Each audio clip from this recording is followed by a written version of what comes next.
5. I'm just living sky high right now. I'm very thankful for it. And the team at JetBlue are phenomenal. They're able to work with you. They're great. Call for your free debt resolution information now. 800-200-6895. 800-200-6895. This is the flagship of Giants baseball. Double play!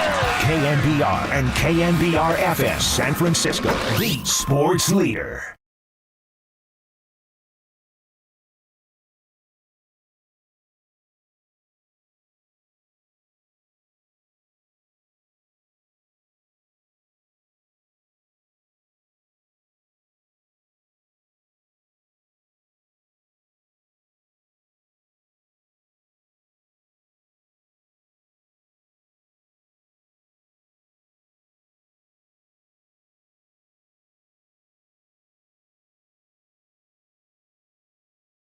Here's a fly ball to right.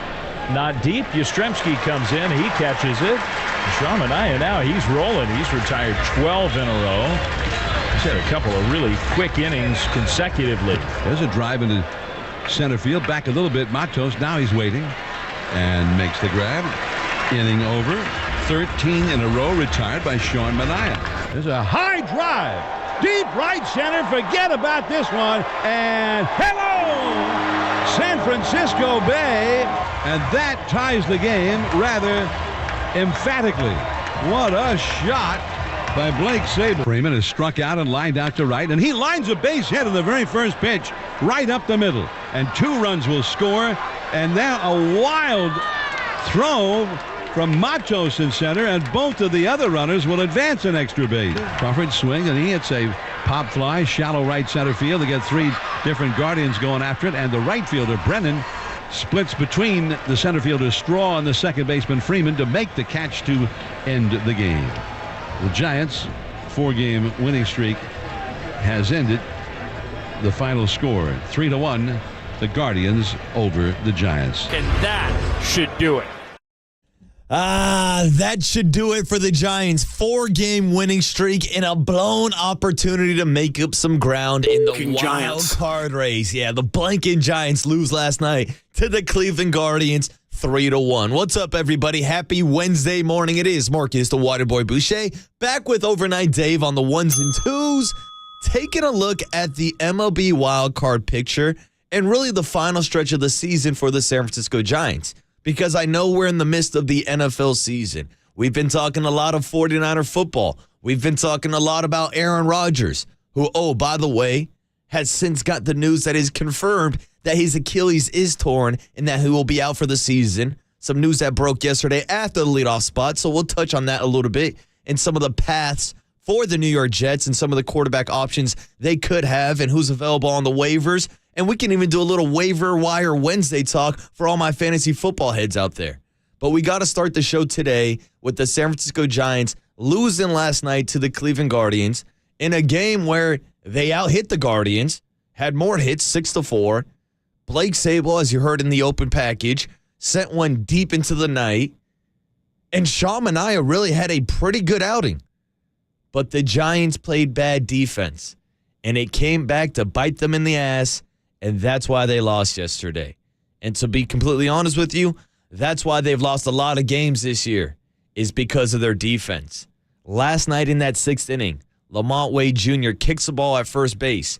It was the Giants' 100th error of the season. Yeah, the big 100. We've met the century mark now, folks. That's number 1 in the entire MLB. The Giants have made more errors this year than any other team in baseball. And it's funny to circle back. I don't know, maybe it's not that funny unless you're asking Farhan questions about it. Because that was the man that told us during this offseason that the Giants were going to improve defensively. And all of a sudden, I started looking around at this roster and I said, where are we going to improve, Farhan? Because we saw Brandon Belt walk out the door and go to the Toronto Blue Jays. And whatever side of the argument you fell on the Brandon Belt wars, I think everybody could agree he was an elite defender. Probably should have won a Gold Glove at first base with the Giants. I don't believe he ever did. But he was elite defensively. And so you watch him leave, and you replace him with Lamont Wade Jr., who, shout out late night Lamont, swings a good bat.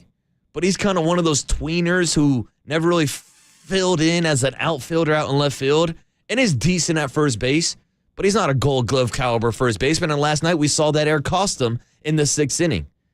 Then you look around the diamond.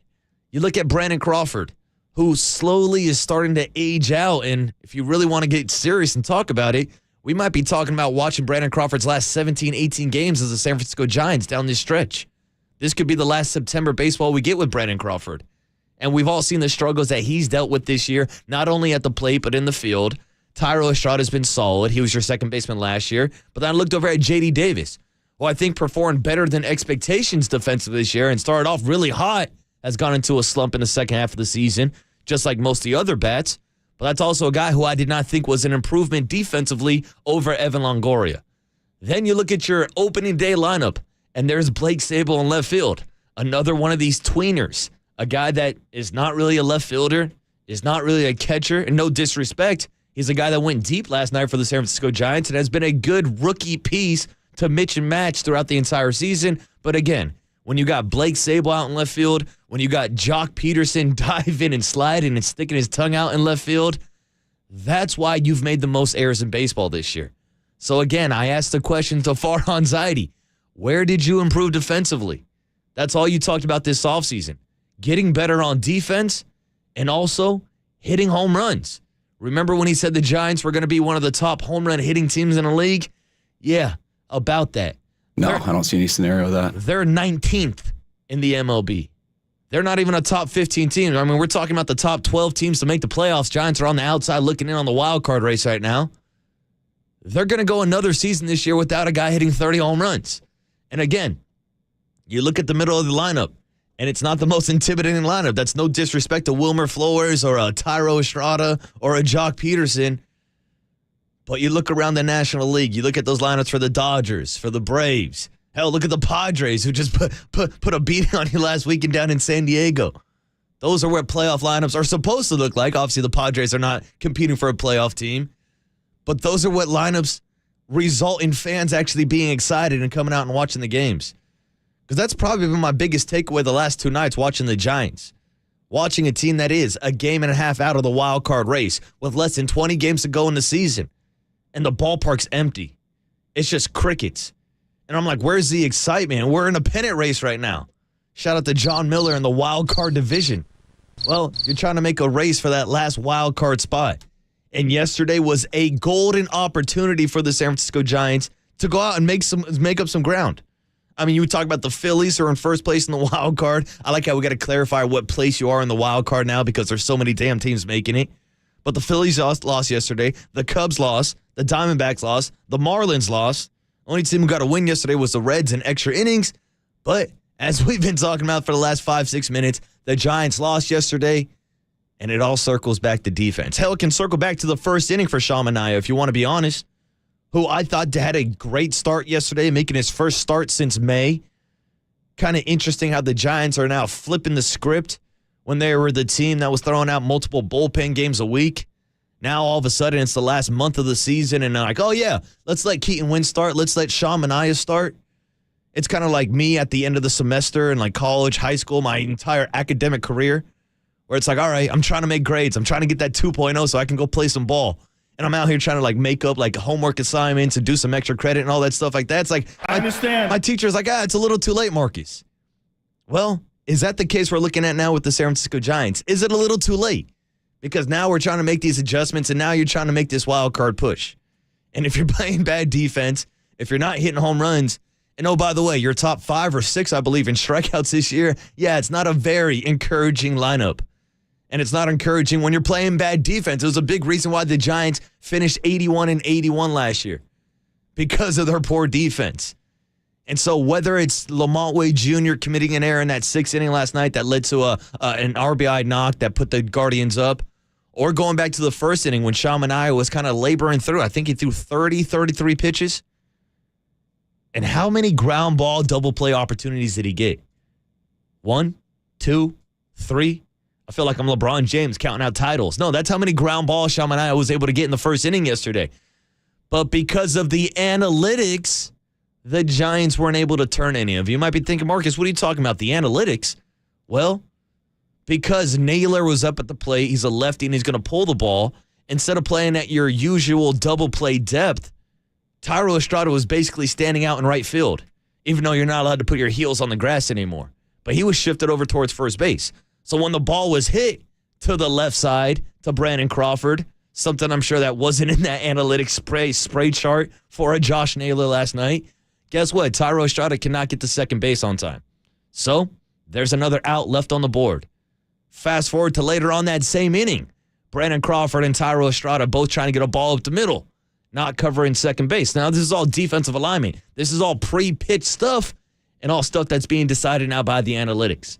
So I don't know. Call me old school, Dave, but back in my day when there was a runner on first base, you played at double play depth. You rewarded your pitcher for getting a ground ball, and you helped him get out of the inning. Yesterday, didn't do too much help. Guardians only scored 1, but that's the thing. When you're looking at the Guardians box scores, they had 4 hits the entire day. Really didn't do anything. I thought, again, Sean Manaea, 5 2/3, did end up getting charged for a run after Ryan Walker came in and allowed that base knock in the 6th after the Lamont Wade Jr. error. But that's a game last night that the Giants should have won. And it feels like one of those games that we're going to be talking about down the road if the Giants do end up missing the wild card by a game or two. And I guess it goes back to what I was saying earlier. Like, does this even feel like a wild card team? Does this feel like a playoff team? Does this feel like playoff baseball? Because looking at the crowd and the attendance the last 2 nights, it doesn't feel like it, to be honest with you. Now, I'll be out at the game today. Kyle Harrison, the lefty, back on the bump, the De La Salle kid.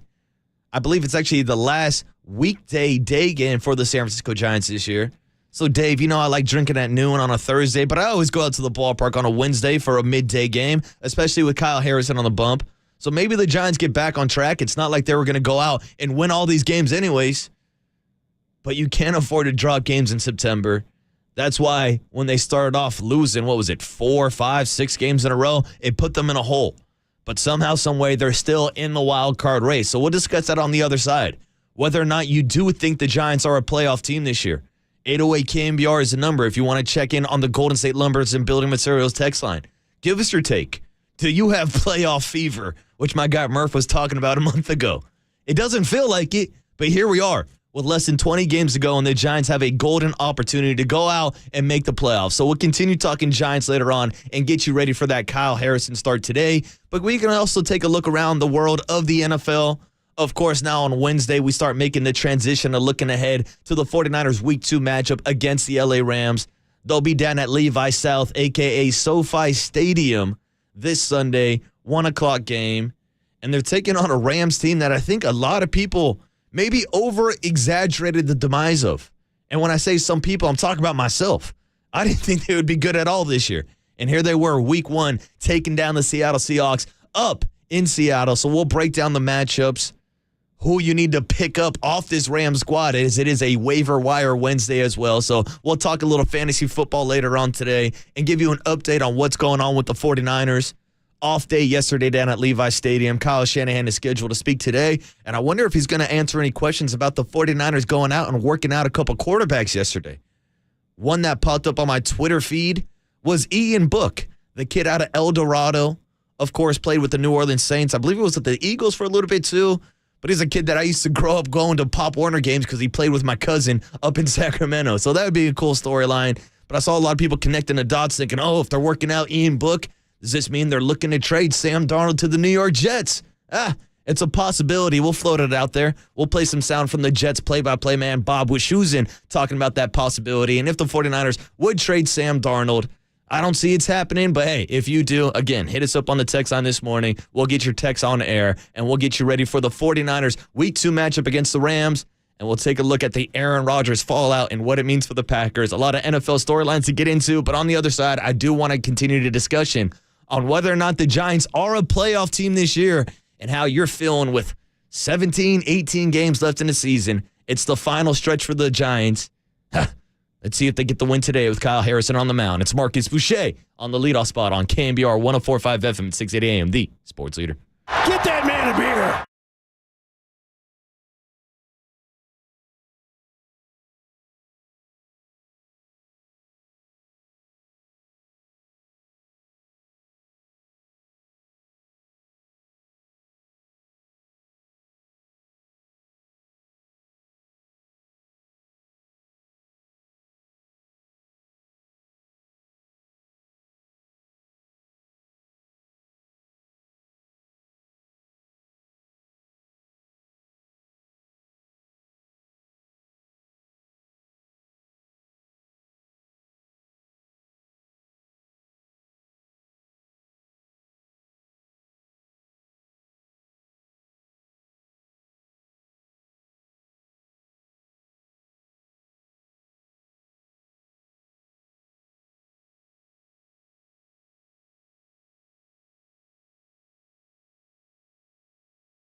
Here it comes. Crawford swings, and he hits a pop fly, shallow right center field. They get three different Guardians going after it, and the right fielder, Brennan, splits between the center fielder Straw and the second baseman Freeman to make the catch to end the game. The Giants' 4-game winning streak has ended, and the final score 3-1, the Guardians over the Giants. Hey, it's Gabe Kapler, and you're listening to the Leadoff Spot on KNBR 104.5 and 680, the sports leader. Gabe Kapler and the Waterboy back on the leadoff spot on a Wednesday morning. A man that I'm going to see back at the ballpark today, 12:45 first pitch, 11:45 pregame coverage, and even a little 10 a.m. Papa and Len coverage at the Public House. Getting a couple of drinks in before the Giants' day game today against the Cleveland Guardians. The rubber match with Kyle Harrison on the bump. Giants looking to win the series and looking to stay in this wild card race, because here we are with the Giants ending their 4-game winning streak last night. Now them falling to a 74-71 record. And by my quick math, that means that's 145 games. And again, by my quick math, don't double check me on this, that means the Giants have about 17 games left. 1 versus Cleveland, 4 versus Colorado, 2 versus the D-backs, 4 against the Dodgers, 3 against the Padres, and then 3 more against the Dodgers to close out the season. So here we are in the midst of a postseason pennant race. Not really a pennant race. I don't think they're heading up pennants for the wild card, especially when you have 3 different teams from 3 divisions, which to me is why we're kind of getting this watered-down wild card race, where it doesn't really feel like the Giants really are in contention. Because don't get me wrong, this is usually my favorite time of year, where we get postseason baseball, we get NFL football, you got college football, you got fights. There's a lot of things going on. But I do like to enjoy the final month of the baseball season, especially when the Giants are in contention. But I asked the question earlier this morning, do you feel like the Giants are a playoff team this year? And I feel like we do got to put an asterisk on it because there's as many wild card teams as division winners. But hey, those are the rules. And look at a team like the Philadelphia Phillies, who got in last year as that third and final wild card team and went all the way to the World Series. Now, I've seen a bunch of people check in, whether it's the 415 saying I don't think the Giants are a playoff team, whether it's the 408 saying, yeah, maybe they squeeze into the playoffs, but I don't see them getting by the first round, which is a take that I kind of agree with. And we also got a text this morning on the Golden State Lumber and Building Material text line from the 209 saying, I just want the pain to end. I might actually enjoy the rest of the season more if I knew they were out of contention for the playoffs. ... Is that crazy? No, I don't think it's crazy, but I do think it's something that we need to talk about. With this Giants current roster, is this really a playoff roster or is this a rebuilding roster? And those are the questions that we were asking before the season started, at the MLB trade deadline, and at this year's All-Star break. And it seemed like for a while the Giants were competitive. Hell, there was a stretch where they won 10, 11 games in a row. We're only 2.5 games back of the LA Dodgers and the NL West. And then, of course, post-All-Star break went on that losing streak. Had one of the worst months of baseball. This offense has pretty much disappeared and become anemic. And what we were just talking about in the first segment, the Giants committed their league-leaguing 100th error last night. So none of that really connects for a playoff team. But when you are looking at the team as a rebuilding team, there are some things to get excited about. Whether it's Logan Webb and Kyle Harrison, whether it's Patrick Bailey behind home plate, whether it's a guy maybe like Luis Matos, maybe Casey Schmidt, maybe a Marco Luciano being called up.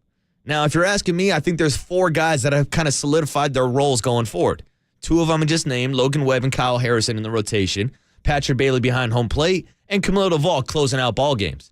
Outside of that, yeah, those other guys have been great stories, but I don't know if they've proven that they are cornerstone pieces just yet. But Farhan Zaidi kind of told us that he believes these are the pieces he wants to build around by not going out and making any trades at this year's MLB trade deadline. Their biggest move was A.J. Pollock. And I'm not saying that's a big move. It was just essentially the only move. And after what, like 2 games, 5 appearances, no hits, A.J. Pollock's gone. You won't hear from A.J. Pollock no more.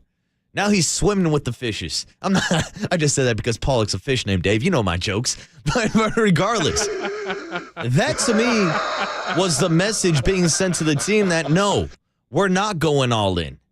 We're playing for 2024. We're going to keep the kids, which is fine. But it's also now you're in the kind of dancing on the fence mode. Now you're tiptoeing. Now you're putting your big toe in the water saying, yeah, we think we're a playoff team, but we're not going to commit to it. Which, again, brought up my counter arguments that I know frustrated a couple people on the text lines. But near the trade deadline, I said, hey, Wilmer Flores, we all love him. We all love singing the Friends theme song when he comes up to the plate and clapping our hands. But Wilmer, at this stage in his career, swinging one of the hottest bats around the MLB trade deadline, would be good trade bait, would get you some value to build towards 2024. I said the same exact thing about Alex Cobb, who at 35, 36 years old is having a career year. His value is never going to be higher.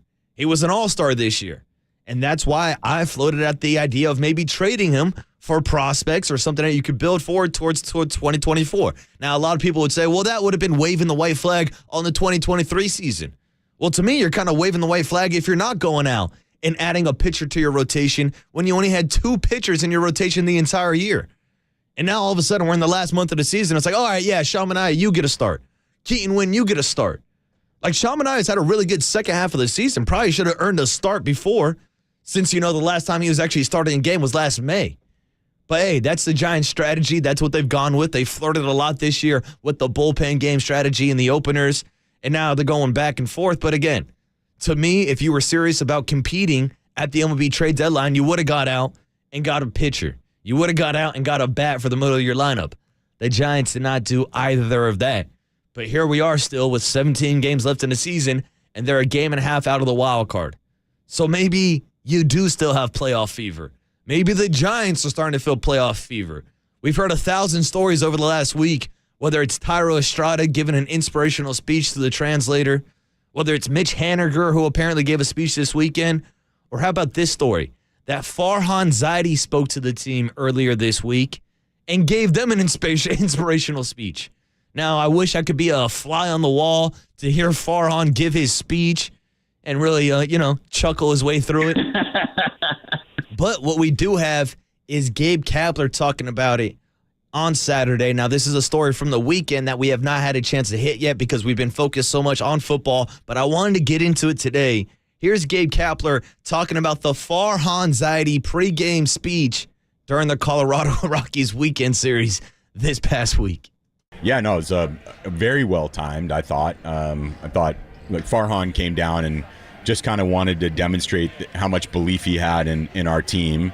And Farhan has a tendency to speak from the heart and in a way that is very endearing and he's very disarming. And I think the entire group really appreciated it. It was basically him telling us that he believed in this group. He thought we could go to the postseason, and he was behind us all the way. And the other thing it demonstrated is the togetherness in an organization, a front office, coaching staff, players, business side. We're all kind of pulling the rope in the same direction. We all want the same thing. We want to win baseball games and go to the postseason. So I thought it was very well timed, and as I said, executed very well. Yeah, that's the bottom line. I love that. That was the same thing Gabe told us a couple weeks ago. Yeah, if we just win baseball games, we'll be fine. We'll be in the playoffs. Well, you started off the month of September extremely bad. And that's why it feels like the hype kind of has fallen off. And even with last night as a golden opportunity to make up room in that wild card race, you look at teams like the Phillies, the Cubs, who are a couple games ahead of you in the top 2 wild card spots. They lost. The D-backs lost and the Marlins lost. So you're really not taking advantage of those opportunities you're talking about. And again, it's nice that Farhan's going down and trying to rally the boys.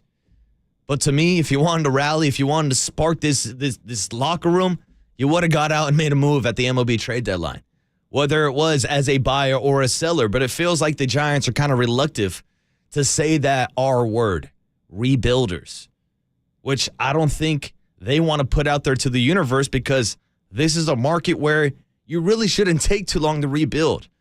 With all the finance that they have, with all the resources that they have, with them charging me $20 for a beer at the game. I understand. You'd think some of that money would go to an Aaron Judge or a Carlos Correa or a Shohei Ohtani or a Bryce Harper. And again, they say that they're always talking to him. No. They say that they're always in the conversations. But I talk to a lot of girls, and I'm still single. So it looks like we're both striking out. Maybe I'm just not striking out as much as the Giants, who are, top 5, I think actually 6th in the MLB in strikeouts, 1,345 strikeouts this year. And all that talk about improving your defense and maybe being one of the top home run hitting teams this year. Giants lead the MLB with 100 errors, and they're 19th in home runs. So, yeah, it's really not that inspiring. And again, everybody's checking in this morning just saying, Marcus, it's pretty obvious. This is not an inspiring lineup that people want to go out to the ballpark to watch. Hell, we don't even know who's pitching most days. And with 49ers and the NFL football season, the attention has been turned. And that's why I like the 510 this morning, checks in on the Golden State Lumber and Building Materials text line, who says, yeah, the Giants got a new slogan, Giants baseball. Nobody likes it. Hey, I still like baseball. I like a good old-fashioned pennant race. And that's why I think if the Giants do get hot, people will be interested again, but they're kind of in that limbo. 1 foot in, 1 foot out. They're doing the hokey pokey, and they're trying to turn it all around. But they're playing bad baseball in September, and it's hard to play games in October if you're playing bad games in September. But I did want to get a few more pieces of sound of the Giants players talking about this playoff race. Here was Sean Manaea after his performance yesterday, talking about how he enjoyed being back as a starting pitcher and how he's enjoying being in this wild card race, even though it seems like nobody else is. It's exciting. This is where you want to be. This is where you want to, make a stand. I wouldn't want to be anywhere else. And, I think this group's very special and we can do some exciting things. So to be in this position is amazing. Yeah, it's a good position to be in. You're in the quote-unquote wild card race. Amazing. But it's also a position where nobody knows the lineup every day. Amazing. Nobody knows who's pitching. I mean, Sean Manaea is a guy that will most likely opt into his contract next year. He's got an option for $12.5 million. You think he's making that anywhere else? I don't know. You look at a guy like Ross Stripling, who they brought in this year for, again, $12.5 million. Shout out to the Giants for paying Kevin Gausman and Sean Manaea more money this year than Kevin Gosman's making. Hell, might be more money than Carlos Rodon's making. I know the Rooster hasn't had a good year. Beat the Red Sox last night, had 9 strikeouts, had a pretty good performance for the New York Yankees. But again, these are guys that they don't want in their rotation moving forward. But those are guys that at least inspired me to go out to the ballpark. And that's why today I'm going out to watch my guy Kyle Harrison. One of the few pieces that I think people are actually getting excited about. I was out there last Friday. Seemed like he settled in after allowing 3 runs.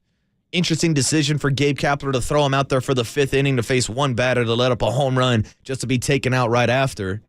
But hey, they won that game Friday night, but I don't know if that was due to the Farhan speech or just due to the fact that they were playing the Colorado Rockies, a team that they're like 16-1 against. So guess what? You're not going to play the Colorado Rockies every single week. And as we told you, you've got other matchups against teams like the Dodgers, the Padres, and D-backs, all NL West matchups coming up at the end of this month. Here's our last piece of sound from Gabe Kapler talking about how, last night was a disappointment that the Giants didn't make up any ground in the wild card race. But you got to move on to tomorrow. You got to go with that next pitch mentality. I don't think there's any time or use in getting frustrated. We got to go back out there and win a baseball game tomorrow. So do all those teams. So pretty quick to turn the page and get ready to play them tomorrow. And then we got a road trip to get ready for. So not much time to kind of wallow in what happened tonight. No, not much time at all. Now you got to focus on today. 12:45 first pitch. Kyle Harrison on the bump. Turn the page and if you're not winning games in September, to be completely honest with you, it seems like the fan base is turning the page towards the 49ers. So we'll do the same thing on the other side. Turn the page. And give you an update from Levi's yesterday where the 49ers went out and worked out a quarterback and whether or not they would be interested in listening to any phone calls from the New York Jets on Sam Darnold. Turn the page. We got rumors flying all over the place. Maybe we'll turn the page to the New York Post on the other side and look at some of the top storylines in the NFL, maybe some of the top waiver wire pickups as well as we get you ready for the 49ers Week 2 matchup against the LA Rams. We'll talk some football on the other side. It's Marcus the Waterboy Boucher on KNBR 104.5 FM and 680 AM, the sports leader.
Will, as expected, an MRI confirmed just a short time ago that Aaron Rodgers suffered a complete tear of his left Achilles tendon. That means that Rodgers, barring a miracle long shot comeback in the playoffs, is done for the 2023 regular season. It occurred on just the 4th snap that he had played as a member of the Jets when he was sacked from behind, tackled by Leonard Floyd. He initially stood up, then went back down to the ground, had x-rays, had additional tests. They knew last night, as Robert Saleh mentioned in his post-game press conference, that in all likelihood, this was the outcome. The MRI merely confirmed it. Aaron Rodgers with a complete tear of that left Achilles tendon. Yeah, that's the news we were all kind of speculating on yesterday.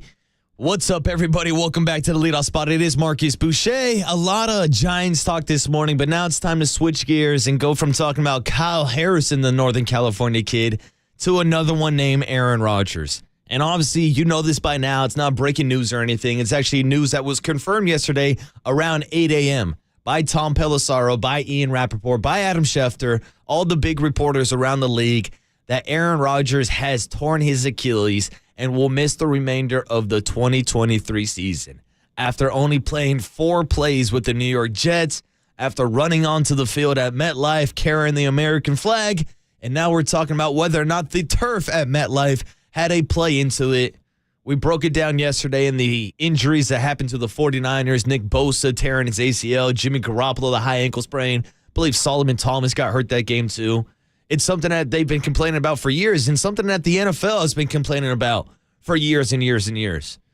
The NFLPA did a whole research about how there's more injuries on turf versus actual grass. And to me, it comes down to the simple kind of concept of if you're an NFL owner, if you're one of the 32 guys that own a corporation that's a $1 billion corporation, by the way, why are you out here not ensuring the best possible playing performance and playing field for your players? I mean, these are millionaires. You're handing out millions and millions of dollars to these players, and you don't want to take care of them? You don't want to put them in the best case scenario to stay healthy and to succeed? It'd be like if I went out and bought a Lamborghini and didn't buy any insurance, started pumping 87 into it, then took out the airbags. I'm like, I'm just going to be out here riding dirty. That's what the New York Jets are doing in a stadium where they just had the New York Giants play the night before, but I don't want to hear that as an excuse. Look at the Pittsburgh Steelers this past weekend. Friday night high school football game, Saturday night college football game, and Sunday they hosted the 49ers. They got real grass. Come out here to Levi Stadium. We got real grass. Even a team like the Las Vegas Raiders who play in a dome, they have real grass. They'll roll it outside and then roll it back in. And hell, I'll roll one up and watch a couple of those games also.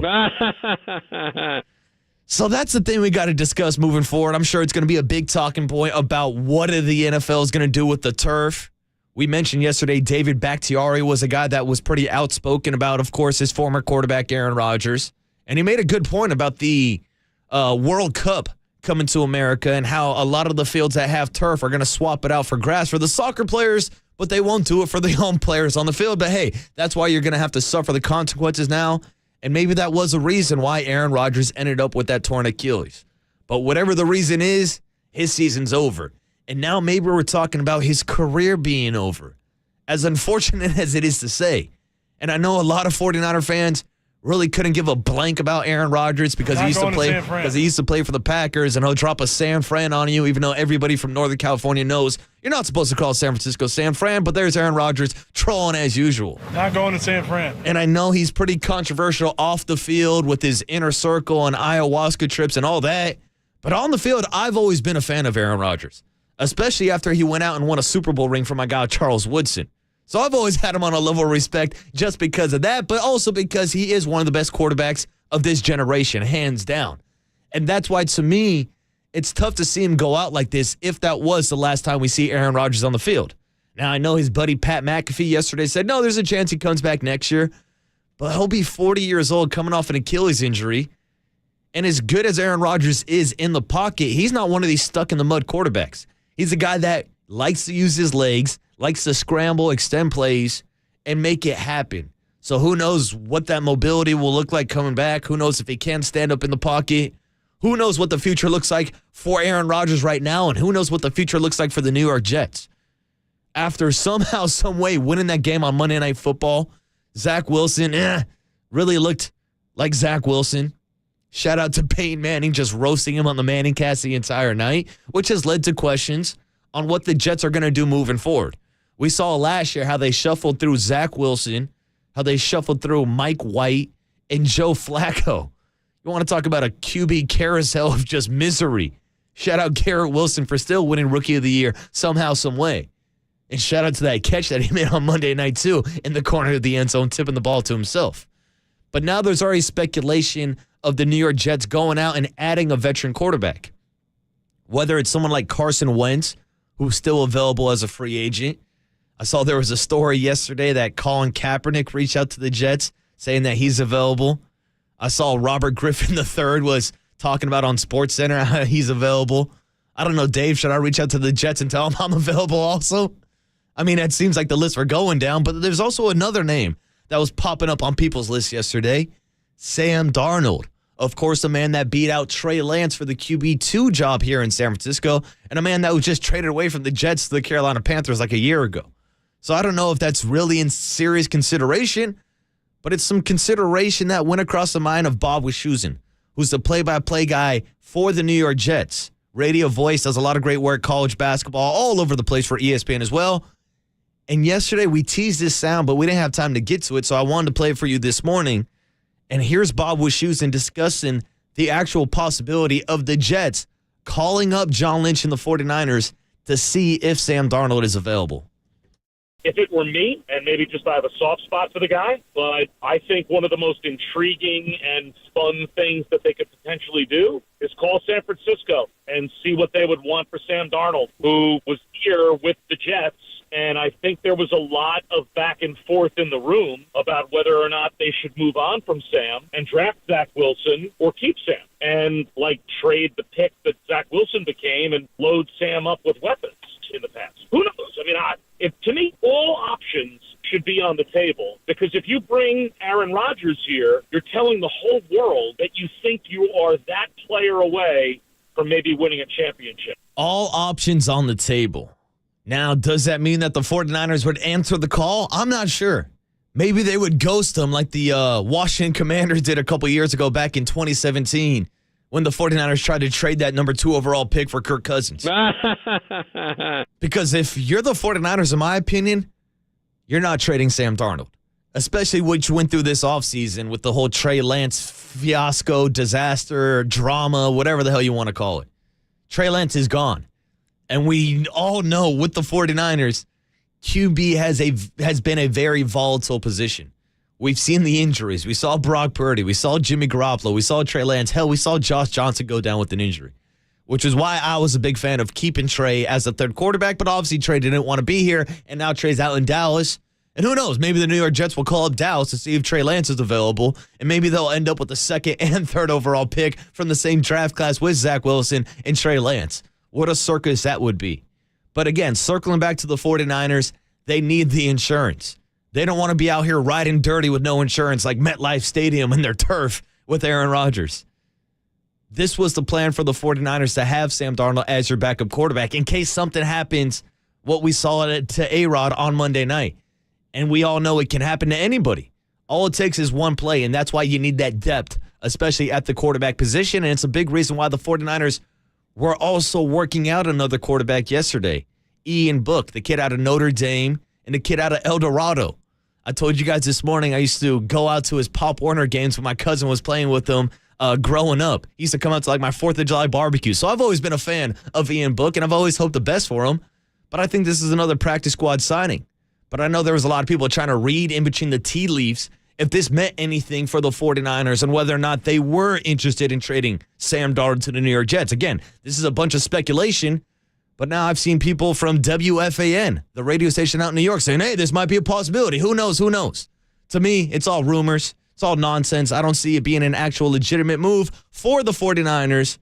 I think they keep Sam Darnold, and I think they move forward with Brock Purdy, the man who's never lost a regular season game, and to look to extend that regular season winning streak this weekend against an LA Rams team that maybe had one of the biggest upsets of the week against the Seattle Seahawks last week as 5-point underdogs, as one of Bobby Boucher's best bets. Oh, my God. Hell, not just one of my best bets. It's my survivor pool pick. The tribe has spoken. Well, the tribe has spoken. You know who has spoken? This guy, Puka Nacua. That's right, Puka Nacua. Raise your hand if you've heard about this guy before this past weekend. I'll wait. I'll keep waking. Well, this is a guy you're going to see this weekend. After he had 10 catches for over 100 yards this past weekend in his NFL debut. When everybody was riffing about Matthew Stafford and his wife talking about how he didn't know the names of his wide receivers. Well, he probably didn't know how to pronounce Puka Nacua, to be honest with you. Sounds like Hakuna Matata. It means no worries. Shout out to all my Lion King fans out there this morning checking in on Puka Nacua. And shout out to Murph, who just picked him up on the waiver wire this morning. He's going to be a guy getting a lot of targets throughout the season, especially with the Cooper Kupp injury. And without Cooper Kupp, I really gave the Rams no chance.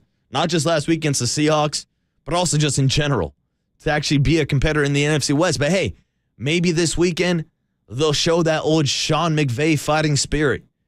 He'll go out there and probably get beat by the 49ers again, to be honest with you. The Niners are a 8-point favorite. I know the line opened at 7. It's still creeping up towards 8. But hey, it's Rams week, as Ronnie Lott likes to say. It's football. Anything can go crazy. We saw a lot of upsets in week 1. I don't think the Rams are going to come out here and upset the 49ers. We'll give you our official Bobby Boucher bet later on this week. But we are getting closer and closer to week 2 of the NFL season. And Kyle Shanahan is scheduled to actually speak to the media today. We'll have John Lynch coming up on Friday. And shout out to our 49er player of the week, Brandon Ayuk, stopping by the Murph and Mac show yesterday. Phenomenal interview. Phenomenal performance on Saturday, or last Sunday, and I'll look to continue it this weekend. Well, you know what I'm looking forward to? Making the connection with Murph and Mac. We'll get back into some Giants baseball, talk about the Giants making their 100th error of the season last night, which, oh, by the way, leads Major League Baseball, and whether or not they are making a serious push for this last wild card spot. We'll talk to Murph and Mac and continue to get you ready for Rams week on the Sports Leader. It's the Waterboy Marcus Boucher on KNBR 104.5 FM at 6:80 a.m. with Overnight Dave laughing. The Sports Leader.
leadoff spot now continues. Follow us on Twitter at KNBR. This is KNBR 104.5 and 680, the sports leader.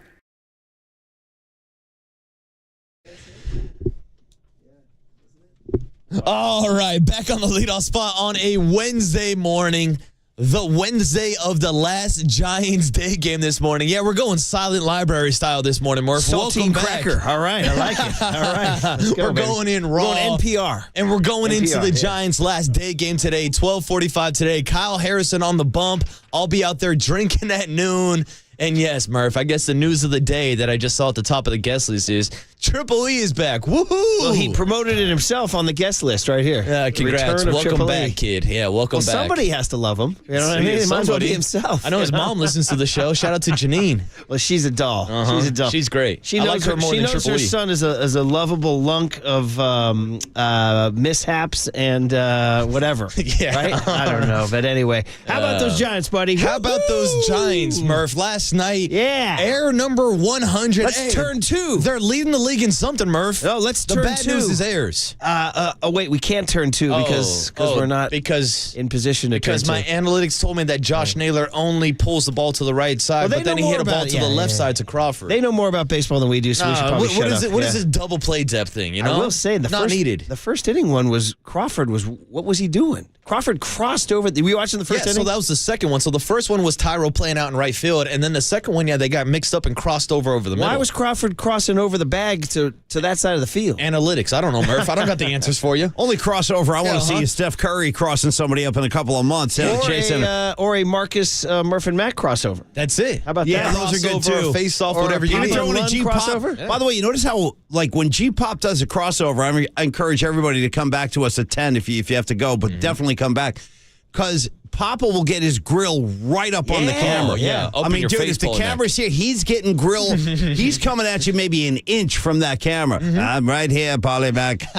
Check out I'm up close and personal. Look at Murph doing it. That's kind of what you're getting from Greg.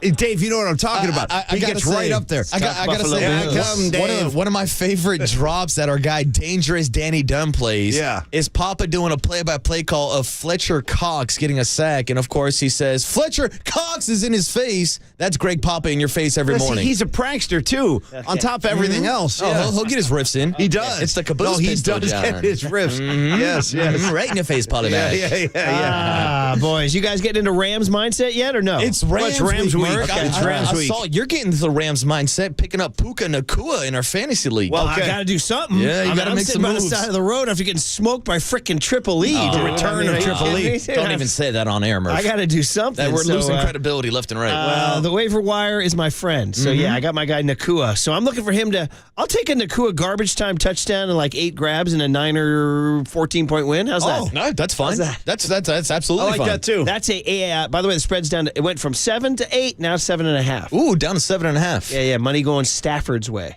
I wonder why. Well, I mean, 8's a lot. It is. 8's a lot in the NFL. Division game. Niners rivalry. history against this. 8's a very big spread. I was going over the spreads here just for fun, just to look at the biggest ones. You're getting ready week. for the forecast. We're I a couple am. days out. Yeah. The biggest spread of the week is Aaron Rodgers' Jets, 9.5-point dogs against Dallas. Ooh. 9.5. That's actually surprising. I might take those points with that Jets defense. Considering their defenses, they look so good Where's the other love night. for Zach Wilson? Come on. You won't find it You're on a not going to Manning get a lot of cast, I'll Zach tell you that. Wilson love. Yeah. Is he going to be the quarterback? I read in The Athletic they laid out 19 different options the Jets could go to. Shout out to confidence in Zach Wilson, non-existent. They got options, Yeah, Paul, no, they got friends. do. Let's explore them all. I heard they like our show, but our But they're program looking at director has 19 other shows. different options. No, they're definitely behind our show, but they do want to consider 19 Have you guys others. heard some of the names that they're throwing out there? Like, obviously, like the Carson Wentz is out there and stuff like that, but I heard Did that I hear RG3 at one point? RG3 was on I'm not even SportsCenter kidding. yesterday saying, RG3. there's nobody better than me right now. And then how about Colin Stop Kaepernick? running from the truth. Stop running from the people. His name has been mentioned. Do you have that sound? Or is it No, No, that's me. not mine. I've got it, so That's I'll not get to you mine. on the other side. But Yeah. the story is that Colin Kaepernick actually reached out to the Jets himself to say, hey, I'm available. Let's go. Bring him back, baby. Let's light that. As Tim Ryan said, light the dynamite. Let's just go. Bring him on. The stories would be incredible. How many times People is lose their minds? Well, how many man. times New is York, too? today is Cope's going to hit that because this was like a Cope's go-to. Yeah. Oh. Man, blank Colin Kaepernick. He had a Kid Rock. That was a Kid Rock on He stage. might have hit that every day. Almost every day. Man, blank Colin Kaepernick. He's on stage somewhere. And now he's back in a news cycle. This is what we need to get us through like Wednesdays in the fall. I need Kaepernick just blowing it up. People pissed. People losing their minds. I need it. Well, So you bring got him it, back. Murph, and we'll give you 4 hours of it on the morning show this 4. morning. Okay. You got 4 of them coming up next. Actually, 3 hours and 58 Can I minutes. say, Marcus, I got 4 on it. You got 4 on it. You got Paulie, Mac, and Murph until 10 a.m. this morning, and the Waterboy will chime in. Also, I should tell you that you are listening to KNBR, AM and FM in San Francisco, the sports leader, Cumulus Media Station, and the Murph and Mac Show on a Wednesday morning starts right now.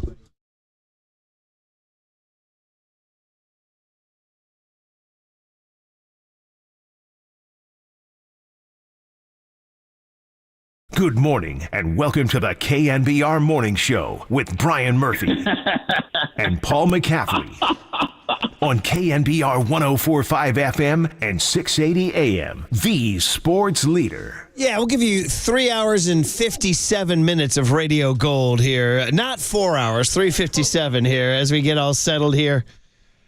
Triple E already running stuff in. We have a $100 Michi's gift card to give away, and he just ran in a story that says Stephen Kwan, the Fremont kid playing for Cleveland, says he got chills seeing himself at Oracle Park. And I'm happy for him. He's the only guy experiencing any chills out there these days because that was a pretty low-energy game, Paulie Mac, last night. Thrills and chills and daffodils. Shout out the late Prince. Rest in peace. Yeah. In Let's Go Crazy, he dropped that one. Thrills, chills, daffodils. That's pretty good. Yeah. You know, but listen, it was a different, I don't know, were there thrills and chills and daffodils? No, it was a... He's talking chills. I didn't feel many chills last night. Although I would commend Sean Mania. Nice work out there, Big Sean. I mean, Gabe asking him to do all kinds of stuff. Sean, give me 3. Sean, give me 2 1/3. Sean, give me 5 2/3. Sean, enter in the 5th. Yeah, Sean. Sean, enter in the 4th. Sean, just be ready round Sean, the clock. start. Yeah, Sean, exactly. Yeah, Sean, I need 5. You know what's weird to think is that today is Terry Francona's last game. Probably he hasn't officially, but he says he's more than likely going to retire. That's at a the great end of the baseball season. man right there, Francona. I think we all agree. Absolutely. I mean, yeah, that's a guy everybody, maybe except for Marcus. Here's the we should all irony. rally. He was the 2004 Red Sox manager, obviously, and we don't even talk about this enough. You know who was on the 04 Red Sox? Gabe Kapler. Yeah, I'm just getting ready to post on Instagram. He was about on the 04 field Red the Sox, last out. Yeah. How about that? It's Yeah, kind he was of out there. one of the more underrated things because you Here think I of that. come. I'm a cowboy. Remember the whole thing? I was a cowboy. You Yeah. think about that team as one of the really. I've always said this, and I stand by Grittiest, this. yeah. In my lifetime, so I'm born in 1967, the 2 greatest stories of my lifetime are the 1980 U.S. Olympic hockey team and the 2004 Red Sox. Those are, to me, like the 2 most unbelievable, mind-blowing, everybody I'm so glad you got love for Herb Brooks out there, too. Oh, yeah, come on. Yeah. But it's crazy to think that in that incredibly historic, epic movie, cinematic... He rose up. Yeah, he rose. And in the middle of that was gay. Yeah. Guac. Maybe Guac. the least like baseball romantic, like the least like cinematic, he's like, yeah, can we just get this game over with so I go hit the gym and post on Instagram? And I would say this, all that kind of stuff, like his whole like persona that he shares on social media, just from my own experiences, I would say he's very un-Boston. Like that is not how Boston rolls. Here's my tats. Here's my coffee. How do you like my pork chop? Like they don't really. Boston isn't that kind of town. Like so, he is. There's not even like a sliver of Boston that can relate to that. I can't see it. I mean, I haven't found it. They're the ones that said, "We know who you are, Mark." Totally. No, that's a no nonsense town. So I don't know if they really care about the pork. Really, what town is San Francisco? Gabe's ultimate home, like in for a way. his I mean, there persona and are all people that dig all that stuff. That's the thing. Like, I mean, I got again, Creative Tony. When you see him, you can mention Gabe Kapler to him. He'll go on and on for. He'll give you as much. 9/13/23. He'll say he's that. way pro Gabe. Way pro Gabe. I just wrote a jock blog yesterday about the playoff ambivalence. And by the way, thank you. You gave me my jock blog yesterday. Remember that? Oh, you told me that. You said go write that blog. Yeah, write it up, man. And sometimes I leave them till later in the week, but I got this one done early. And it was about the playoff. I was responding to what you said. Let's said, check on that fever. You said, aren't you supposed to have fever? You said you had playoff fever a couple of months ago. And so I said, it was like in June you were talking like, what's fever. the update on your fever? Yeah. Why don't you make that your jock blog? Yeah, so yeah. I did. Thank Good, you good. very You got much. it, man. Thank you. And it's playoff ambivalence. It's like the fever has turned to and I was like, I think I'm speaking for most of you out there when we're like, and I was like, why are we, You know what I mean? Well, this team doesn't necessarily move the emotional needle. Like they don't they don't really connect the way previous Giants teams have been in races like this have connected. Let me just play devil's advocate just for fun. Yeah, I'm just being honest. Because I'm with you, because this is what I wrote. Okay, why not get excited about Patrick Bailey? He is something to be excited about. Why not get excited about Kyle Harris? Those are two great pieces, I think. Why not get excited about Luis Matos? No? Yes? Yes. We're excited about Matos, right? Why not get excited about Keaton Wynn? Why not get excited about the potential of a Casey Schmidt, Marco Luciano? I'd say the best thing about this year is they've debuted a lot of youngsters that might be really the next generation. Well, see, there you go. And it's almost like, this team is built.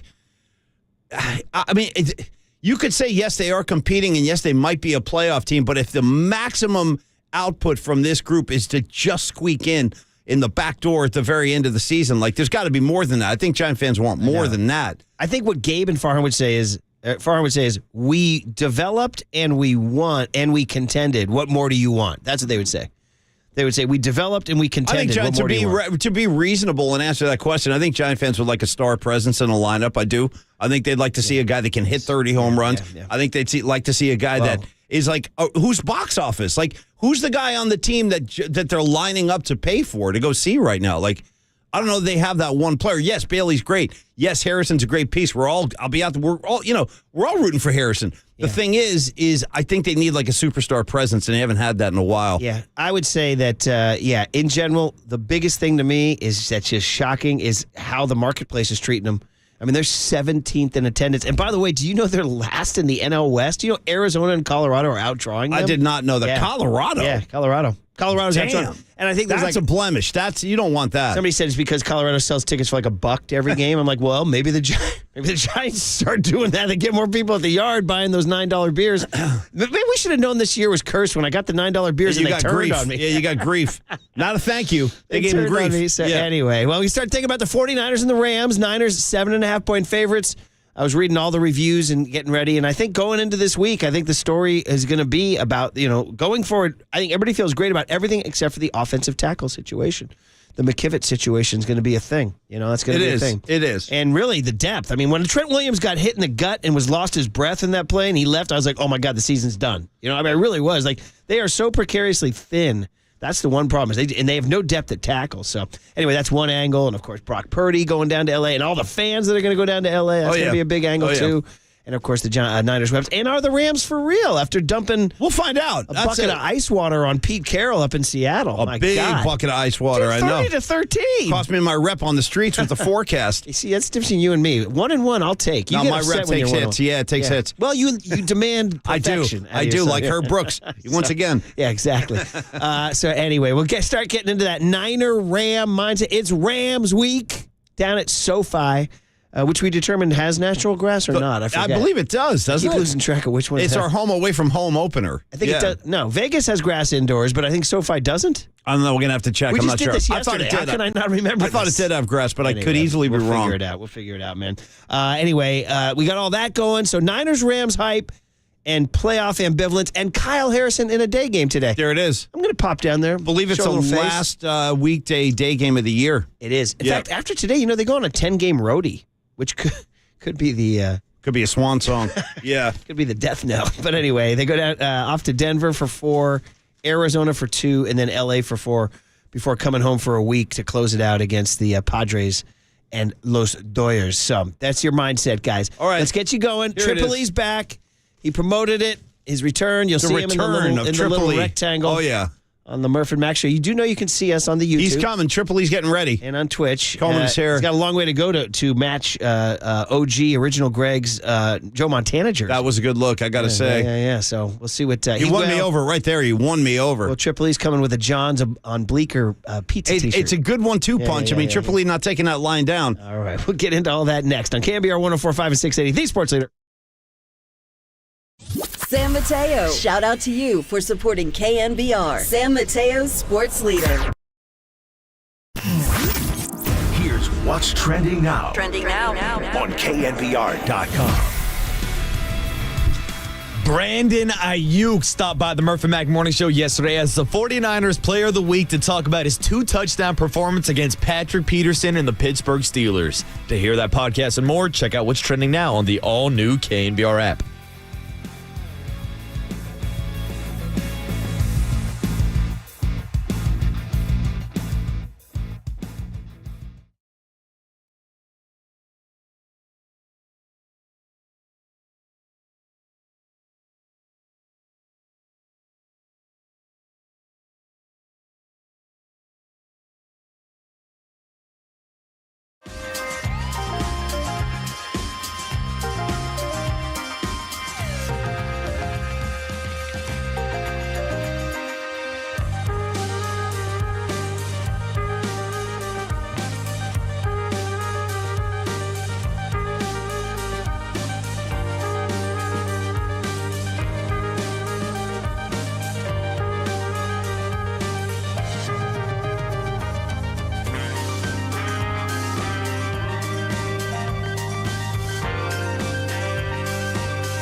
And now, time for the Protect Your Assets with David Hollander Business and Technology Report.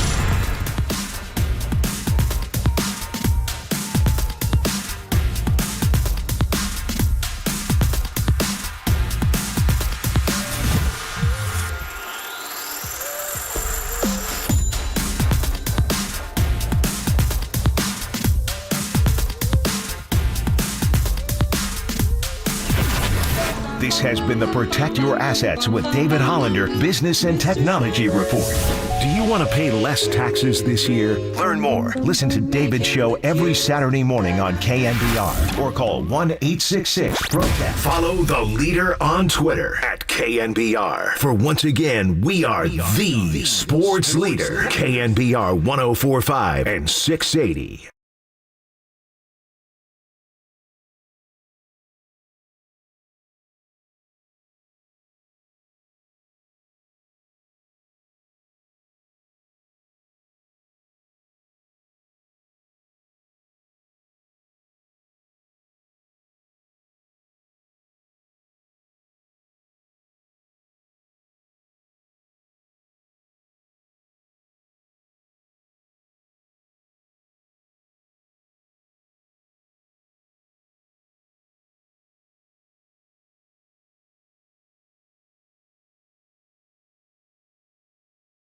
Well, there it is last night in front of what they said it was 23,000 out there. Blake Sable left the yard. Nice little moment for that young man, but Giants lose 3-1. And to settle that turf situation. Yeah. What do you got for me? I got you the Rams. Let me find this here. Sorry. You go to these things with the Rams have artificial turf. Do they? Okay, so it is a fake surface. Yeah. Not maybe as bad as New York's. I don't know. But anyway, that's a bad news there. But there you go. Giants lose. By the way, I was just too busy reading this great Andy Baggerly piece on Stephen Kwan. There's a couple really cool details in here. But first and foremost, Paulie, I looked up at the text line. Yeah. 707 says, hey, Paulie, I just flew in from Kona late last night.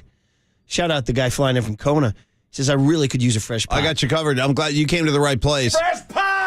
Actually, kick it around the horn. Take a little infield real quick. Because I ain't going anywhere till I get my free cup of coffee. You will give me a free cup of coffee. Let's see what this one is right here. Just made a pot. I'm about a cup deep.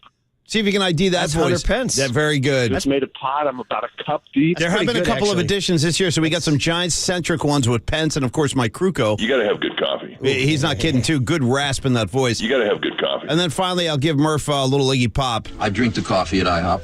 I like the coffee. That's it right there. Can you give me that Pence one more time? Sure. Come on, make that coffee go. Let's go. Sorry, that was Pesci, not Pence. Stand by. Just made a pot. I'm about a cup deep. I kind of like that one. About a cup deep. Just made a pot. Just made a pot. I'm about a cup deep. That's a kind of a good spot to be. You got a pot. You're 1 cup in, and you know there's more. I think I'm about 2 cups deep right now, just to be totally honest, at 6:20. Because I have 1 cup in the house while I'm running around getting dressed and all that. Do you really? Oh, yeah. That's interesting. I did not know that. Your cup is being consumed. All these years, I never knew that. Oh, right out of the gate. Well, how is that being prepared? Is that on the overnight timer? It's on the timer. So when I walk out to the kitchen, boom, let's just pour a cup.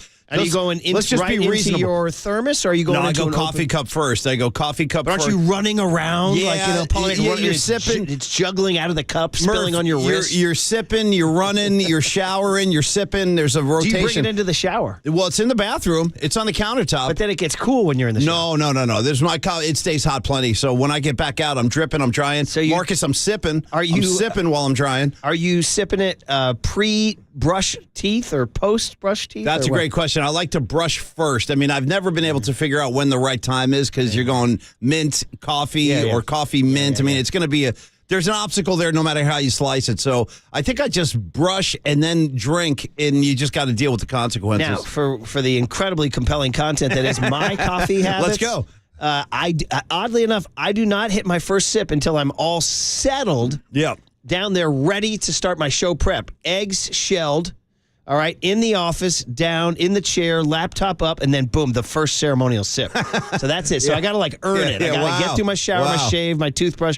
I got to drive to work. I got to walk into work. I got to shell the eggs. I got to fend off Triple E. See, I figure. And then I got to sit down, and then here comes the sip. And you do have to fend off Triple E. See, I figure if I just open my eyes in the morning, that's a victory right there. That's like a win. So let's celebrate that win with a cup right out of the gate. All right. I don't wait around. I just made a pot. I'm about a cup deep. Yeah, for 100 pence. Yep. Anyway, the Stephen Kwan story I was going to talk about, but first let's welcome Marcus from behind the glass. He's all in. Good morning, Marcus. Marcus. How's your coffee habit? Well, I'm more like you, Murph. I usually wait until I get into the studio to brew a fresh cup, but I also drink a V8 energy drink every morning on my way up. And what about on the way up every morning. And I've seen you brewing hot chocolates before in the kitchen. You're a hot chocolate guy. I'm a mocha man. Okay, a mocha guy. A little hot chocolate, little coffee, the best of both worlds. See what I'm saying? Can we get Rolling Stones Monkey Man for Marcus Boucher Mocha Man? Yes, dude. You know what I mean? I'm a mocha man. Yeah. I was going to say... good track, by the way. For my ska crew out there, the Specials Monkey Man. Anyway, that's I'm getting a little off the ska nice. track Shout out Ska Fridays on Tolbert and Copes. Oh, is that what they're doing? They're doing Ska Fridays now. Murph. Yeah. Oh, my God. Wow. Interesting. That's almost like a blank you to Murph is what that is. Yeah, it's really interesting. Because that's hijacking Murph's, that's his tailor-made kind of playlist. Yeah, that's really interesting. For the soundtrack of your life is ska. It's true. Now they're coming and saying, no, ska's with us. That's My first immediate reaction is not just the thievery and the pickpocketing going on. That's like those guys having a Grateful Dead Friday. I'd be like, wait a minute now.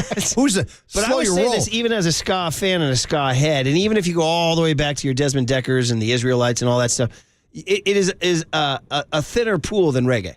A thinner, reggae's a deep ocean, like the heart in Titanic, a deep ocean. Let's be honest. Secret. Do you know Tolbert is like a ska enthusiast? I actually have known that Tolbert has a little tiny piece of his heart for ska. Well, I can tell he's you, a rocker, obviously. I can tell you firsthand. I've seen Tolbert at Stones shows, Sabbath shows, and there's another one where I saw I would Tolbert. imagine like Pearl Kiss. Jam He was or at Kiss. I saw Tolbert at Kiss.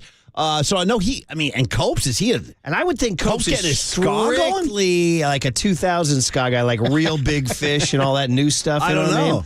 Like, I don't know how deep Copes can go into your beat, your specials, your selector, your madness, your Buster, your bad manners, etc., or even further back than that. Well, Scott Friday is definitely definitely a message to Murph. They're definitely shooting some kind of message up in the air to Murph. Wow, it is. It would be like them saying, you know what, I got a Grateful Dead Friday right here with Papa and Johnny Lund. I'd be like, wait, what? Well, you guys I suppose I should embrace the fact. How have I not heard that? I listened to their show. When did they launch that idea? Oh, they've been doing it for a while, I believe. Dude, what have I missed? Every rejoin for the last 6 months? Friday, we even got to a point where I think Friday. Copes tweeted about Ska Friday, and then our guy Triple E started clapping back on Twitter, and Copes had to go for the headshot. He went after our guy Triple E on Twitter. He went for the headshot? Yeah, he went for the headshot. he always does. He always does. It's Copes. It's unbelievable. Yeah, of course. Yeah. He really does. It's a zero-sum game with Copes. He either comes at you with the nuclear bomb or he leaves you alone. Copes is pretty much like a UFC fighter. It's kill or be killed. Pretty much. Anyway, this Stephen Kwan story is pretty cool. This kid, obviously, he's been with the Guardians for 2 years now. So he's played in Oakland, so it's not like he hasn't been back to the Bay Area. But this is his first trip back to San Francisco, and I did not know this about him. A couple great details from Baggerly. Number one, his father, Ray Kwan, is that rare San Franciscan. He grew up at Mason and Jackson, right by the cable car barn and museum. Like, that's rare. Like, you get that. So that's number one. And so the old man grew up going to Candlestick, totally. The mom is from Sunnyvale. Shout out my man Marcus here. She, too, grew up a Giants fan. So both of them are big Giants fans. They bring up Steven and his brother and his sister going to AT&T, Oracle, Pac Bell. Yeah. They get him garlic fries. He gets the clam chowder in the bread bowl. He has all these stories. One time he got a picture with Richie Aurelia. He was so excited. Nice. He hung out in center field a lot. He went down the slide in the Coke bottle as a kid a lot. Sure. He played the wiffle ball in the kid play area. He did the radar gun thing under the center field. Like, he is like a bleacher bomb, this kid. And he says he got chills when Rennell announced his name. Like, this is a big deal. That's pretty for this cool. kid. Good for him. And the best part of this whole thing is how excited he is that he actually asked. He went out there and asked the center field people, could he go down the Coke bottle slide? What, on this trip right here? As a Cleveland Guardian. What? And they said nobody over 14 can go down. Actually, they should have let him. That would have been good for, like, social media. That would have been good. Tremendous. Yeah, they should have let him do it. It's a great story by Baggerly. It made my morning. Also, it says that he's really tight with Wade Meckler. He said, we're the same player. Because, Kwan's 5'9", 170, and they're both Oregon State Beavers. Pretty funny story. He says Kwan was having a house party, Paulie. This is an everybody wants some movement. Hit me. A moment. That he's having a house party, and he says it's 1 a.m. when Meckler shows up.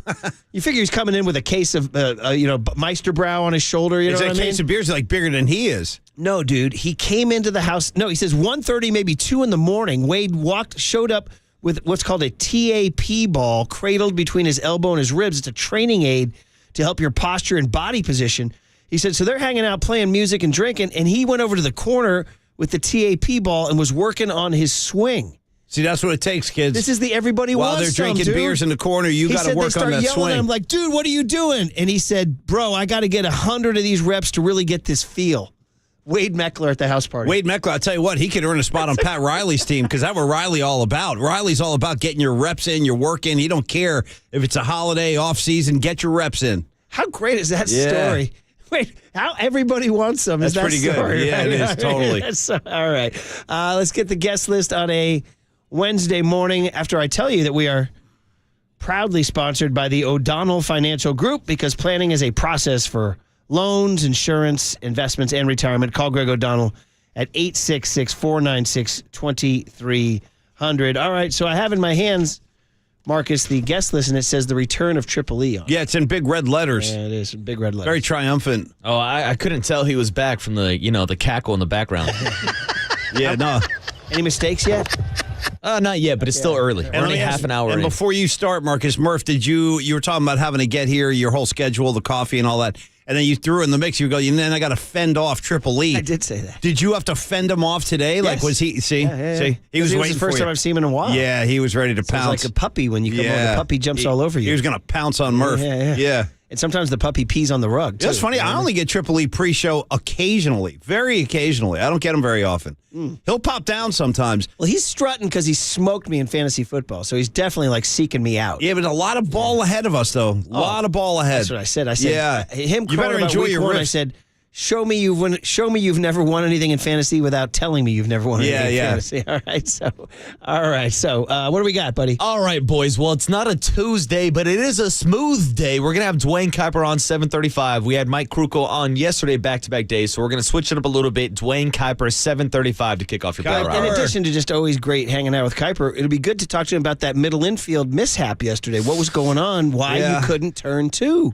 And it literally cost him the game. Multiple times. Literally. Yeah. And as Marcus said, I thought this is kind of profound. I mean, like, it's been coming up occasionally, but Murph, I don't know if you caught this. You might have been set up already in the building, but Marcus was saying, meanwhile, with all the stuff going on with the Giants, and you mentioned in the infield, are we seeing the last days of Brandon Crawford as a San Francisco Giant?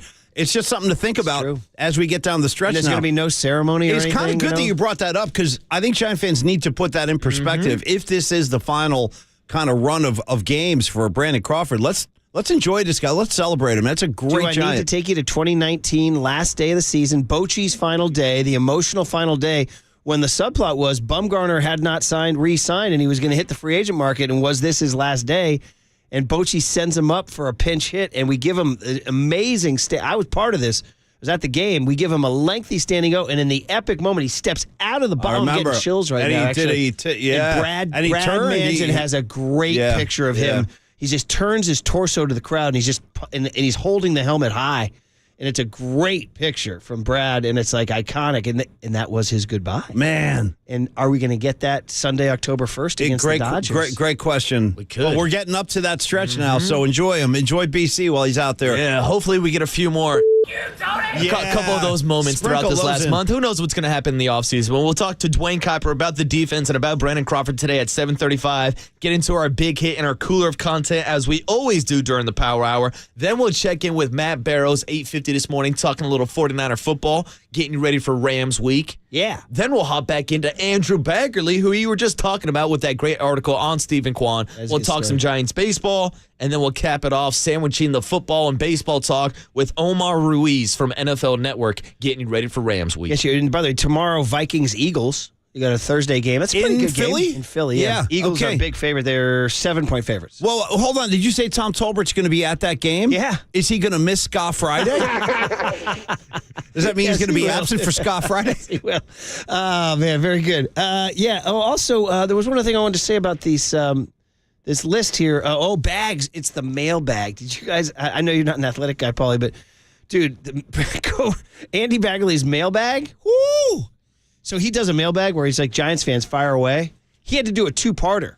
Dude, the avalanche of the people are just. Well, this goes back to what you said earlier. Why aren't people connecting with this team? Why is the yard is empty? They're too busy emailing Bags' mailbag. They're too busy on the keyboard. 700 emails. What's the primary complaint? The primary complaint is I'm angry, I'm bored, I'm pissed.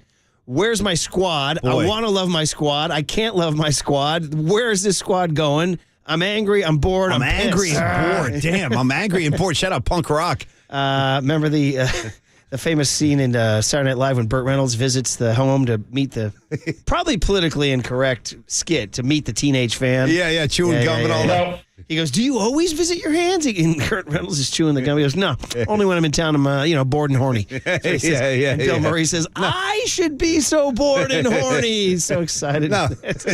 Anyway, okay, let's get into a little bit of last night's game before we get into some 49er talk. What went wrong last night? Shout out Scott Friday. Can you give me the Untouchables? What went wrong on the other side? Yes. If you're gonna, is that what they're giving you? Because I'm giving you that. I don't know if their depth has that. If you're going to go mid 80s, a little ska soul movement there, the Untouchables, who are playing, by the way, actually that's a different story. Fishbone was my other one. All right, guys, let's do this. We'll be right back on KNBR 104.5 and 680, the Sports Leader. You know what? I don't think I like Copes.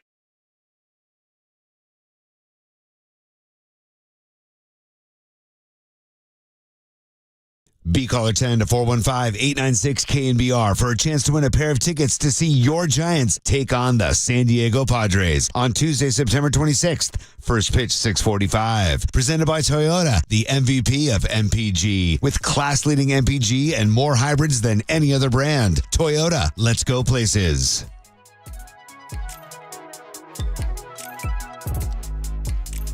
All right, thanks, Marcus. Hey, Paulie Mac saying good morning. Hey, Murph was talking about the Thursday night matchup, looking to get some action on that. Test your skills out on Prize Picks, the most exciting new way to play daily fantasy sports. All you have to do is select 2 or more players.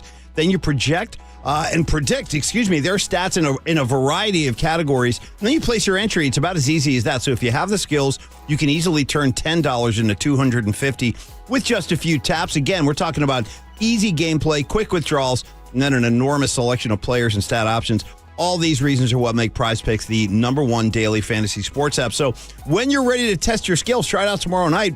You can join the Prize Picks community of more than 7 million football fans who have already signed up. And right now, Prize Picks is going to match your deposit for up to $100. So the first time you put $100 down, they're going to match that. You put $100 down, they're going to put $100 down. Only happening at Prize Picks. So visit prizepicks.com/leader. That is the code word you're going to want to use, as in the sports leader. Once again, prizepicks.com/leader. And again, the first deposit will be matched up to $100. It's Prize Picks, daily fantasy sports made easy.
Listen to the sports leader anywhere, anytime. Download the all-new KNBR app. Now, Murph and Matt continue live from the KNBR Casino Matrix Studio. Casino Matrix Progressive Jackpots are here. Where are you? Just drop in. Please play responsibly. 1-800-GAMBLER. More chance on the left-hander. With 2 down and 2 men on base. Presumably the last hitter of the night for Sean Manaea. Swung on, ground ball right side, and booted by Wade. Picks it up, throws back to first. Not in time. Safe at first base is Cole Calhoun. All hands safe, bases are loaded. But that's the 100th error committed by the Giants this season, and that's most in the major leagues by quite a bit. Wow, it hurts even more to hear it from the Cleveland broadcast. It does, right? I agree. Know, right? It's like outside the family, like, damn. It's like, man, they're chiming in here. Do you hear this, Paulie Mac? Maybe the boys might want to use this on an upcoming Friday here. But these would be the LA, mid-'80s LA sort of ska, soul legends, the Untouchables, who played, by the way, my senior year high school prom. That sounds really nice right there. An absolute coup that we got them. We had it at the Embarcadero Hyatt down here. Paul, you ready for this? They didn't show up till like 12:40 a.m. and they played 1 or 2 songs, and then the hotel said 1 a.m. curfew. It's over. Not a bad gig. So it was like a full night's pay for 2 songs. They basically no-showed us. But we still brag and say the Untouchables played our prom, which was a huge coup. Yeah. But this is one of their more memorable songs called "What's Gone Wrong," and I told Marcus to cue it up for the Giants, who couldn't turn 2 last night. Not really. And we're kicking it around, and they only got 1 run. They went 0 for 8 with runners in scoring position. And this is, again, like after they're gone wrong. And how, go back to you and I sitting on that stage at FanFest with Gabe Kapler when he reinforced, really for the better part of one of the segments we did with him, how much of an emphasis on defense there was going to be this year. Yeah. We're going to win ball games because we're going to tighten up the defense. That was a big message he was getting out there because he goes, last year, with the 500 record, if we played a little bit more sound defensively, there's probably 5 or 6 more wins that would have gone our way. And again, Murph, I don't know that we're seeing the... So let's talk about this, right? So they one of their big ones was we're going to play Conforto and Haniger in the outfield and get Jock out of the outfield. That was one of the big ones. And as it turns out, those 2 guys have been injured a ton. It was just last week. Jock was out there skating around, lunging, One jumping. of the things we said when they signed him was they wanted to be healthier, but they signed 2 injury-prone guys. And turned out that Conforto and Haniger got hurt. Now, Haniger's was kind of a freak one. He got hit on the hand, but that's his whole history. That's his rep. I remember the day the Giants made the move, Marcus, you said it. He goes, the guy's always hurt, though. That's the problem. Nice little player, but again, he's always hurt. It was a ball in the hand. I know, Murph, but he's had these freak injuries before. He took a ball to the other ball. Brandon Belt was like that. Some guys just find a way to get hurt and wind up out of the lineup. It just happens. So you think there is such a thing as like black cat luck on injuries? I mean, Brandon Belt seemed to have it, didn't he? And then there's other guys who just don't get hurt. Yeah, It's like I don't know.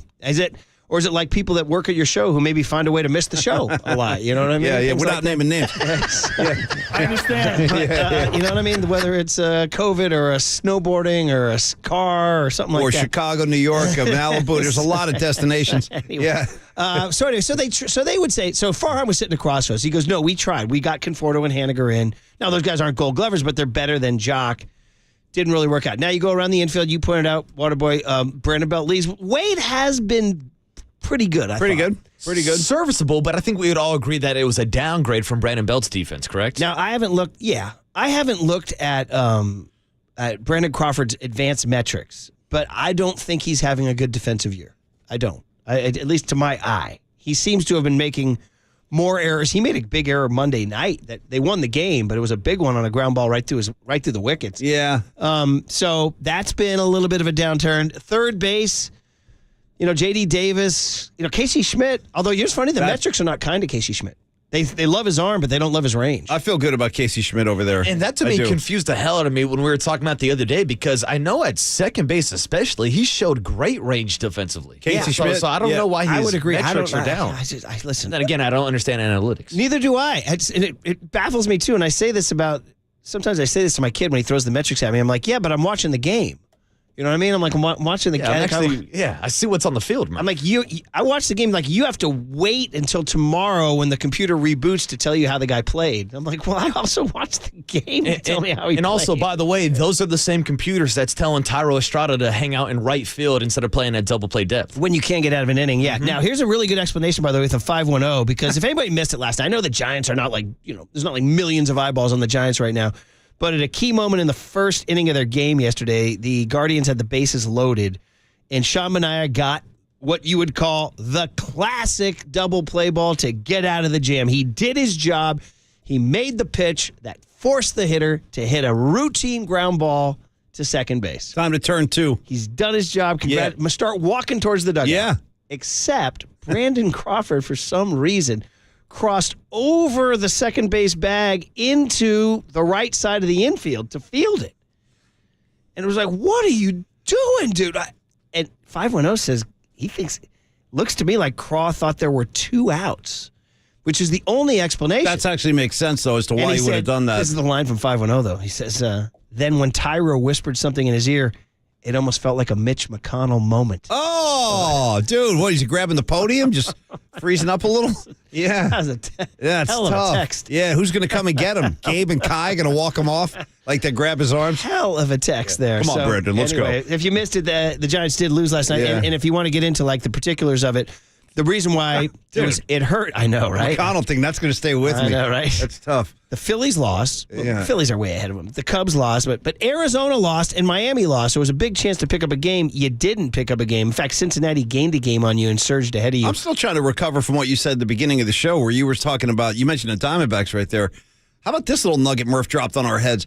We were talking about the attendance and how poorly the Giants are doing. Murph just goes, oh, yeah, by the way, the D-backs and the Rockies are both outdrawing the Giants. The Rockies.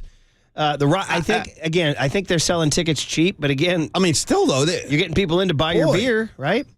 By the way, I was incorrect on that. Arizona is actually behind the Giants, so that's my bad. They're 4th in the West, so the Rockies are ahead of them, though. The Rockies are ahead. So second to last in the NL West in attendance, but the Giants are 17th in attendance. Yeah, it's not good. Dude, 17. No, it's not. Marketplace is like they tell you, like like the marketplace, like if you open a movie in the box out, nobody goes. I used to rip about Larry being upset when we would just simply have a conversation about the Warriors or like take our attention off the Niners for a minute, or the Giants rather. I would say, like, Larry's over there. He's like ripping phone books in half. He's on the Peloton. He's flipping out, sweating. Like, I can't even imagine what he's doing right now. Yeah. Like with the 17th in attendance thing. This is back in the days when the yard was full. Yeah, and Larry was still tight about it. Yeah, and that's the crazy part to me, boys, is that the fact that the Giants are still, quote unquote, in this wild card race or a game out or a game and a half out with less than 18 games to play. This could be the final month of Brandon Crawford's career. Yeah. And you look at the ballpark the last 2 nights, it's been empty. Yeah. Yeah, no. Well, they 23 last night, they said. Anyway. That's air quotes. That's a fluffed up 23. How about 415 with this text? Because did you notice in the 4th inning, Jock hit a foul ground ball to third and was completely gassed walking back to home plate. Stop it, dude. Stop it. I don't want to hear. Hey, Baggerly called him out in the mailbag. He said, boy, this was a hell of a mailbag. Oh, it was unbelievable. You've gone back now several times. My buddy of mine, Coach Jesse, I saw him yesterday on the pool deck at a TAM San Marin water polo game, and he said, "Did you read Baggerly's mailbag?" I said, "Oh boy, yeah, did I?" I said that was an endeavor going in. You had to roll up your sleeves and emotionally steel yourself. It's a hell of a bag for everything that was going on. Because people were just like, listen, you're not going to fire Farhan and Gabe. That's not going to happen. Just for so you're going to roll this right back out again. Perish that. Here thought. We go again. Greg Johnson has already said they're coming back. So the question is, how do you get better? And I guess, and this is again, me being a season ticket holder, the only optimistic thing I can say is the kids. The kids. So, play the kids, build around the kids. You got to like these kids. Can I get a big bat in the middle of that lineup with those kids? Is there a way we can fortify the kids? I was disappointed last week when I brought it up to Estes, and Estes goes, boy, you're counting out a lot. Well, you really are. If you're going to roll out the same recipe and expect like different results, I mean, I would say you got to bolster it in some fat. You got to at least bring in an arm and at least bring in a bat, at the very least. Well, the free agent market is dead. There's nothing out there. So, there's nothing. There's Ohtani and Bellinger, maybe. Did you read Jim Bowden's latest 10 most likely Ohtani destination story? No. The Giants were 9th in that list. Okay, perfect. Right, 9th. So you're saying there's a chance. And you know who the runaway number 1 is? It's the blue, buddy. It's the Dodgers. Yeah, of course. Of course it is. Of course. Are the Yankees even on the list? No, the Yankees were listed as, so he did 5 wild cards, and he said it's quite unlikely because, first of all, his argument is Giancarlo Stanton's their DH, and he's under contract to big money through 2027. Yeah, there you go. So it's going to be like a redundant signing. Yeah. He said if George was alive, yes, but Hal will not do that. No. But it was Dodgers 1, and then you know who else was like the mix? The Cubs were in the mix. The Padres were in the mix. Of course.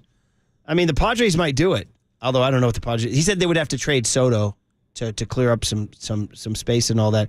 But it was depressing to read how certain he was that he's probably going to. And the Mariners, were in the mix. But he had the Giants. He did have the Giants in there, but he had them 9th. And he said that their biggest hurdle is going to. He said he talked to a bunch of people off the record, and Ohtani's people, and they're like, he doesn't have to stay on the West Coast. He wants to play in October, and he said he's done with the Angels. Somebody said he'd stay at the Angels. They said he's done. He said, you ready for this?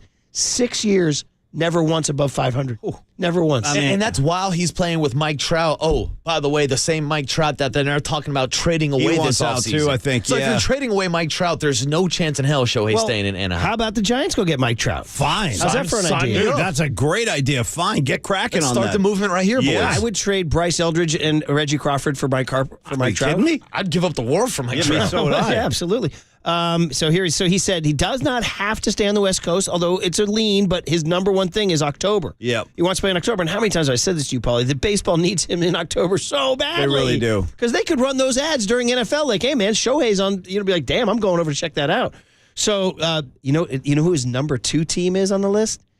Hey, come on in, Shohei. Have you seen my belt buckle? I got a big one in Texas. Yeah. I got Scherzer over here. I know you like sushi. I caught some halibut the other day. Yeah, let me show you my cattle ranch. So the Rangers, number 2. Fit Shohei with a cowboy hat. It says because their owner is one of those everything's big in Texas guys. Well, those Ray guys Davis. they don't like to take no for an answer. Those big oil guys, those Texans. Why don't you come play for us, you sons of bitch? I was talking to a real friendly son of a bitch. Yeah. He has the Mariners 3, and he has the Mets 4. Well, the Mets said they'll find a way to blank that up, though. If they were to land Shohei within months, there'd be chaos, and something would happen. He actually said the Red Sox will be kicking the tires, too. Nah, the Red Sox ain't getting him. He ain't going to Boston. And then the Padres, and then he had the Giants 7th. I feel like it's the Dodgers and the Padres. Something about that lore of the Padres, man. They all want to go down there. It might be the Dodgers or the Mariners. Maybe the Dodgers or the Mariners, and then the. I don't need to see Shohei. I need to see the Rangers at number 2, and I don't need to see Shohei raising the flag with the 12s when I'm trying to watch a Niner game. You know what I'm saying? I don't need that either. A listener wrote this into us. Did you see who did the 12s? What do they do? A flag, I guess. Is that what they do. They raise a flag. Remember, Timmy did that. Did you see who it was for the? Frickin'... Let me think about. You ready? I did not. For who? For what? Ricky Waters. What? Ricky Waters raised the flag for who? For what? Man flag. Yeah, for who? For what? At the the Seahawks opener. How about that? Boy. Did you remember him as a Seahawk? If you didn't tell me, no, I wouldn't. I remember him as an Eagle, of course, but not as a Seahawk necessarily. No. Did he even play for the Seahawks? I mean, maybe he retired. Maybe that was like his last. That's a great question. Maybe his last stop. You're making me laugh. Ricky, for who? For what? Yeah. Raise the flag, Ricky. For who? For what? Let's see here. And did he? Is his? He played for Seattle from 98, 99, 0001. Damn, bro. He gained over 1,200 yards 3 years in a row for them. What are you talking about right now? What are you talking about? Oh, well, you know what? To be fair, I don't believe they were not in the Niner division at that point. It wasn't like we saw Seattle all the time. That is correct. Waterboy, they were in the AFC. He was a fantasy god, Waterboy, in 98, 1,200 yards, 9 touchdowns. Rushing. That's Ricky running waters right there. And he caught 52 balls for 373. Ricky could ball, man. Guy was he probably like a third-round fantasy guy. I'll tell you one thing. They got rid of Ricky Waters. They haven't won a Super Bowl since. I know that. Unbelievable, man. Yeah. So anyway, Ricky Waters raised that up. That was their biggest problem during those late 90s Steve Young teams when they would like win their division, go to the NFC Championship. They didn't have a ground game. Once they got rid of Ricky Waters, man. That was the biggest. They had LaVille and it's underrated. Terry Kirby. One of the biggest free agent wounds they didn't recover. To a Bay Area team ever. They did not recover from that. Honestly. I mean, whether you want to talk about like Durant leaving the Warriors or, although they won a championship. They didn't have 1,000-yard back, actually, until Garrison Hurst came in. So there was like 5 or 6 seasons there where it was just patchwork. Jeff Kent leaving the Giants. Will Clark leaving the Giants in 93. That's probably the comp. Will Clark leaving the Giants in 93 sent the Giants into 3 years of wilderness until Sabian came in and made the big, bold trade in 97 for Jeff Kent. They had 3 lousy years after Will Clark, even with Bonds on the team. And I would say that's the analogy of Ricky Waters. Right around the same time, too. Waters left in 94. Yeah. And they never recovered. No. Even with Garrison, Hurst was good, but it still wasn't the same. It wasn't. Ricky was He was vital to that team. I mean, he's a borderline Hall of Fame guy. He's a borderline. I mean, he's not a Hall of Famer, but he had all the talent too. He had all the talent. He rushed for over 10,000 yards. Yeah.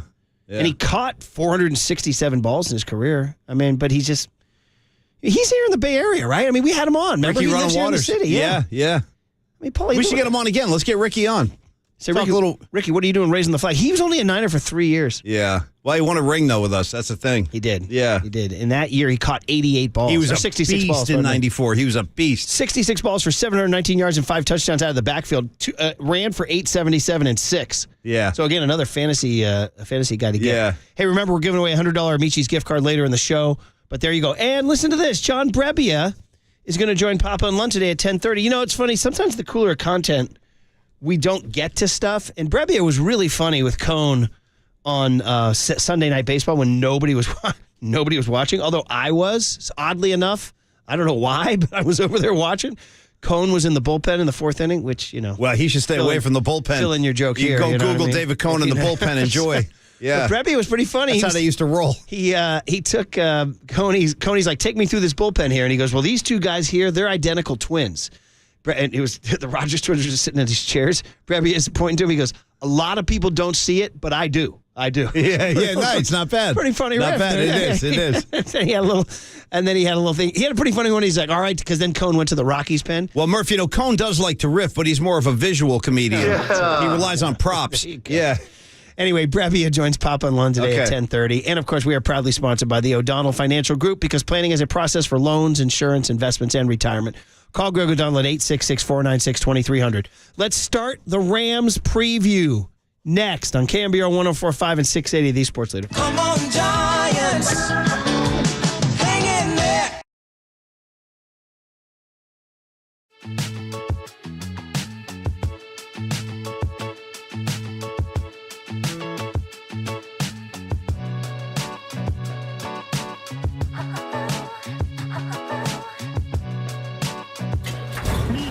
From the Chilton Auto Body Traffic Desk.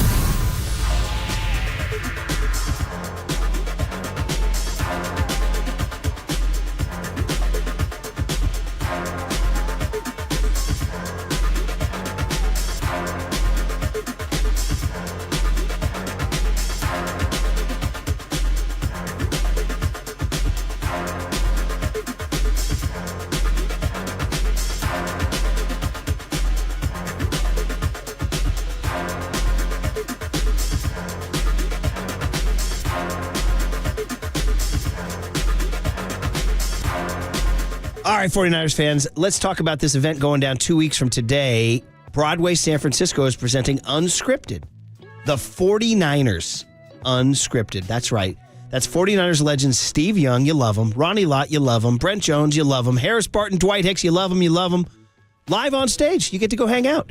And in conversation with, this is pretty cool, Olympic gold medalist and avowed 49er fan, Christy Yamaguchi. I hope she walks on with her gold medal. She's like, Super Bowl? Pfft. Try winning an Olympic gold, right? Anyway, they're going to rap. They're going to hang out, tell stories, and you get to hang. It's at the Curran Theater in San Francisco, Wednesday, September 27th at 7:30.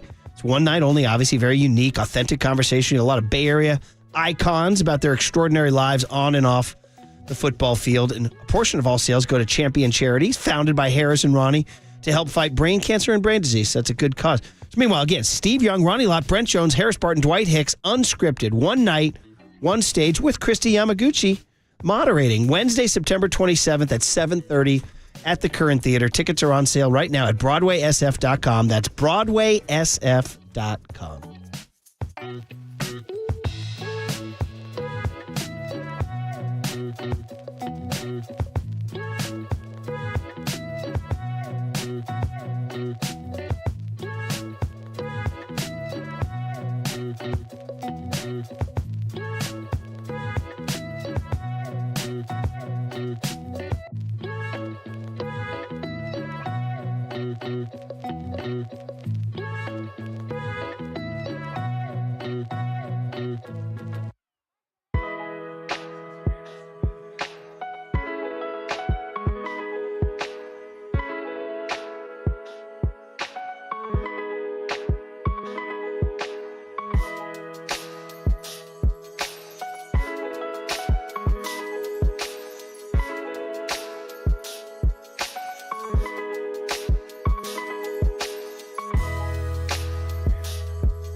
Listen to the sports leader anywhere, anytime. Download the all-new KNBR app. Now, Murph and Matt continue live from the KNBR Casino Matrix Studio. Casino Matrix Progressive Jackpots are here. Where are you? Just drop in. Please play responsibly. 1-800-GAMBLER. I mean, my goal for our team was to play with the right intent, just how hard we went from the first play to the last play, and I was real proud of our team in that way. Our defense, just starting out those first 3 plays, going 3 and out, really set the tone.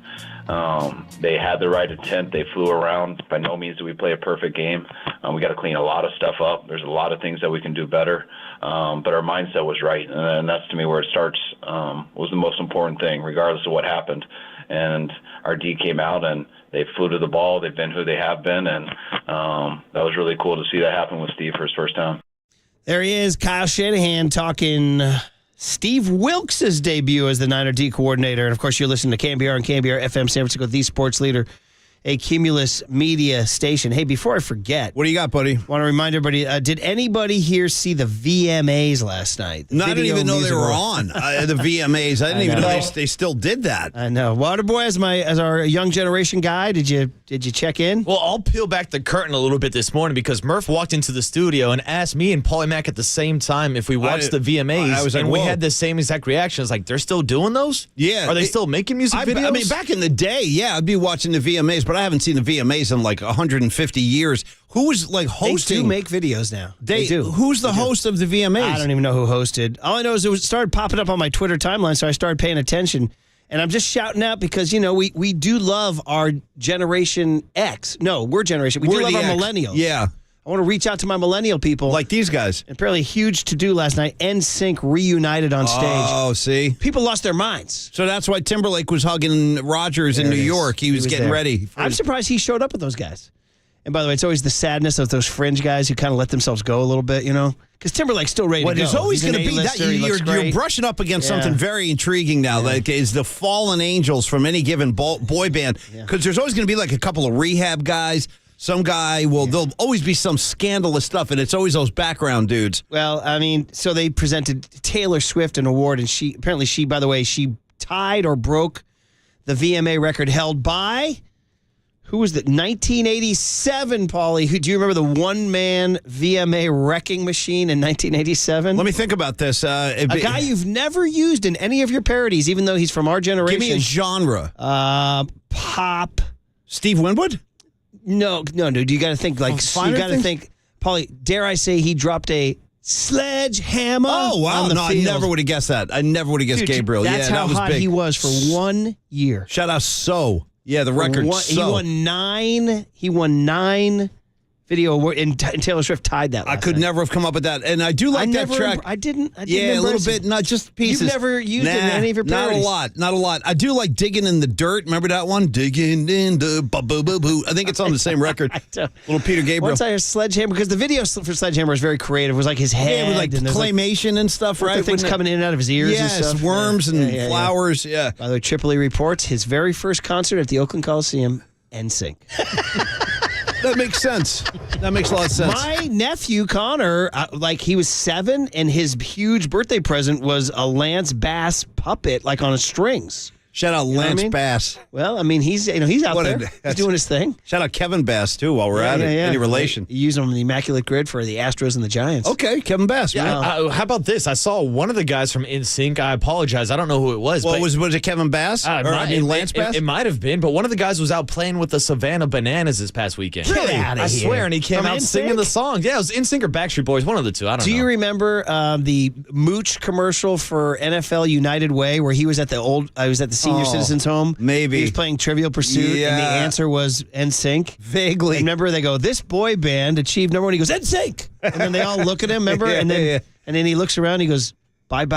Anybody? Nice, yeah, man. Remember that? So, Mooch will sell a spot. And for my Ted Lasso crowd, they, of course, do the bye. Bye. They do the dance to say goodbye to Dr. Sharon, right? Yeah. Is that right? Tripoli, run in and let me know. Is that right? Don't they do the bye dance for Dr. Sharon? Triple E knows the bye dance. He's been doing it for years. Lasso? Yeah. He gave me a blank look. At the end of one other non-football, non-Giants thing, this one fascinates me. Did you hear about that manhunt in Pennsylvania? I do. They got the guy. You're kidding. It's like finding a needle in a freaking haystack. See the way he got over the wall, Marcus? That whole little spider thing he did, going climbing. Unbelievable. Shout out Shawshank Redemption. I looked around. He goes, okay, I'm out. Here I go. Right up the wall. Then he got loose for like 2 weeks. Dude, he got a shave. He changed his appearance. Stole a van. I was actually really curious about that because rarely do these guys stay on the loose this long. Rural southeastern Pennsylvania. Yeah. They got him. Yeah. So anyway, it's only a matter of time, Marcus. Don't forget. I'm thinking in today, like in the old days. Don't try that one when they get you. In the old days, Morgan Freeman and those guys could escape, and there's no Apple Watch to follow them or iPhone. No, there's no ground sensors. Dude. I mean, back then you're not finding a guy. Shout out to Clint Eastwood being a gentleman, digging his way out of Alcatraz behind his bed like a gentleman. Oh, here's at the night. thing. Yeah, and now every single street corner, every street light has a camera on it. There's cameras everywhere. Sensors, home cameras. You can't be a criminal these days anymore. I told Murph years ago, they're always rolling tape somewhere somehow. Like you got surveillance cameras. There's a camera on us right now. Well, obviously with the stream. So there's no secrets anymore, Marcus. You can't hide. I am looking to slip away, but I'm not optimistic that I can pull it off. You won't last long. Yeah. Anyway, back to the Niners. We said we'd preview because today Matt Barrows will join us at 8:50. And, hey, it's the 49ers and the Rams. It's week 2. You got to start taking the Rams seriously. They dropped a 30 burger on the Seahawks. Right. These new Rams receivers that I just drafted in my fantasy waiver wire. Atwell and Nakua, get to know them. They're no longer Cooper Kupp. He's out, by the way, for the first 4 weeks. So let's get into it a little bit. But we always, of course, turn to Dante Whitner, who came on. And you just heard Kyle talking about the defense. And you're thinking about this defense, and you're like, okay, they signed Javon Hargrave. They let Ebukam and Omenihu go. And I was worried about that. They had such great depth on the defensive line. And yet here comes Drake Jackson. And I guess I was looking at some of the film breakdown. They said that the Steelers double-teamed Bosa, Hargrave, and Armstead so much, they were daring Drake Jackson to make plays. Yeah. And look what happened. He made plays. Yeah, Tim Ryan was complimentary about Javon Kinlaw, too, coming in for a few snaps. Said he got some nice push. You got guys like Kerry Hyder. You say that because I during the game, I thought, man, Kinlaw's not getting it done. But there were multiple people that said he showed well on film. Tim was complimentary, yeah. And I think it was a result of those double teams you're talking about. He had a little room to work. I mean, he didn't flash per se, but he got push. He got some push, yeah. Kind of did his job. I guess he was credited with 2 pressures, something. Yeah, I think 2 or 3, Murph. Yeah. So anyway, here's Whitner saying, last year's defense under D'Amico was so great. Dante thinks this is better. Okay. Yes, I think it is better than last year's group. And then to think about Sunday, Nick Bosa wasn't even at full strength. He was just basically the decoy, which allowed a lot of those guys to get one-on-ones. Drake Jackson, he should thank Nick Bosa. Eric Armstead on that initial penetration to flush him out to Drake Jackson had a phenomenal game. And then late in that ball game, Javon Hargrave came away with a sack and a few big stops on the interior, which they're going to need this week against Williams and Akers. If they can set the edge and get penetration, I don't really see why this should be close. I think this defensive line has the ability to rival what the Philadelphia Eagles did last year with over 70 sacks. Okay. I mean, big expectations there with Dante. So he's talking, obviously, about Hargrave. He's talking about Drake Jackson and, of course, Javon Kinlaw, as you mentioned. Pretty cool. So he's talking about Kyren Williams is the new running back for the Rams. 15 carries, 52 yards, 2 touchdowns up in Seattle. 15 carries, you said, for 52? 15 for 52, 2 touchdowns. Cam Akers, ready for this? 22 carries, only 29 yards, though. Yeah. But he got a touchdown. But Stafford threw for 334. Stafford had a good game. Get to know these 2 new guys. Puka Nacua, welcome to the mid-segment reads, 15 targets. He's the new Cooper Kupp. And they're also saying that Aaron Donald is all recommitted. He said he wants to. They kept saying this during the broadcast that his big message to the team was, I need to reintroduce myself to the NFL this year. So, he's all pissed off now, too. Okay. Got to contend with him. So the Rams ran Akers and Williams for, looks like, 81 yards on 37 carries. So the Seahawks did a pretty good job. So can the Niners' run defense continue stuff the Rams? Well, it means everything to Fred Warner. Did you see how he opened up that ball game? No hesitation, downhill, 1 back in the backfield, which means everybody in the front 7 has 1 gap that they're responsible for, and he knew that he could just take that gap and run as fast as he can to get to Najee Harris and almost knock his helmet off, Pop. When you put a front 7 together like this, it's all about the physicality, the size, the attitude, but also the unselfishness. Run defense is attitude and unselfishness. How many guys can your defensive tackles eat up consistently without being knocked off the line of scrimmage allows your linebackers to play free? and it's like a puzzle, right? And every guy has their gap, and it can change based on tight end motions or misdirection. And right now, with the way the 49ers are playing to run, you know, I don't know if any team in the league right now could run on the 49ers defense. Oof. Damn. Now, Dante is very optimistic about the Niners. You have to factor that in. He's always, remember I see your winnable games. Exactly. Yeah. He's saying he doesn't think anybody can run on the Niners. And this is a defensive line that obviously we're paying a lot of attention to Hargrave up the middle, but it's something that we talked about after the NFC Championship game last year, and everybody focuses on the injury to Brock Purdy, but that was a weakness for the 49ers defense was the Eagles running up the middle. I think that all changes this year with Hargrave. Yeah. I mean, man, oh, man. Well, we'll see this week. And again, the Rams now came in. They're more of a passing team. Stafford threw for 334. Stafford's definitely going to test the Niners secondary. There's Tim no Ryan told question. us he thinks he's healthier this year. He had the bum elbow last year. He did say that, yeah. Two more there here on the Niners. The Niner QB, Brock Purdy, the wrestling nurse. Whitner has a new nickname. He told Papa and Lund here. Cool, calm, collected. I think that I have a new name for Brock Purdy. It's called the franchise. Wow. Yeah, he's the franchise. You know, we all know that there's no direct science to picking the right quarterback. As long as you get him on your roster and he gets the opportunity and he makes plays, then that's when you consider him a franchise quarterback. And think about all the guys like Justin Fields, all of these guys that were picked in the first round, top 2-3 picks, and they never really pan out, right? A guy like Brock Purdy kept his mouth closed, Mr. Irrelevant comes in, and it never looked like it was too big to him. He's right. I mean, the franchise? Isn't the franchise more Nick Bosa? And who was that? Wasn't that Marquise a good one who called Jimmy G? Hey, franchise. Franchise, where you at, franchise? Hey, me and my boy, franchise. That's a By the way, was that Marquise? I think that was Adrian Colbert.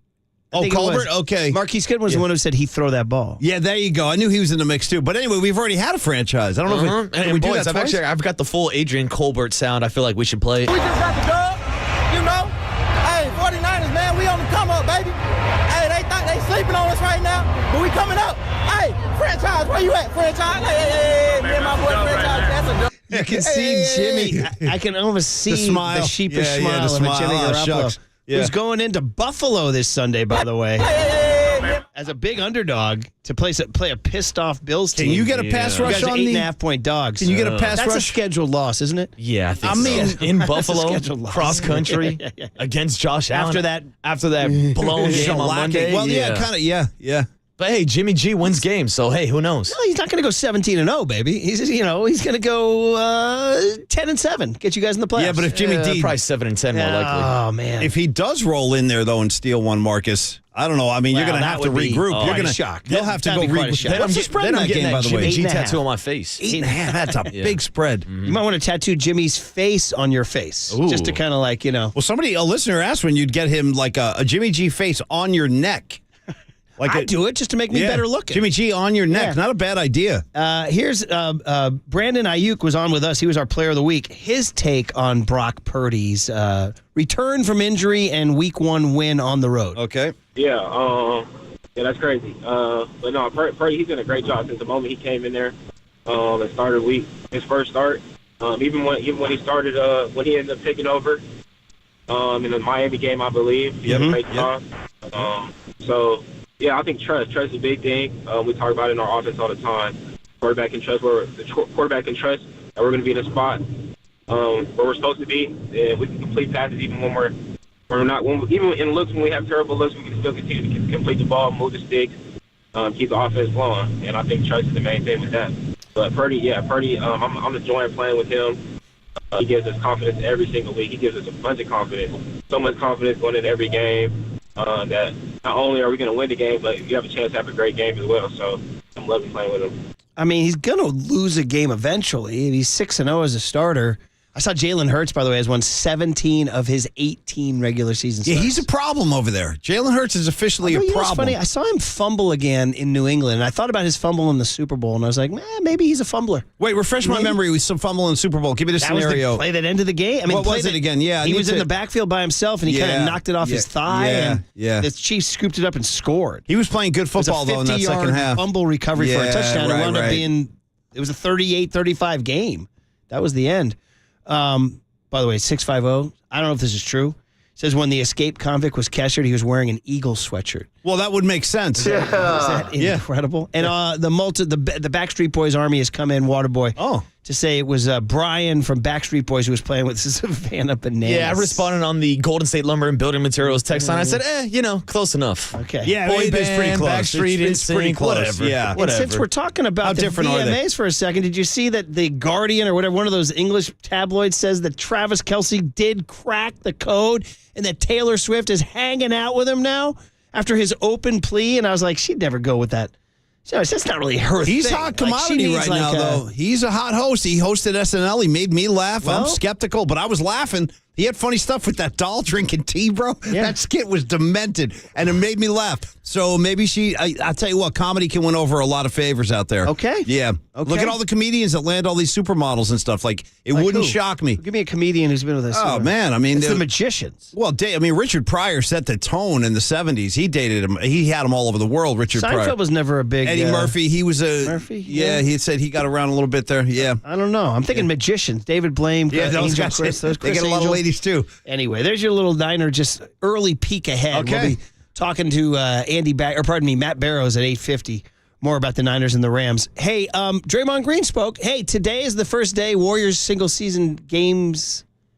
game tickets go on sale. Grab a Christmas Day ticket, right? So go to Warriors.com per Raymond Ritter. Nice. And get your tickets. Almost time, Raymond. It's almost time, baby. And also, Mike Dunleavy get a quote to the Chronicle about the new load management rule, and Draymond spoke. We'll hit that. Oh, good. And then, of course, Dwayne Kuiper joins us on a Wednesday because of the old switcheroo. Kuip on the Giants' day game today against Cleveland with Kyle Harrison on the hill. That's all coming up on KNBR 104.5 and 680, the Sports Leader. Franchise, where you at, franchise? Hey.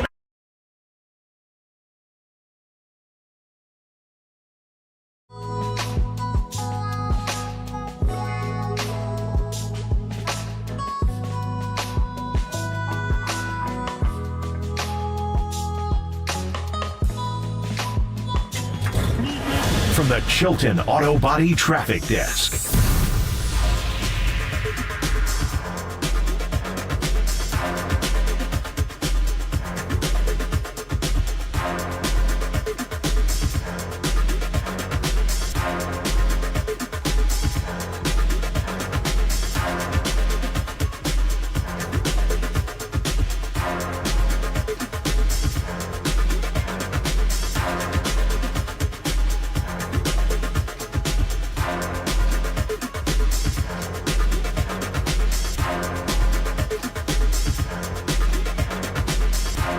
By the way, everybody wanted me to remind the audience that Pete Davidson would be an example of a very successful comedian. But is that extenuating circumstances? Well, you know what I mean? there are variables involved, but he's been able to land a few high-profile dates. Anyway, I'm here to actually talk to you about QC Kinetics.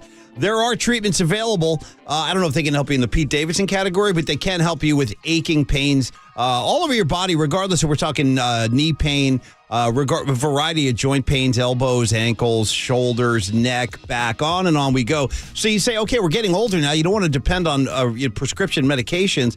Those can be very dangerous. So here comes QC Kinetics now, the nation's leader in regenerative medicine, now open in the Bay Area with 2 locations, one in Pleasanton, one in San Jose. Now, regenerative medicine uses highly concentrated healing agents found in your own body. These powerful treatments can restore and repair damaged tissue in your aching joints so you can move without the pain that's become such a problem for so many people. With over 100 clinics nationwide, they've treated thousands of patients, had incredible success. And again, locations currently in San Jose and Pleasanton. You can schedule a free consultation simply by calling 877-70-REGEN and then enjoy and restore your body. Let it repair itself. 877-70-REGEN, 877-70-REGEN.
And now, time for the Protect Your Assets with David Hollander Business and Technology Report.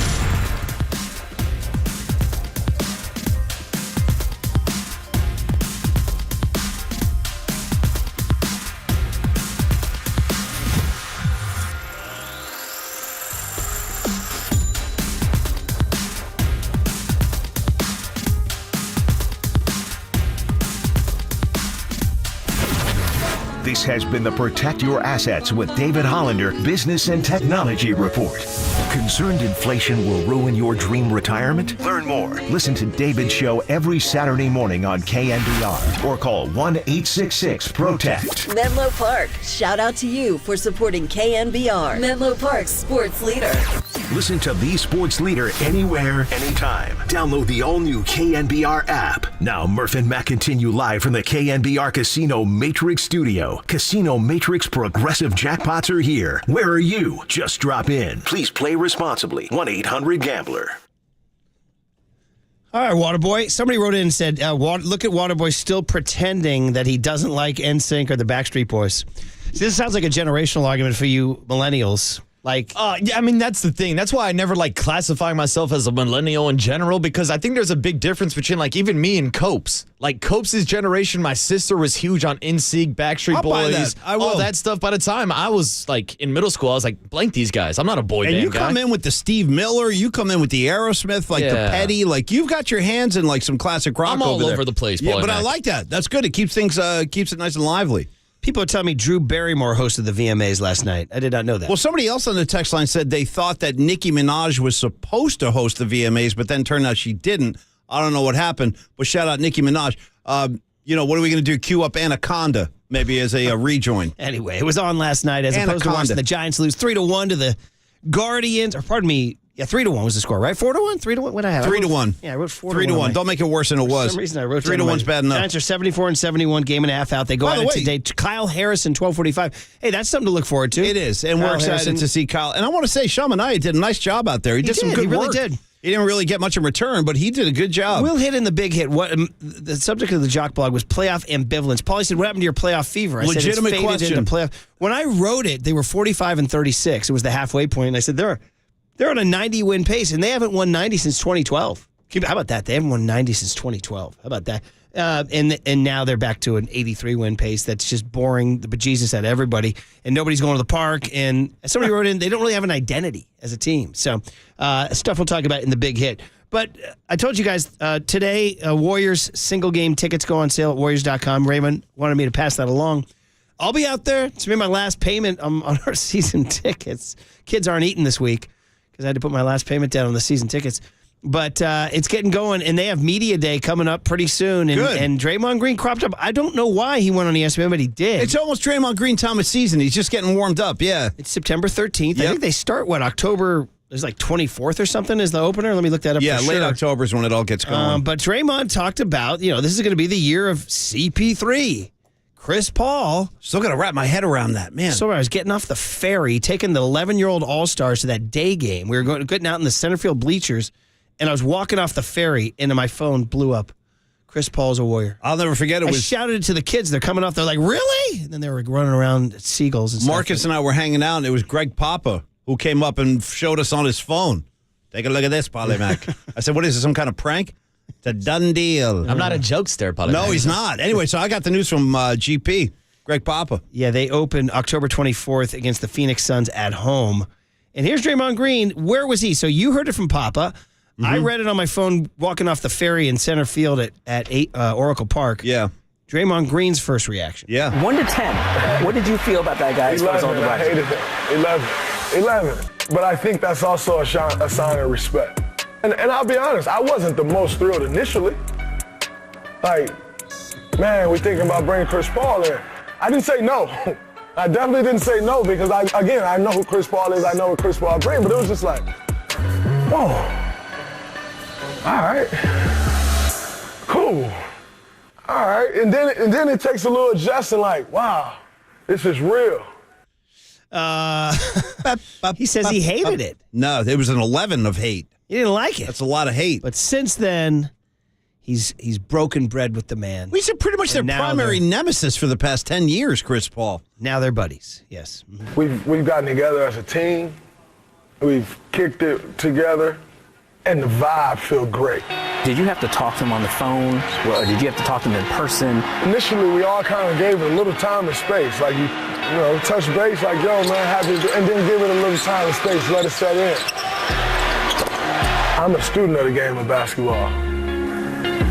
And Chris Paul is a master. And I'm looking forward to learning from him. Okay, so now we're like spinning positive here. Well, you got to try to do that. I mean, they're going to have to make it positive, and it is going to be weird though. And I do wonder about his opening night, like introduction. Like, will it be a mixture of booze? I say yes. There will be some booze sprinkled in. He'll have to win that crowd over, and I'm sure he will in time. He's a great player. But I think his primary thing, Murphy, will be helpful with the second unit and some of the younger guys. Although there was talk about him being in the starting lineup, so. How it all shakes down and what it all looks like remains to be seen, but it is going to be you're asking a lot of the Warrior fan base to embrace this guy. Well, and it's going to be, if you want to win a championship, you better embrace him. And here's what Draymond says. See, Chris Paul's never won one. It's time to get him one. We got new faces in, and I'll be straight up about it. Like, my goal this year is to help Chris Paul get his first championship. That's my goal. It's not to redeem anything about Draymond. My goal is that we can help Chris Paul get his first championship. Okay, well, we're setting the expectations with a crazy beat underneath too. By the way, everybody's coming at me about the 107 wins in 2021. Yeah, I get it. You know what I mean. What are you talking about? Other than 2021, they haven't won, because I said they haven't won 90 since 2012. Oh. I really honestly don't really I was not even counting 2021. That was like the most alien year of all time. And it's not doing anybody any favors to keep mentioning it like it was some... Well, because I said they haven't won 90 since 2012. Yeah. And I really mean that, like, in non-alien years, they haven't won 90. Yeah. That was an alien year. Where'd that come from? Where does that... Like, it came from Buster Posey coming back, Brandon Crawford being an MVP, and Brandon Bell hitting 29 home runs. Yeah, all That's stuff. what it came from. And the emergence of Logan Webb. And the guy who I just read a story on the American League Cy Young leaders, and they said Garrett Cole's running away with it, but you know who's right there on his heels? Who? Kevin Gausman. Yep. Wow. Well, you don't want him around. You got to get rid of him. Exactly. Imagine having that rotation right now. Harrison, Webb, Gausman, and Cobb. Dude, now I'm feeling good. Bring it on. Oh, and boys, by the way, Kevin Gausman making $22 million this year. Giants are paying $24 million for Ross Stripling and Sean Manaea combined. Speaking of other arms that have gotten away, a blunder. I got to say, too, now, I know I'm not going to compliment his entire year because he was barely out there, but I did see the Rooster working at Fenway last night. Last night, 9 strikeouts, hitting 98 on the gun. Really good. It looked like the Rooster might He's be got back. He's got his new look. He's got that little mustache going. Have you seen him, Murph, the Rooster in the Yankee? I didn't, but I read that yesterday that makeup game, that Red Sox game, tickets were available for $1 on StubHub, and it's the lowest Yankee Red Sox attendance since the 90s. Wow. Yeah. Red Sox are just like the Giants. They're 73 and 71 and boring their fan base. People are indifferent. Yeah, because my friends in Boston aren't buying this team. They're not. The Red Sox being indifferent. Yeah. So anyway, there you go. All right, Dwayne Kuiper on a Wednesday. Let's ask him about those double play situations. Come on, Kuiper. Coming up on KNBR 104.5 and 680, the Sports Leader. Yes!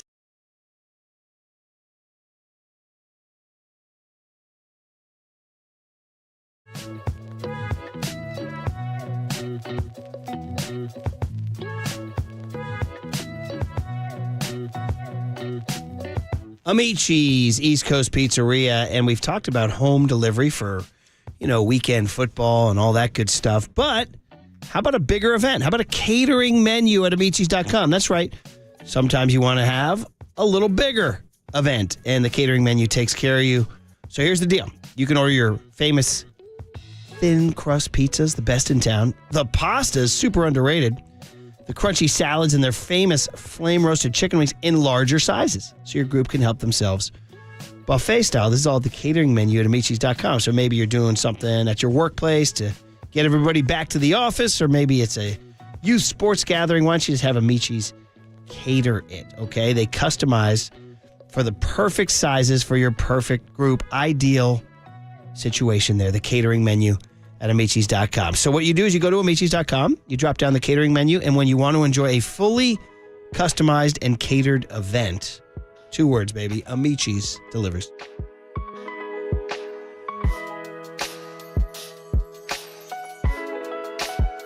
Be caller 10 to 415-896-KNBR for a chance to win a pair of tickets to see your Giants take on the San Diego Padres on Tuesday, September 26th. First pitch, 6:45. Presented by Toyota, the MVP of MPG. With class-leading MPG and more hybrids than any other brand. Toyota, let's go places.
Morning Bay Area. Good morning.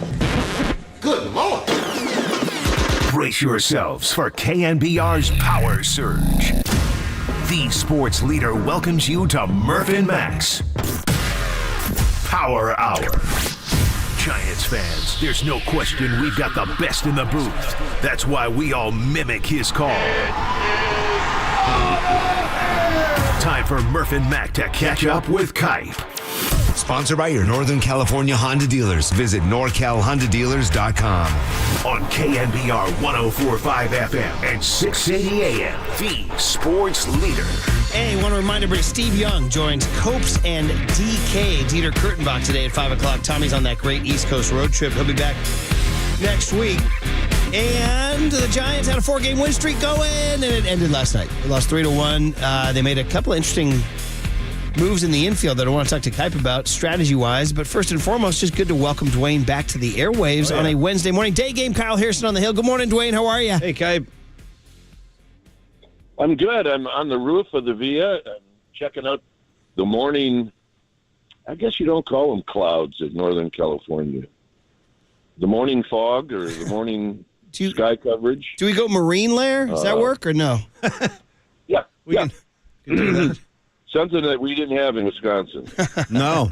What was it? You guys said last night, the mariachi band in center field, Kipes, you said not in Racine in the 50s, right? 50s, 60s, probably even in the 70s. I mean, literally, I didn't until I got to San Antonio, where I played Double-A ball. That's where I really became familiar with Mexican food. I mean, I tell people all the time, I mean, it's not that we were backwards in Wisconsin, but, you know, my dad's trying to pay for a farm. We didn't eat out. I mean, I didn't have pizza until I was 16. Ooh. We ate at home three meals a day. Yeah. And so, yeah, I was a little bit behind when I went off to college, but you learn quickly and you find out that there are other things in this world that are really, really good. And the mariachi band was great. I mean, they were really good. They somehow couldn't come up with any runs, but they were good. I'll tell you this about mariachi bands. I think they may be one of the more underrated things in life. I was at the Giant Padre game on Friday, as were you. And I don't know during innings if you were running to the bathroom or getting some coffee or whatever, but they had that mariachi band on the Friday night, and the crowd went crazy. Where do they play? They were playing out in the outfield, and they showed them on the big screen for the entirety of the middle, and the crowd went nuts. Yeah. Do you remember that, Dwayne? I do, absolutely. Yeah. And the crowd was so excited. It's like, well, maybe we had to do this more often if they liked it. It was great. You know? Yeah. So, but anyway, like I said, they didn't provide us with any runs. No. It was too bad because everybody involved in the wild card race lost, except for Cincinnati. So you look at it two ways. You missed opportunity or you dodged a bullet. One of the two. Yes. I mean, if you want to feel better, you go for everybody else lost. If you want to feel bad, you go for they had a shot to get closer, and for whatever reason, you always give credit to the guy on the mound. Cal Quantrill threw the ball really well, but at some point you get tired of saying that about the other guy. And they were 0 for 8 with runners in scoring position, which they've been pretty good at lately. Oh, yeah. But it was really a game where they put themselves in a bad spot by just not cleaning things up defensively. Yeah. And when you're in a hunt with other teams, you can't have many games where, you don't make the right choices on where to throw the ball. And look, errors are errors. You're going to miss balls, but, it's better to miss them in March than to miss them in September. And I know, look, I heard you guys talking about it. I saw it in the paper, and we talk about it a lot, about the number of double play balls that Sean Manaea threw that didn't get turned. Yeah. And, we go over and over this with Mike because Mike's an old school guy where he wants every second baseman and shortstop to play double play depth. Right, yeah. Meaning don't put that second baseman towards the hole because otherwise you're not going to be able to turn a double play. Sometimes it's hard even to get to second base for a force play. But when he complained about it, he went to Ron Wotus, and you probably know the story. And Wotus said, yeah, you know what, in a lot of ways I agree with you, but let me show you the data. And we go back to data again about how we're taking hits away in that hole more than we're ruining double plays. And so that's basically what it is. I mean, 30 years ago, those would have been double plays. They're not now, just because of the way teams align their defense. And what's right, I don't know. Mike claims that the pitcher out there is pitching for a ground ball, and he gets the ground ball, and they don't get the double play. He said that's why it's frustrating. Somebody else is going to say, well, what about all those plays that have been made in the hole where we kept that ball from going into right field, and we kept the situation from being first and third? So, I mean, a lot of different ways you can argue it. But and look, the Lamont Wade fielding error kept that inning going, and then the next hitter got a base hit to knock in 2 runs. So, and plus, I don't think I've ever seen a team hit more balls to the warning track. It's like we need a little bit more oomph. Yeah. And because it's really frustrating. I mean, Sable hits one to the top of the wall that. Wow, what a catch! Don't hit the ball with Miles Straw. Yeah, right. So anyway, it was just a frustrating loss, and you got 17 more games left, and you can't have frustrating losses. No, you're right. It was very frustrating. The one that was really confusing was the first inning where Brandon Crawford crossed over into the right side of the infield, and they didn't get the double play. Do you think there's a chance he didn't know? He thought there were 2 outs? That's the only explanation, I think. No, I think it went back to a couple of plays before that where Estrada was playing way over in the hole, and he thought that he had a better shot at getting the ground ball than Estrada did. Okay. And Estrada got there, but it kind of caught Crawford past the bag, and they could only get 1 out. So I just think it was Brandon Crawford being aggressive, and he got caught in a spot where Thairo Estrada made the play. And I don't know if they'd have turned a double play or not, but it really turned out to be a close play. Just to get the 1. That's the problem with the data and the shifting and all that, is that when it doesn't work, it looks so bad. That's the problem. And the perception is so much in sports, It does. Well, for so long, Murph, it was the left fielder played here. Yeah. The center fielder played here. Yeah.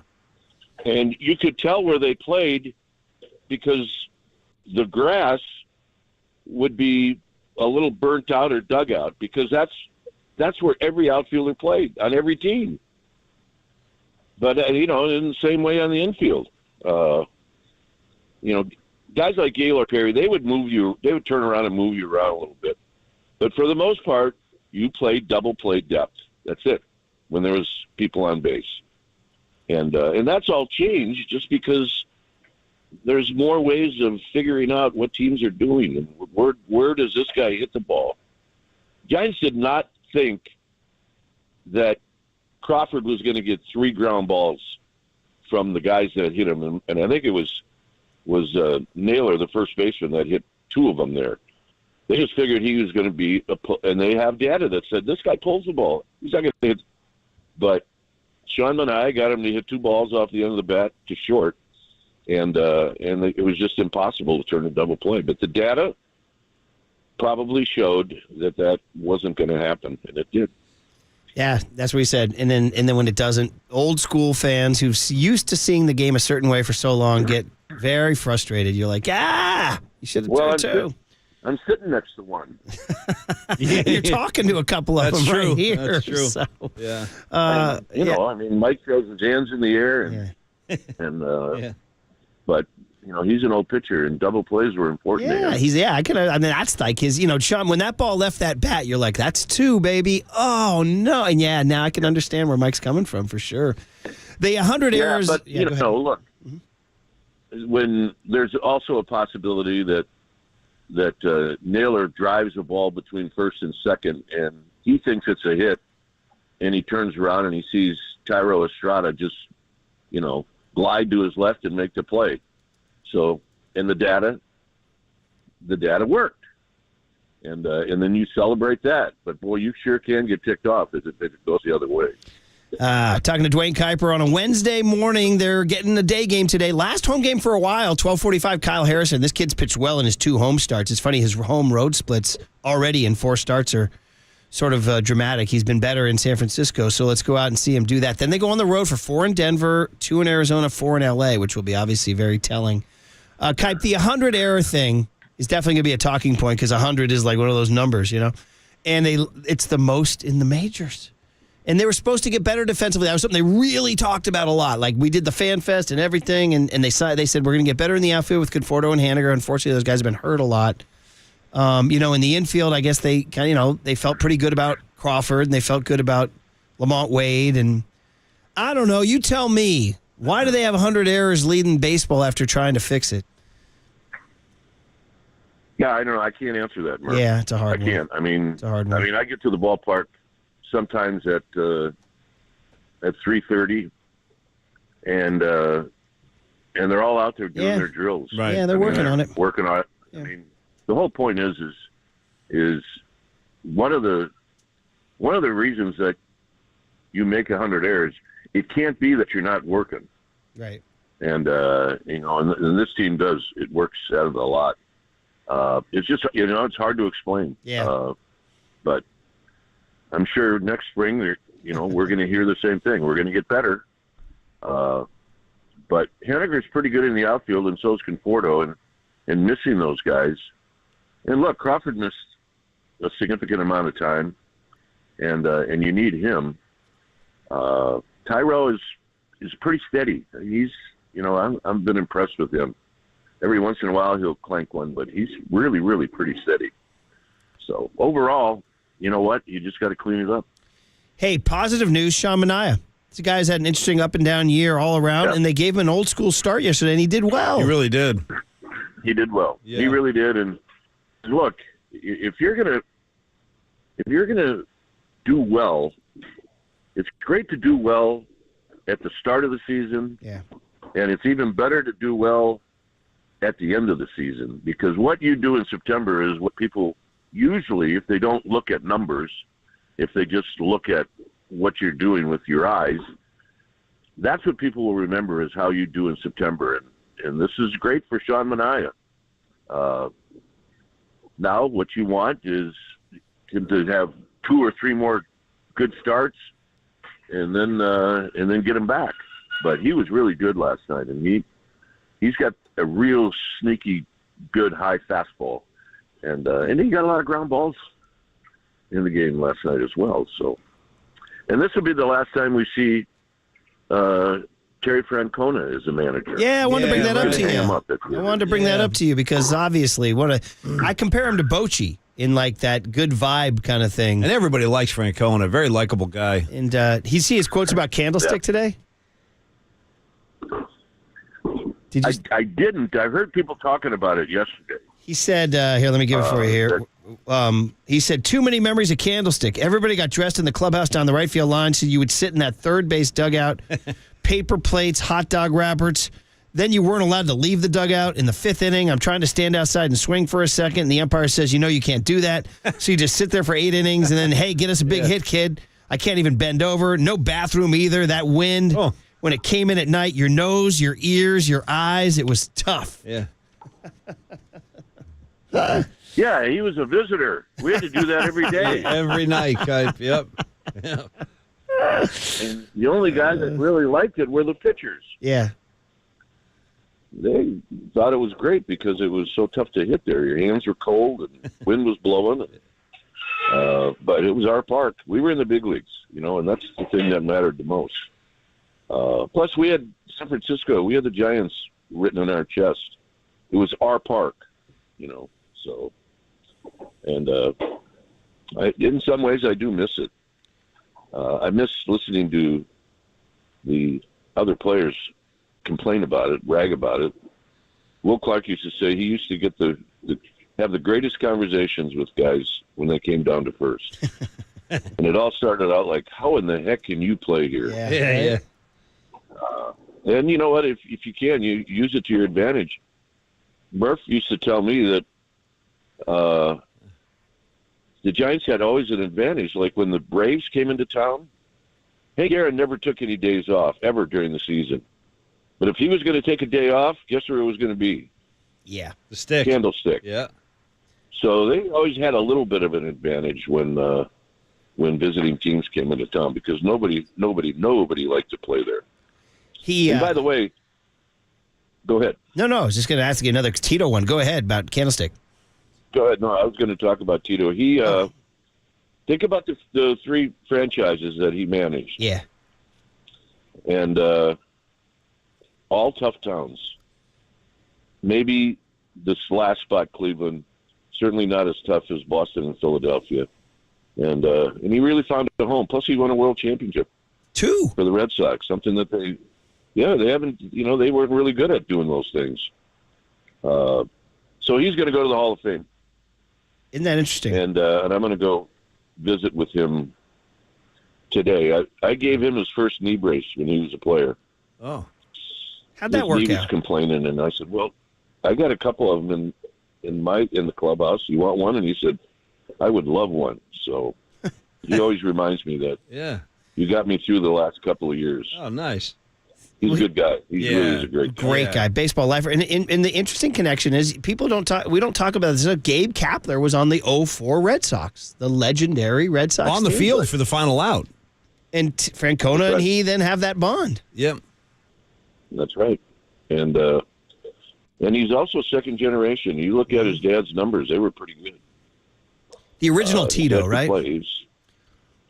The original Tito. Yep.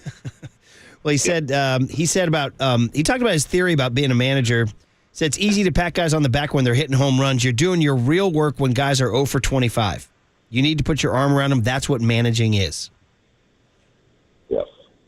Well, Frank Robinson used to yell at guys when they were going good, not yell at guys when they were going bad. Or, yell at the team when they're playing well, back off when the team's playing bad.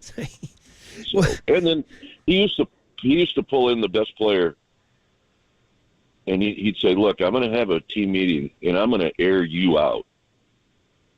Okay. And I want you to know that it's make-believe. Really? Okay. But if I air you out, everybody's going to think, my God, if he's going after that guy, he's going to come after me too." Yeah. And he would air out this guy, and everybody would look at Frank like, holy smokes. Yeah. He's ragging on our best player.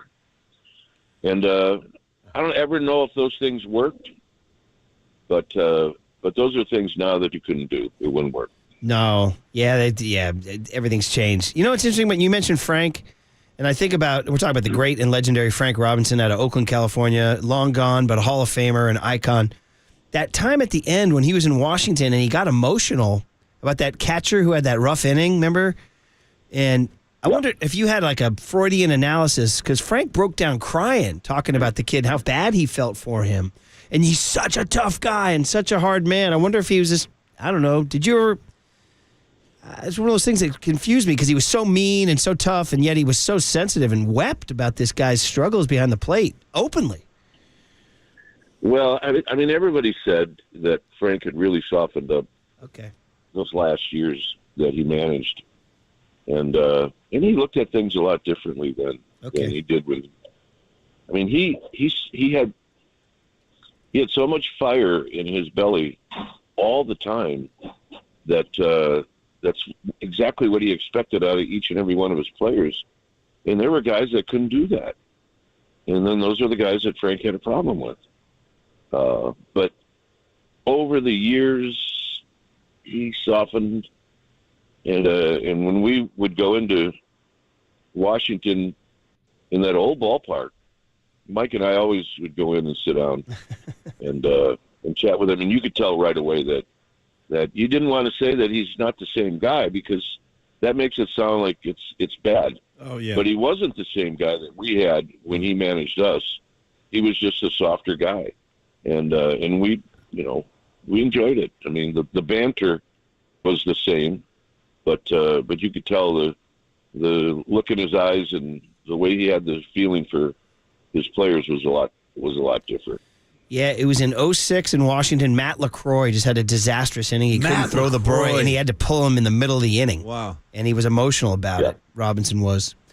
And there's a good story about it I just found online. So, but Francona, do you feel kind of the Bochy thing? I mean, old school, right? Another in this era of the new manager. Although I say era of the new manager, guys like Bochy, Dusty, Showalter, they're still out there. They're out there. Yep. But Terry Francona, man, the old school guy. Well, I don't think he really wants. Yeah, I don't think he wants to shut it down, Murph. But his body had so many health problems that after a while. I mean, you forget what a grind a full season is, because it just doesn't start on opening day. I mean, it starts in February now. Yeah. And if you're lucky enough to get to postseason, I mean, you could play in November. So that's a long season for everybody. And then I'm not surprised that Boch came back and wanted to do it. And I'm not surprised that Terry Francona is going to shut it down either. So Anyway, I'll say goodbye to him today. Well, that'll be great. I'm glad you will, and it's for sure. By the way, have you still? Is it still weird seeing Guardians on the uni instead of Indians? I've messed up a number of times. It's hard. Yeah. But I will tell you something. When I tell a story about when I played, I don't use Guardians because when I played, it wasn't the Guardians. I mean, I talked about Rick Manning, my longtime teammate who's in the booth next to us.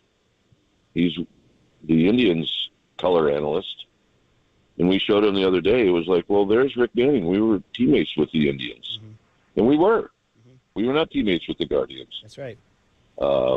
But I get it. You know, when you talk about the team now, it's not the Indians. It's the Guardians, and that's what you go with. And that's fine. That is it. We've been messing up here, too, for sure. And even the old nickname, the Tribe, is something that people just broadcast. You don't say that anymore. Hey, last one is ending on a positive note. In addition to you seeing Francona today, which should be awesome baseball conversation. Patrick Bailey comes back today. Oh, good. After the week off, and it's funny they won. They won games they won 4 in a row there. They went 4-1. That'll be catching Kyle Harrison today. Yeah. Well, I think the schedule had a little bit to do with that. Yes. But I don't want to take anything away from what Joey Bart and what Blake Sable have done. Look, they're backup catchers. So when you win games with backup catchers, you're doing something right, and they were doing something right. But this kid is really, really special. Not just, he's really special how he handles the pitching staff and what he does behind the plate. And then I don't know what he's going to hit. If he hits 260, I think everybody would be really happy with that. And he's capable of hitting better than that. But we don't know for sure what he's got offensively. But he's a switch-hitting catcher who can control the game, and he's got a chance to be a good offensive player. I don't know if it's just that alone, the season's been a success. Because now you know what you got for a long time. Cap, if he hits 260, he'd be like, he'd be the silver slugger on the Giants. That's a team that's struggling. Although Tyro's hitting 270. Yes. Murph. Yes. Yeah. You said let's end on a positive note. He did say that, Kipe. You're right. You put it on a tee for me. Flores is hitting 287. I did not put it on a tee. I know. You had a dig for that. I did. You're right. You're 100% right. So would you like to try again? Yes. Yes, I want to try. I love Pat Bailey, and I would agree with you. And in fact, I wrote about this for KNBR. Like, if there's one way to look at this season, is that the really positive spin is that they contended. They're not out of it. They still might make it, and developed, which is hard to do. And Bailey is the ultimate example there, and the guy pitching today too. Giants have a better idea about their organization now than they did before the season started. There you go. And that's a good thing because, when you try to build on this team during the off season, it's helpful to know what you got, and they got a pretty good idea as to what they have. We need to know. Good positive note at the end. Yeah, and that's who. Those are the guys that Ohtani's going to be playing with. So there's an even more positive note. Okay, all right. Okay, just be careful. I know where you're going.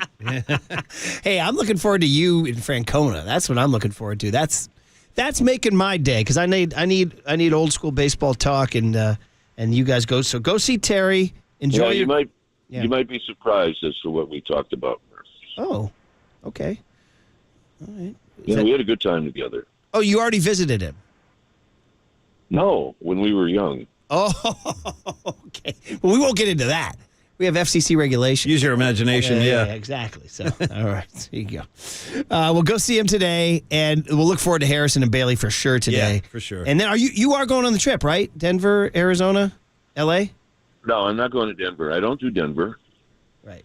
But I will fly in and start my trip in Arizona. Okay, well, we'll look forward to that very much. We'll look forward to that. You're the man, Kipe. Enjoy. Say hi to Tito for us. You bet. And 17 more. What should we do? 11 and what? Probably gonna have to go 11 and 6 might squeak you in. That sounds Yeah. 11-6 might squeak you in. 11-6. Might squeak you in. Okay. All right. Yeah, that's it. That would get All you right, well, 85 7 wins. The Dodgers. So. I think 85 wins gets you in. Hope so. Yeah, but 7 against the Dodgers. So. Yeah, right. I know. You're the man, Kuiper. Thanks, Dwayne. All right.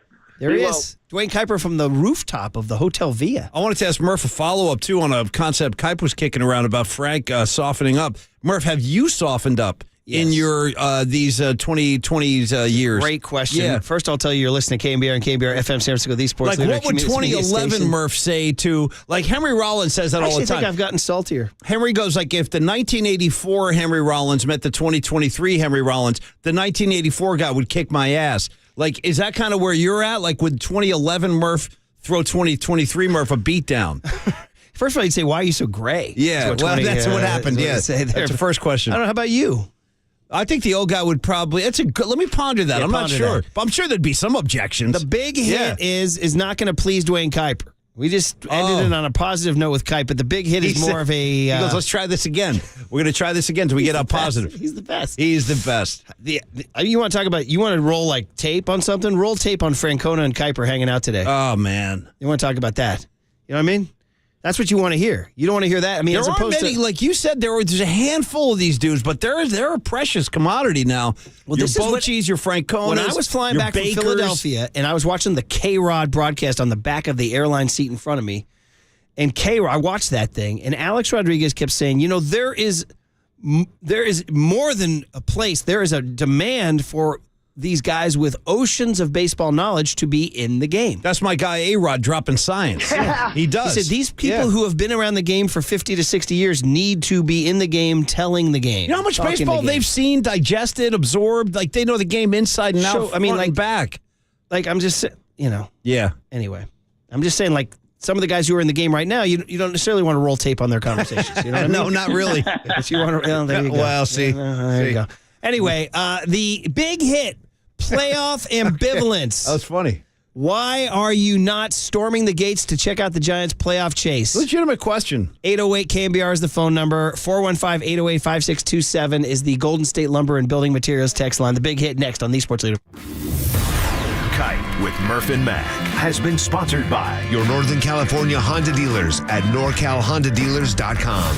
The Murph and Mac Power Hour surges on. Absolute power corrupts absolutely. Next on KNBR 104.5 and 680, the Sports Leader. Here's what's trending now. Trending now. On KNBR.com. The one and only Greg Cosell stopped by the afternoon show yesterday with Copes and Marcus Thompson to recap the 49ers' Week 1 win over the Steelers and to break down their matchup against the Rams this weekend. To hear that podcast and more, check out what's trending now on the all-new KNBR app.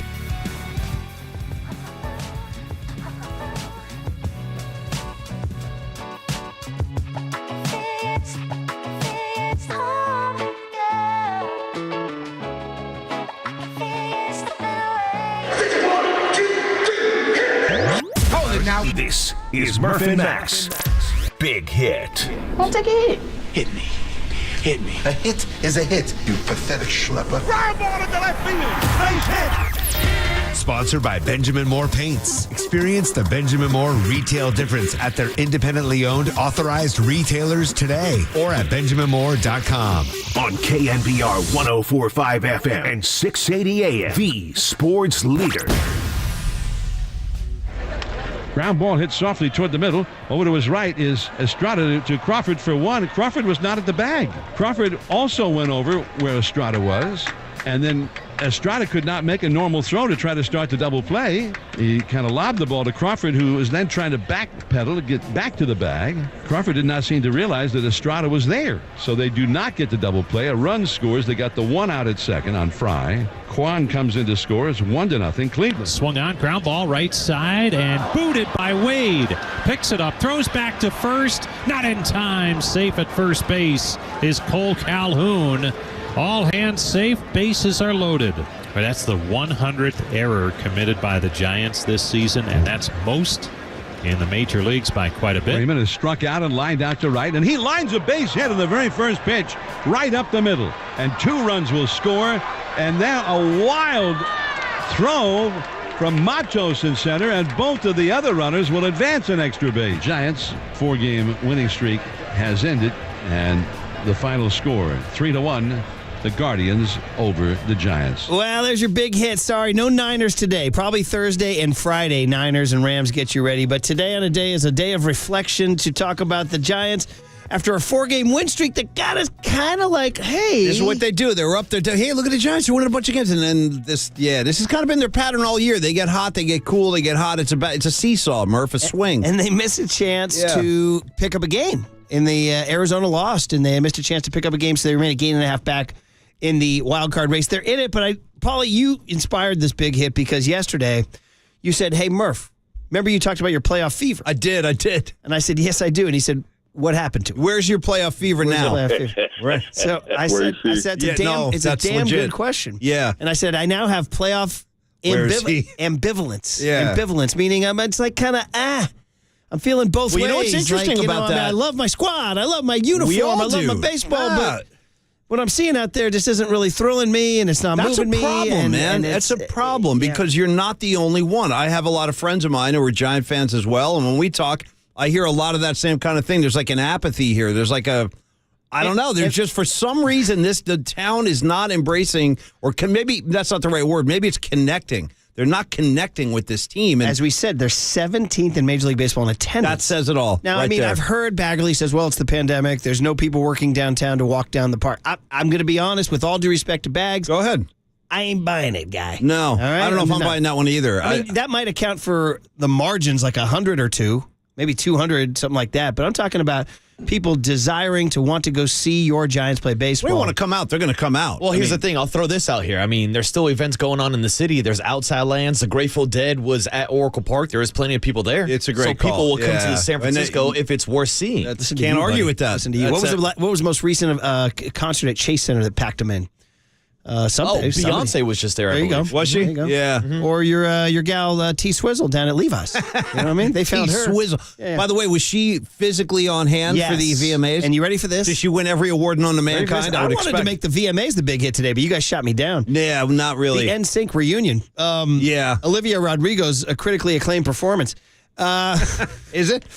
Anyway. Critically acclaimed. Oh, you know what we watched is that new Sandler movie. I thought it was a family comedy. It's pretty much for teenage girls. Oh, it's like a Jewish bar mitzvah theme or something like that? Pretty much for teenage girls, which is pretty much my intellectual demographic. Yeah, right that there, makes sense. I mean? That's like where my brain is like. I'm not the same as like a 17-year-old girl. Give me something a 13-year-old would enjoy. But it was a warm-hearted, cute family film. By the way, Sandler can afford to go to Giant games. That guy's like the richest guy in Hollywood, they say. No, people don't even realize.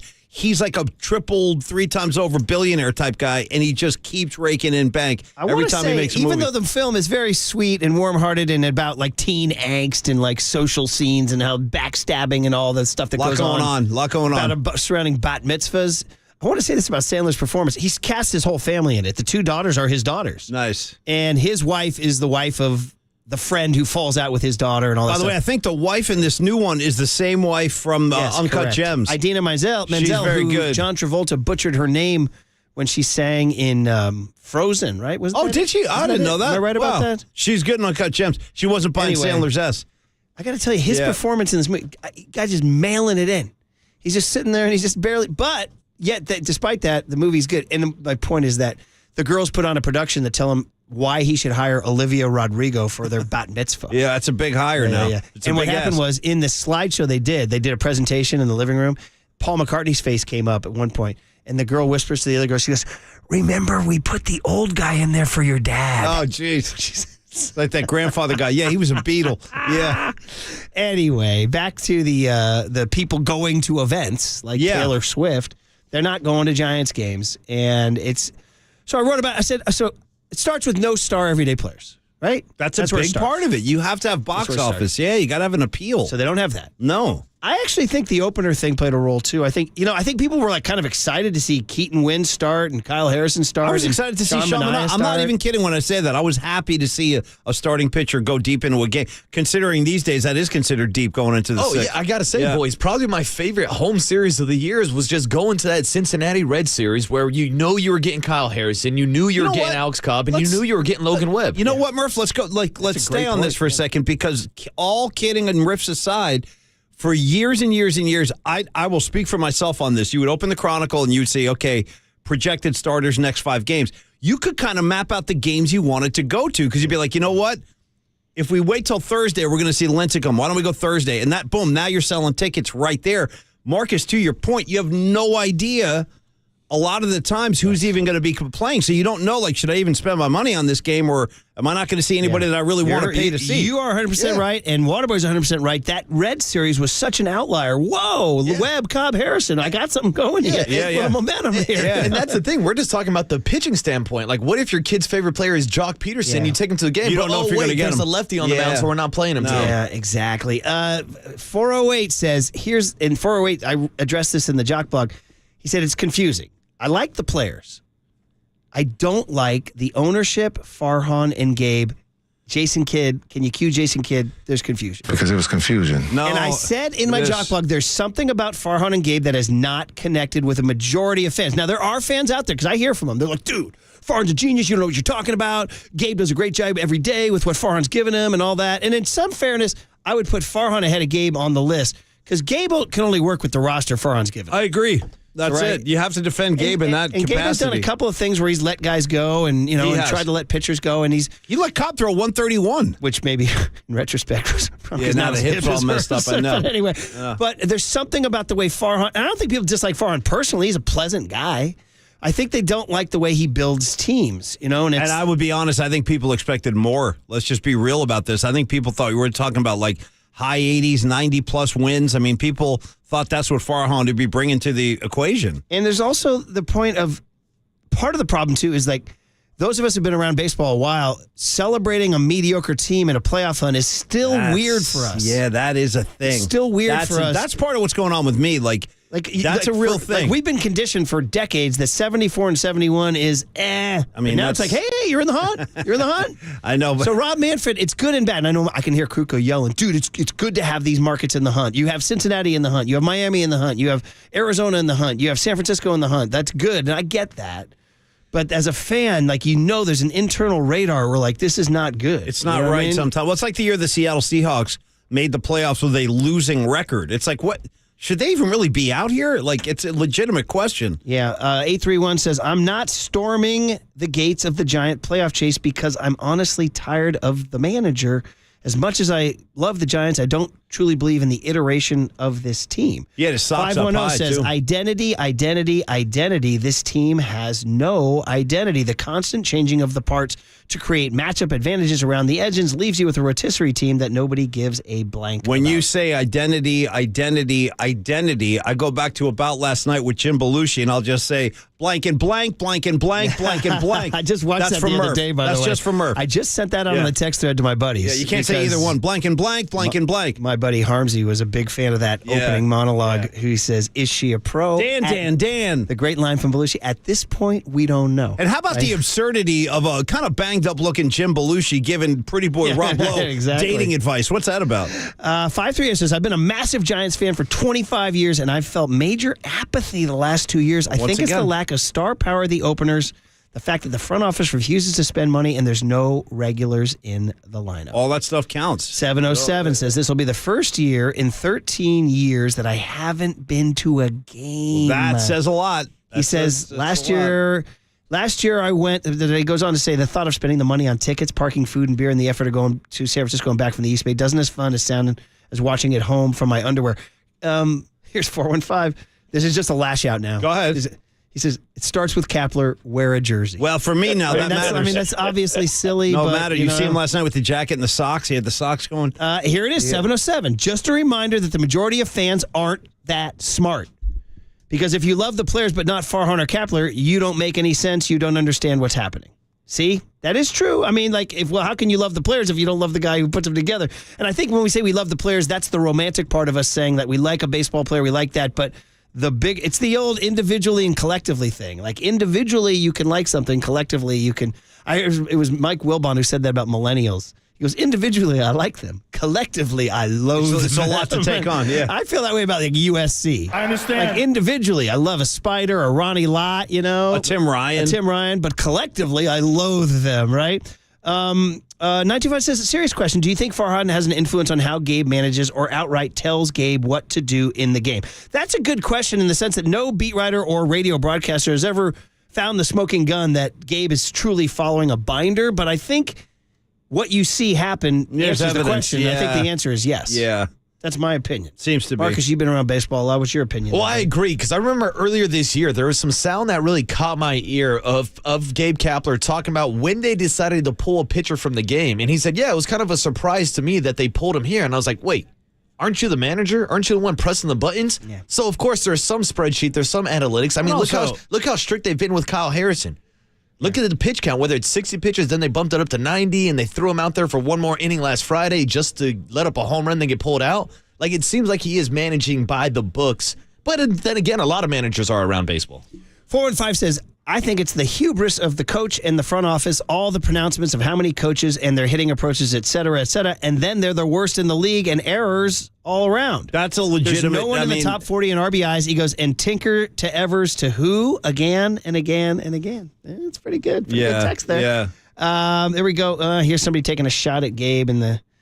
He said that's just a personal shot. Yeah. 916 says, at some point, Larry Baer's interest in selling tickets should outweigh Gabe and Farhan's need to look smart. That's the one thing I'm stuck on, too. There's no way that Larry is cool with what's going on over there. There's no way. 408. Good morning, gentlemen. I love to hear. He says, I just want to say 20 years ago, my kids were 5 and 7. Go ahead. They could rattle off the starting lineup that was going to happen every day. My kids could do the same thing back then. Yeah. He says, now it's who's on first, who's on third. Yes. Have a great day. Yeah. That's what he says. You guys enjoy your day. 917 says, hey, how many teams in the majors brought up so many promising rookies this year? It's not the team that matters this year. It's the next 5. That is, 917, the most positive spin you can put on it. And I will buy that.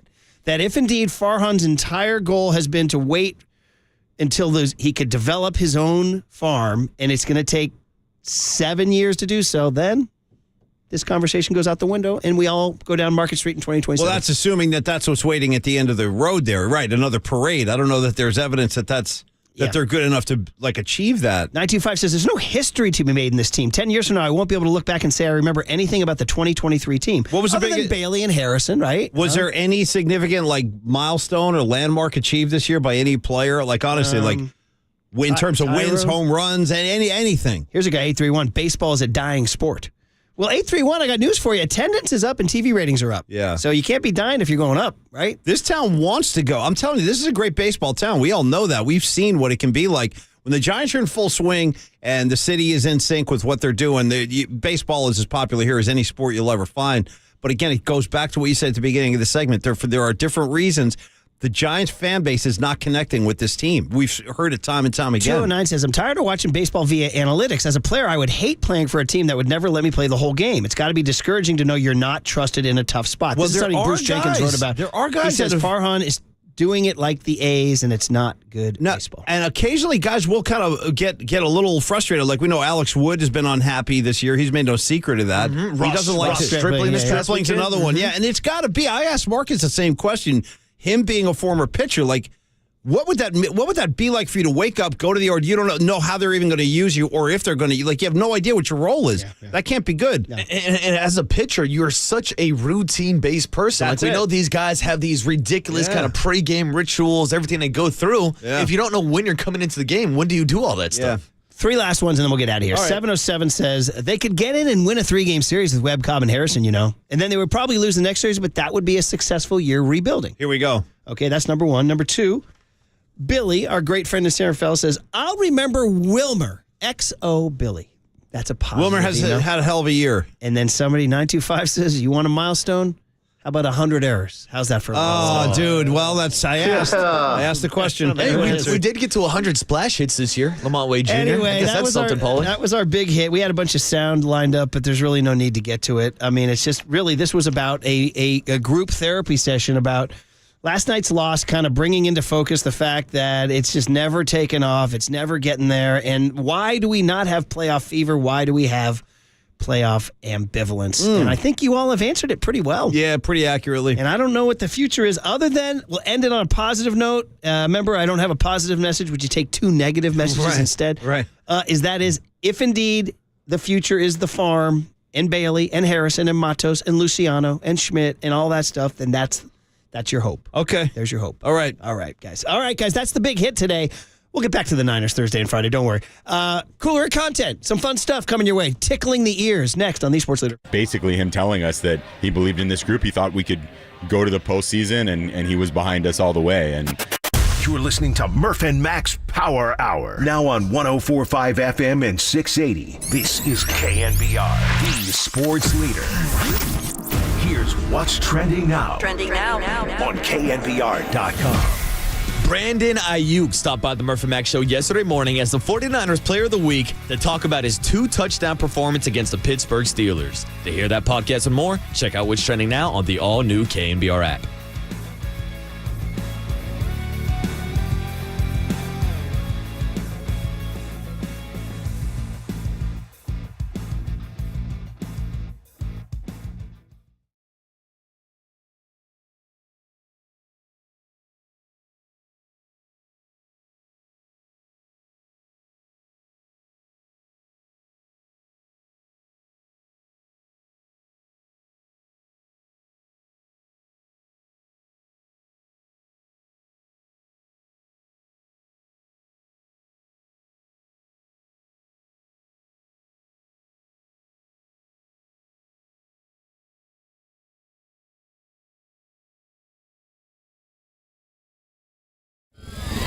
And now, time for the Protect Your Assets with David Hollander Business and Technology Report.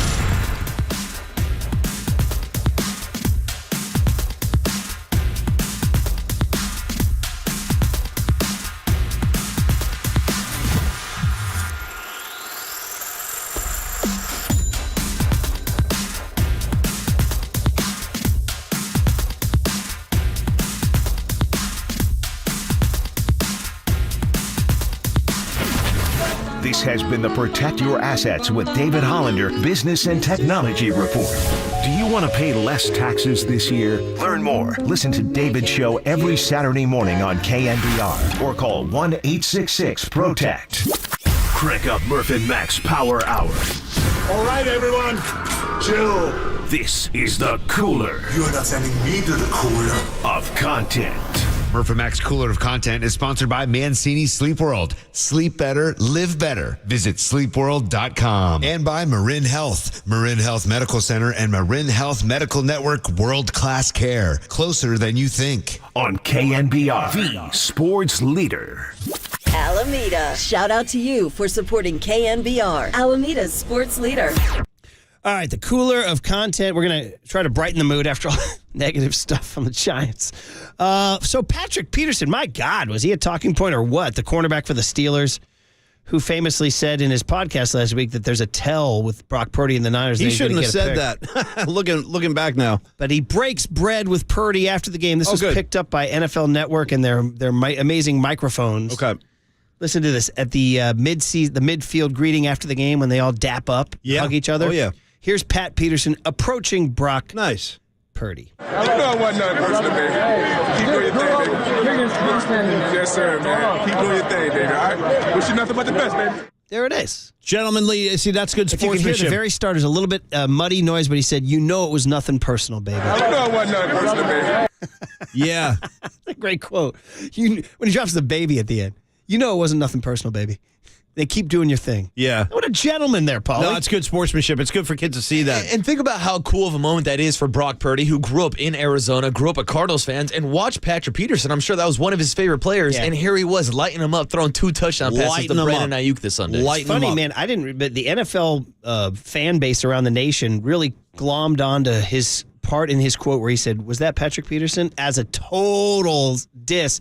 I guess I'm an idiot because I was watching it live, and I thought he honestly was asking it. He might have been. Most people took it as major. What'd you call it? He threw a little bit of shade. He threw a little bit of shade. Yeah, I did, actually. Because he gave a little bit of a smirk, but then 5 seconds later, he goes, I'm just joking. Patrick Peterson, I love the guy. I'm not good at that stuff. My kid picked up on it, too. He's like, shots fired. And I was like, did it? I'm just not good at it. A lot of subtleties. Sometimes you got to be more obvious if you're going to riff on me, just so I know you're riffing. Yeah, you're so subtle, I don't even know what's going on. Exactly. Yeah. I'm really not that smart. I'll ask you to hang out with me. Yeah. All right, this was on Instagram. There's a little kid. He's probably only, I'm guessing 3.5. Okay. Between 3 and 4. Right. But he apparently his mom's pretty proud of him because he knows every single sports TV theme. Oh. Meaning like Fox, Monday Night Football. Monday Night Football. All that. Listen to this. Now, I hope we rolled this in. The mom is playing the sound. It's maybe a little bit hard to hear, but the kid, I'm telling you, the kid is really like 3, and he's not being, I scoured this to make sure they weren't cheating. I can pretty much tell that this is organic. Kid's legit. The kid just knows. So he's a really legit. cute little kid who just crushes the every theme song. Right. Take a listen here. CBS. Okay, what's this one? Sunday Night Football. Yeah.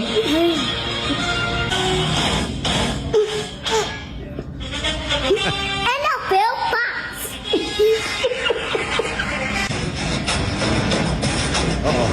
Let's see. Oh, yeah. Monday night. Monday Night Football, yeah. Yeah, Monday Night Football. All right. All right, this next one. NFL Network. Yes. Yeah. Yes, good.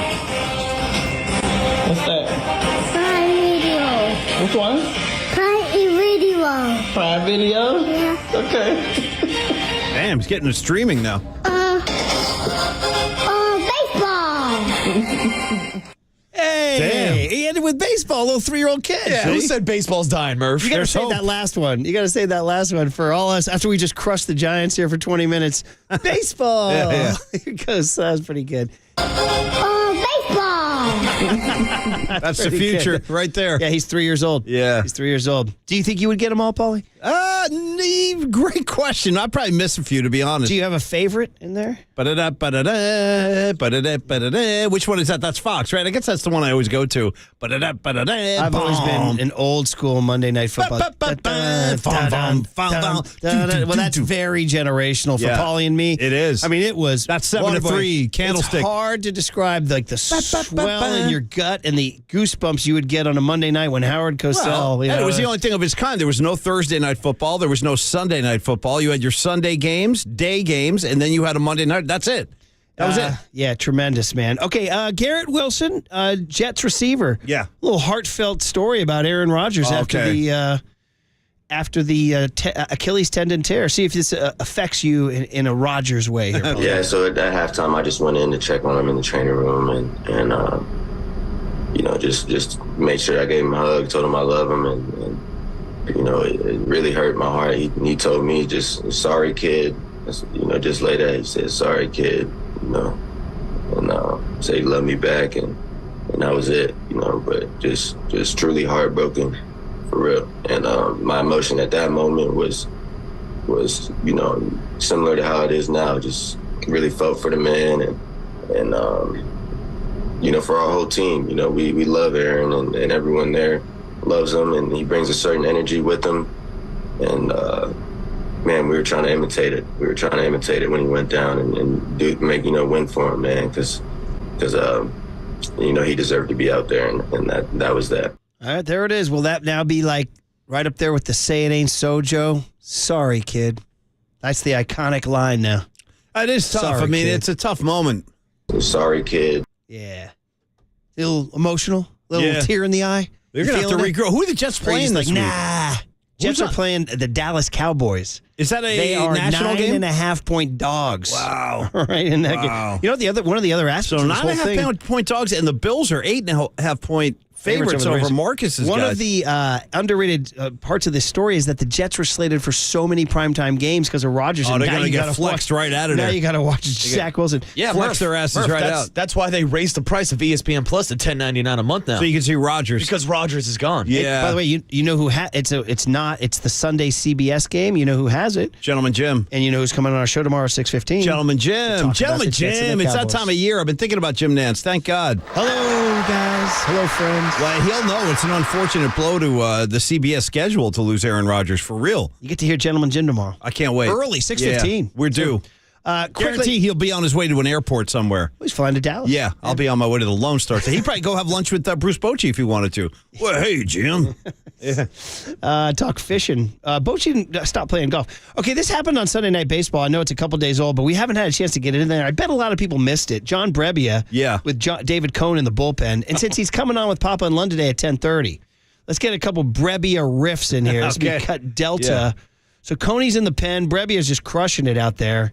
Here's Brebbia cut D here. How about the sense of humor? I mean, how do you guys stay loose in terms of, maybe some games you play together or some inside jokes or, some nicknames? Yeah, this isn't a game to us, David. This is all business all the time, all serious. So we'll talk stocks. We'll talk agrarian cultures and the rise and fall of empires, but we'll never play games. That's one thing I can promise you. You can see all the boys locked in right now, laser focused on the game. And there are some great personalities that do keep some of those conversations nice and light as you can get at least. We talked to Lee J earlier. That's a good one. So that's a good one to start with. And then, everyone else is pretty solid. Agrarian cultures. Pretty solid. The rise and fall of empires, too. Here. Yeah. Here's Brebbia on the culture of a bullpen here. Cut E. Yeah. It starts in spring training when you start to get to know guys, especially new guys or returning players. You have a rapport with them already, and that just continues to grow. But I know that everyone else has my back, and hopefully they know I have theirs, and that feeling, then you can just stop talking to each other if you need to. A nice tap on the shoulder or a wink or whatever it may be means the world instead of having conversations. If you can develop that relationship, it makes it a lot easier. All right, there you go. There you go. Last one, too, is about he takes him around the crew here, makes his riff on the Rodgers twins. Cut G, Waterboy. Here you go. Give me anything you can on your crew down here. Well, these two are identical twins. Yes. Which a lot of people look at them and they don't see it, but I see it through and through. You can tell them apart? You can tell them apart, or is it really the spikes? They're identical. There is no way to tell them apart. They usually just wear their jerseys around, and that helps a lot because they have different numbers. Luke's my favorite to watch go into a game because he's got the Star Wars theme, the Darth Vader music playing. That's absolutely fantastic. Who else we got that you talked about? Sean's hair. That's some show hair. Yes. Are you kidding me? Sean Manaea. You got to get a look at this. Sean Manaea's hair. That's the best moss in the big leagues right there. Big league moss. We're pushing for the Giants to hire a hair fluffer for him, but we haven't found anyone to take the job yet. But I think we could absolutely get it going. So there you go. A little Brebbia out in the pen. Funny He's been dude. good. Yeah, funny dude. He's been good. Do you want us to get into Stephen A. before we get out of here then? I'd love some Stephen A. Stephen A. ripping the Cowboys? Yeah, give me a piece. Even though they won 40-0 with the New York Giants? I still want it. Here's Stephen A. Okay, thank you, guys. Cowboys fans. Awesome, thank you. We all know I'm no Cowboys fan. But over the years, my disgust for the Dallas Cowboys have very little to do with the Cowboys themselves. It's that disgusting, nauseating fan base that gets on my last damn nerves. Y'all just make me sick. Yeah. I'm not going to lie. I can't stand y'all asses. I just can't. And I mean that affectionately. I know that the Dallas Cowboys have arguably the best defense in football. But you see, this is the thing that annoys me. You've had back-to-back 12-5 seasons as a Dallas Cowboy. Y'all walk around acting like y'all Super Bowl champions. Y'all make me sick. I'm talking about Cowboy fans. I love that photo right there. That's why that's my favorite footage right there. When y'all lost last year to the 49ers in the playoffs, that's me showing it on First Take, my show on ESPN. Look at that sister right there. She looking at you. Y'all ain't worried. Look at him crying like a wuss. Look at him. Oh. This brother, that wasn't even his girl. That wasn't even his girl. Yes. Okay? And that brother was right there. And he got busted by his girl, by the way, who said that wasn't me and she dumped him. You ain't winning no damn Super Bowl. Damn, good intel from Stephen A. there. I remember that guy, the crying dude with the girl. Very funny, man. I tell you, he's right, though, man. I told you, this was scarred into my brain. I was in Seattle for the Seahawks-Cowboys preseason weekend, and we had a family event up there. I couldn't believe the amount of... I said, they're shipping Dak Prescott jerseys out to Bremerton, Washington.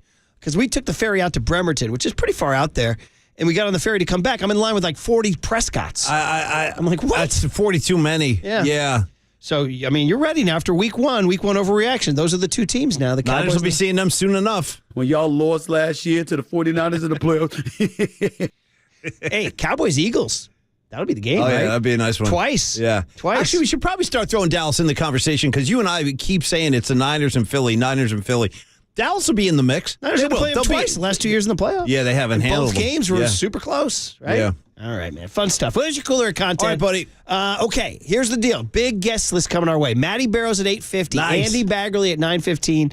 And Omar Ruiz from the NFL Network at 9:35. So that's all coming up on KNBR 104.5 and 680, the Sports Leader. Baseball!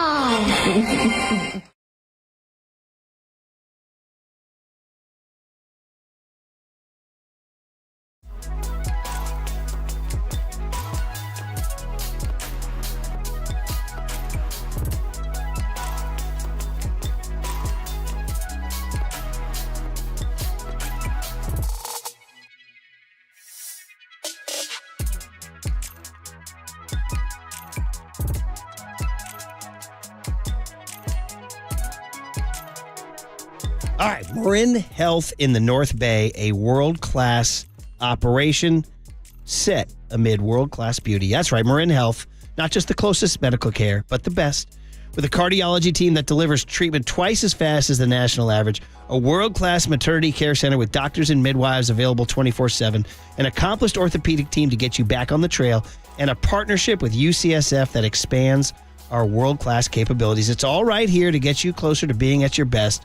Marin Health, world-class care, closer than you think.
Listen to the sports leader anywhere, anytime. Download the all-new KNBR app. Now, Murph and Matt continue live from the KNBR Casino Matrix Studio. Casino Matrix Progressive Jackpots are here. Where are you? Just drop in. Please play responsibly. 1-800-GAMBLER.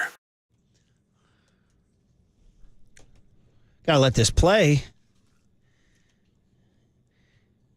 Because those who know today's the day we lost one of the greats of all time, Tupac Shakur, September 13th, 1996. So 27 years ago. I mean, is he the GOAT? Is he the greatest of all time? He's in the conversation. He's on a short list, Murph. He's on the short list. He's on that Mount Rushmore for sure. He's so iconic, too. He's like I remember, I always like, in my mind, like when you lose Kurt Cobain and then like a year goes by or 2 years, whatever it was, And then, like, Tupac, you lost him. I felt like those were, like, the biggest icons And of that. Notorious B.I.G. And Biggie, too. Yeah. That was a Funny, tough... why do people consider Tupac better than Biggie? I don't know that everybody does. I think it's a split. Well, there's some that like Biggie. I don't know. Maybe had like a different style and flavor, but I think when it comes to actual breaking out bars, That's what it is for me. Like bar for bar, I would probably put Biggie above Tupac. Oh, you would put Biggie above Tupac? I think lyrically, yes, because of his Hot 16s, the bars that he spits out. But I think the flow and style of Tupac is what puts him over the edge for most people. Murph, that take on Biggie and Tupac is brought to you by Redwood Credit Union. Yeah, whether you're chasing your goals or living your dreams, Redwood Credit Union is here to support you every step of that way. Redwood Credit Union for all that you love. And then what if I told you Steve Young joins Copes and Kurtenbach today? Is that going to be for the Ska Friday, or is that just for the regular show? That blew my doors off. I did not know they had a Ska Friday, which made me go to Murph and say, like, are there any others? Is like Johnny London, Papa doing like a Grateful Dead Tuesday? What else is happening around here? Yeah, well, I'll tell you. What? Well, Friday afternoon, generally, I've kind of checked out, to be honest. I'm not stuck in the commute, and so I haven't heard that. I got to start boning up Friday. on that. Anyway, shout out to Tupac, and I know, of course, in Marin City, that's felt very keenly because he was in the community. So everybody turn up your Tupac today. Yeah. Hey, while we're here and just like kind of in this mess around segment before we bring on Matty Barrows and Andy Baggerly and talk Niners and Giants, Amici's gift card. Why don't we do it? Amici's East Coast Pizzeria has 13 Bay Area locations offer dine-in, takeout, and delivery of your favorite East Coast style pizzas, pastas, flame roasted chicken wings. Check out the menu and order online at amicis.com. Caller number 10 right now, 415-896-KNBR. 415-896-KNBR wins a $100 Amici's East Coast Pizzeria gift card furnished by Amici's. Call in. Win it. By the way, speaking of Tupac, and I was thinking, for us, he's so iconic, and I was like, wait a minute. There's like a whole generation, I don't even know if they know him, right? And so I was thinking about that last night when the NSYNC reunion caused my Twitter to, at least I had enough Twitter follows where I follow enough random people where the NSYNC reunion at VMAs caused a ripple on my Twitter timeline. And I watched the highlight of it, they didn't sing. They just presented, and Taylor Swift tried to get them to commit. She goes, what are you guys going to do? Are you going to do something? And they just stayed silent. They did nothing. But they showed the crowd going like, woo! And I was like, they're all like 20-year-old, 18-year-old. They don't even know who these dudes are. They don't know who NSYNC is, do they? They're like, who are these custodians? We're at the point now where they don't know who the hell NSYNC is. Nah. I don't even know they'd know who Tupac was. Going back to your... That's my original, yeah. So there it is. That's what happens, man. You know what I mean? They move on. They forget about you. Oh, yeah. It's like the George Bush line on the... hate to get a little dark here, but George Bush, my favorite painter. They asked him about the... Are you talking W. Bush? Yeah, when he was leaving, they asked him about the invasion of Iraq. Yeah. How will history look at the invasion of Iraq? And I saw the interview, he goes, history? I don't know. We'll all be dead. Yeah. Go get him, W. You know what? I feel like I know. He and I, we're locked in, man. Yeah. And by the way, 415 says Tupac was depicted on the Giants post-game drone show. He was. It was fantastic. They played a couple Tupac songs. 650 says he's definitely the GOAT, and 530 says definitely the GOAT and a way better rapper than Biggie. See, they go back and forth on this, Marcus. That's East Coast versus West Coast. Very strong feelings. I know. I don't want to stir the whole thing up again. You say the wrong thing. It was my impression from afar, and I was not on the ground. I was not boots on the ground like in the Biggie Tupac wars. I was sort of a casual observer. It was my impression that Tupac was the more skilled lyricist, and that Biggie just sort of had more of like a New York City flavor to him that people got off on. Yeah. But you're here to tell me you preferred his lyrics. Yeah, I would say bar for bar. I think Biggie had the bigger lyrics. He was more of I don't want to say that Tupac wasn't a wordsmith, but Biggie's up there as one of the best lyricists. And again, nothing against Tupac. He's just got that flow that puts him over the edge. As over you Biggie. guys go back and forth on great rappers, great lyrics, great writers, I'm over here wrapping my head around 408 asking me, Paulie Mack, are you cool having a White Snake Wednesday? And you know what? Hey, 408, count me in. It's actually laugh I've seen out him. loud. That's very funny. I've seen him. Slide it in. 408, Yes. you have a... Slide it in. I'm going to salute you, buddy. White Snake. Okay, that's it. We killed off that segment. Not a blown segment because we got into the Tupac Biggie Wars and gave away an Amici's gift card. So here's the deal. Matty Barrows, Niners Rams. Niners are 7.5-point favorites. They're injury-free, knock on wood, going into this game. Nick Bosa game 2, Brock Purdy versus the Rams. The Rams surprised everybody with the big 30-13 win in Seattle. They surprised me. So we'll get into it with Matty Barrows next on KNBR 104.5 and 680 The Sports Leader. It's the Rams week, baby. Let's go.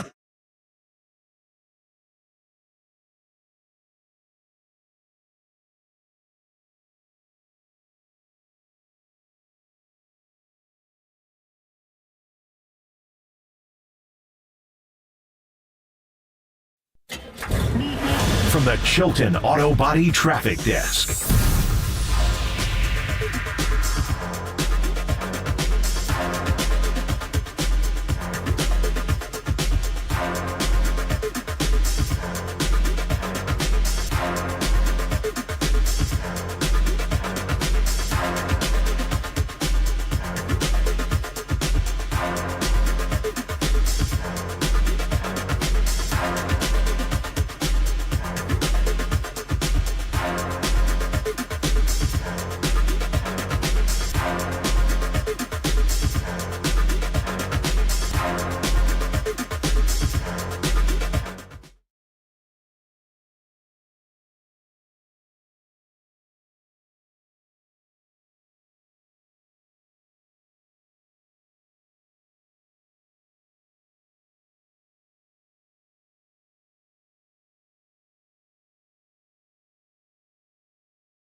All right, everybody. Paulie Mack saying good morning and thank you for listening to Murph and Mack. You know, you walk around San Francisco, such a beautiful city on a beautiful day like this.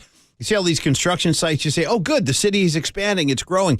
Meanwhile, apparently the IRS is targeting construction sites right now. Let's talk to Steve Moskowitz about this. Steve's always got his finger on the pulse of any given tax situation. So, Steve, good morning. Beautiful Wednesday here in town. Yeah, go ahead. This is a brand new IRS program Okay. just announced, and it's criminal. The IRS is going after contractors criminally for not paying their payroll taxes. And when you have a criminal case, the civil case, the money case always follows that. So the bottom line is a lot of contractors are not paying their employees as employees. They're paying them as independent contractors. They're not doing the payroll. But there's a great program where basically if we come to the IRS before they come to us, basically all is forgiven. We can save you so much money and so much heartache, not to mention a criminal prosecution. So if you're a contractor or any business and you're not paying your payroll taxes or you're misclassifying your workers as independent contractors instead of employees, and you know who you are, call us. Let us get you out of this mess. Let's get into this program where all is forgiven before they criminally prosecute you. Steve, I got to say on behalf of all our contractors out there listening, thank you for this information. This is pretty important stuff. If you are a contractor, don't get nailed by payroll tax. Talk to Steve about it before it hits you. It's 1-888 tax deal. Have that conversation with Steve and find out how it affects you and what can be done. Also visit Steve online at moskowitzllp.com.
Listen to the sports leader anywhere, anytime. Download the all-new KNBR app. Now, Murph and Matt continue live from the KNBR Casino Matrix Studio. Casino Matrix Progressive Jackpots are here. Where are you? Just drop in. Please play responsibly. 1-800-GAMBLER.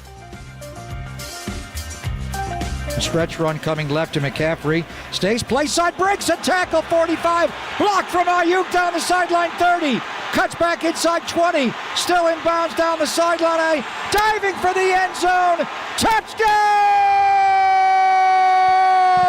CMC! And the dynamite explodes on his first run in the third quarter. What a little spin.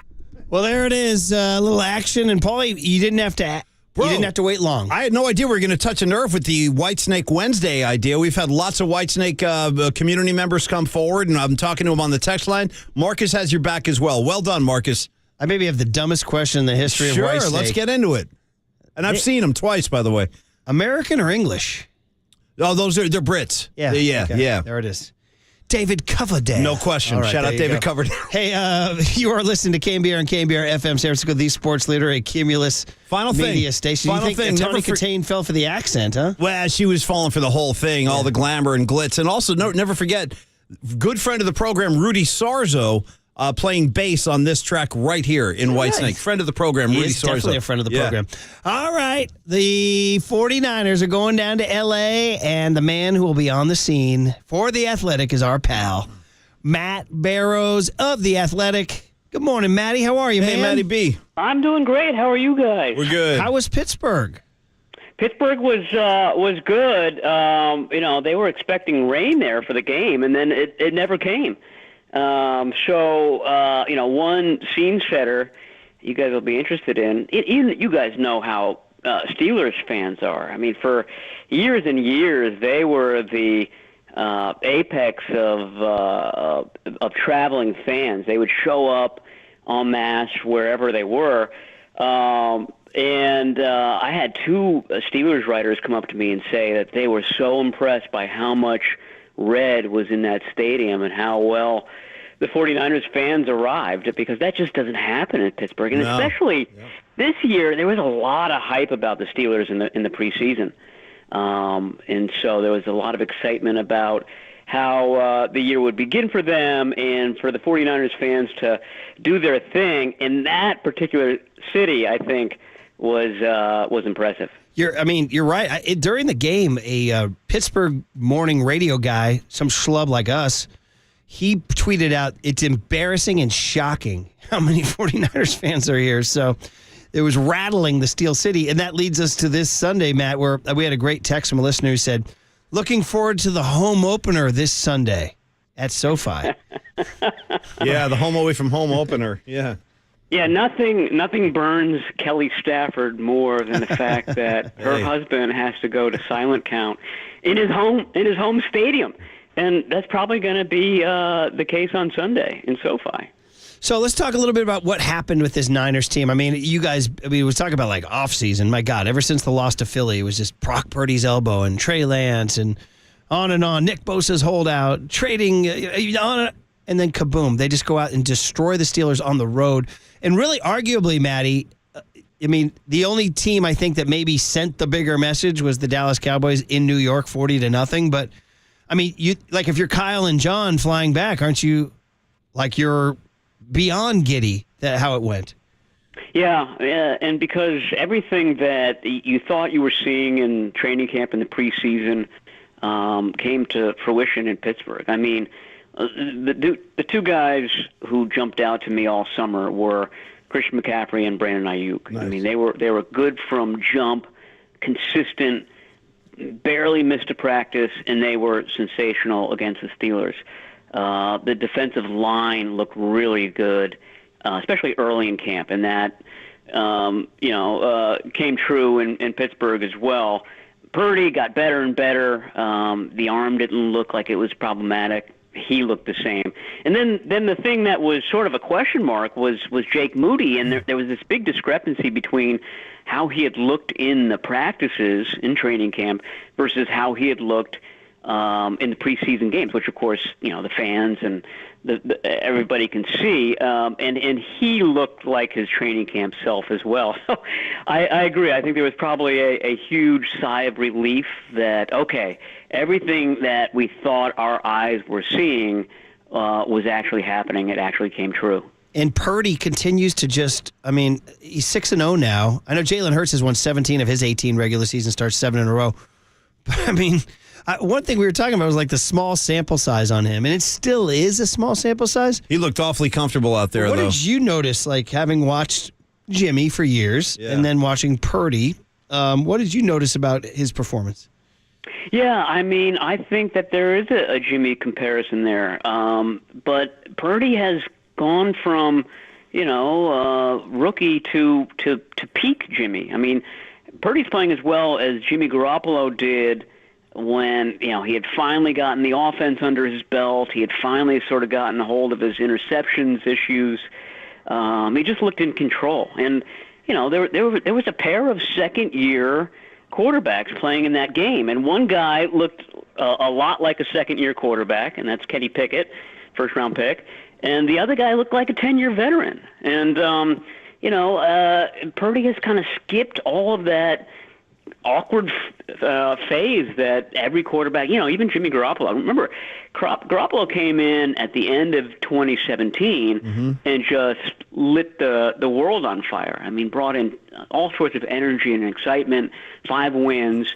But the way that 2018 season started, after he had learned the offense or was still learning the offense, wasn't being able to kind of improvise like he did at the end of 2017.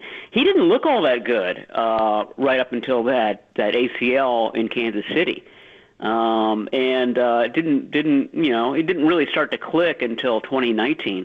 My point is that Purdy has kind of skipped all of those steps in the process, and he already looks like he belongs. He already looks like he's in control. Like I said, he already looks like a veteran. Man, oh man, what a dream start for the 49ers. You get a 30-7 win in Pittsburgh. We'll talk about the Rams in just a second. But if you're going to pick at something, it's the right tackle, right? Colton McKivitz. And I think everybody knew going in it was going to be an issue. Now, TJ Watt is, maybe on his way to Defensive Player of the Year again. I don't know. But, Aaron Donald this week and all that. But this is going to be a thing, Matty. Winning a Super Bowl with an iffy tackle is an iffy proposition. Oh.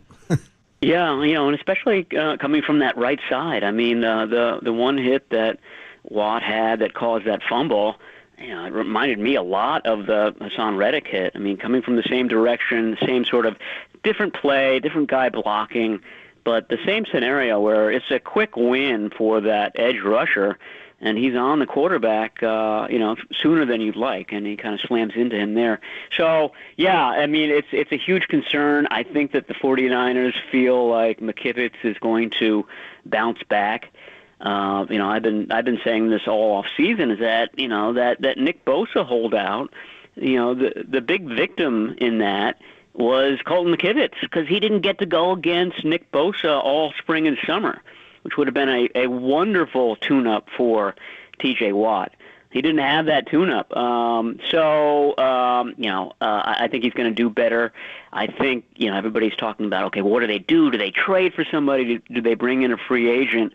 I just feel like the cupboard is so bare at that position, league-wide, that it's going to be really hard to do, and that probably the 49ers are going to stick with the guys that they have. So if McKivitz did start, continue to struggle, I think the next guy in is probably Jalen Moore, and then the next guy after that is probably Matt Pryor. And then you're kind of scraping the bottom of the barrel at that point. You're already looking at like next year's draft, right? To get a tackle. Jason Peters signed with the Seahawks. Was he a possibility at all, do you think, or no? I don't know. I think he signed with a practice squad. A lot of these guys were available to the 49ers, and if there were really good options out there, I think that they would have done them already. La'el Collins just got released by the Bengals. I checked into that. There's no movement there, but these are all names that perhaps if there continue to be issues there. you go back and you look at the Trey Lance trade, and you look at the picks that they sent to Miami. What would they have used those first rounders on?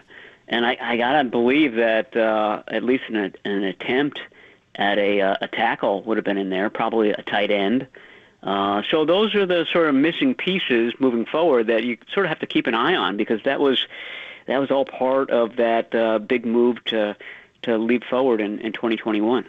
Talking to Matt Barrows of The Athletic, as the Niners' really only concern coming out of that game was the Colton McKivitz right tackle situation. Other than that, no injuries. Sensational performance by the defense. Sensational performance by Brock Purdy and Brandon Ayuk. On and on and on, which leads to this Sunday. Oh, my.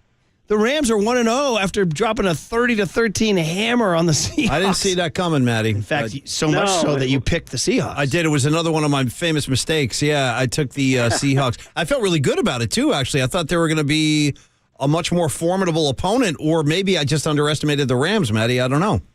I heard that Sean McVay put that up in the locker room. I'm not surprised. The forecast, the Friday football forecast. We use that little voice. You see what they're saying about you? Yeah. Yeah, well, I was surprised that they did it without their guy, Cooper Kupp. I mean, they strung together. I was looking at the drive chart yesterday, and there was a 16-play drive. There were 3 9-play drives. There was a 12-play drive. And if you're kind of drawing up a formula on how to beat the 49ers, that's a great one. I mean, long, grinding drives that create points and keep the ball out of the 49ers' hands and keep the 49ers from kind of leaning on the run game like they did in Pittsburgh. This guy, Puka Nacua, played at BYU and basically has taken over for Kupp while he's out. Matt Stafford targeted him 15 times in that game. That's a huge number. I mean, Brandon Ayuk had a great game for the 49ers. He was targeted 8 times. So Nacua got double that. He's working out of the slot. Like I said, long, sort of drawn-out drives, a lot of quick passes from Stafford. I think that's going to be their attack in this game, and it's going to put pressure on whoever the nickel is, and the 49ers had 2 different nickels in Pittsburgh, so that's sort of a question mark this week. What did they learn about that nickel position? Because that whoever that guy is going to get tested by the Rams and Stafford.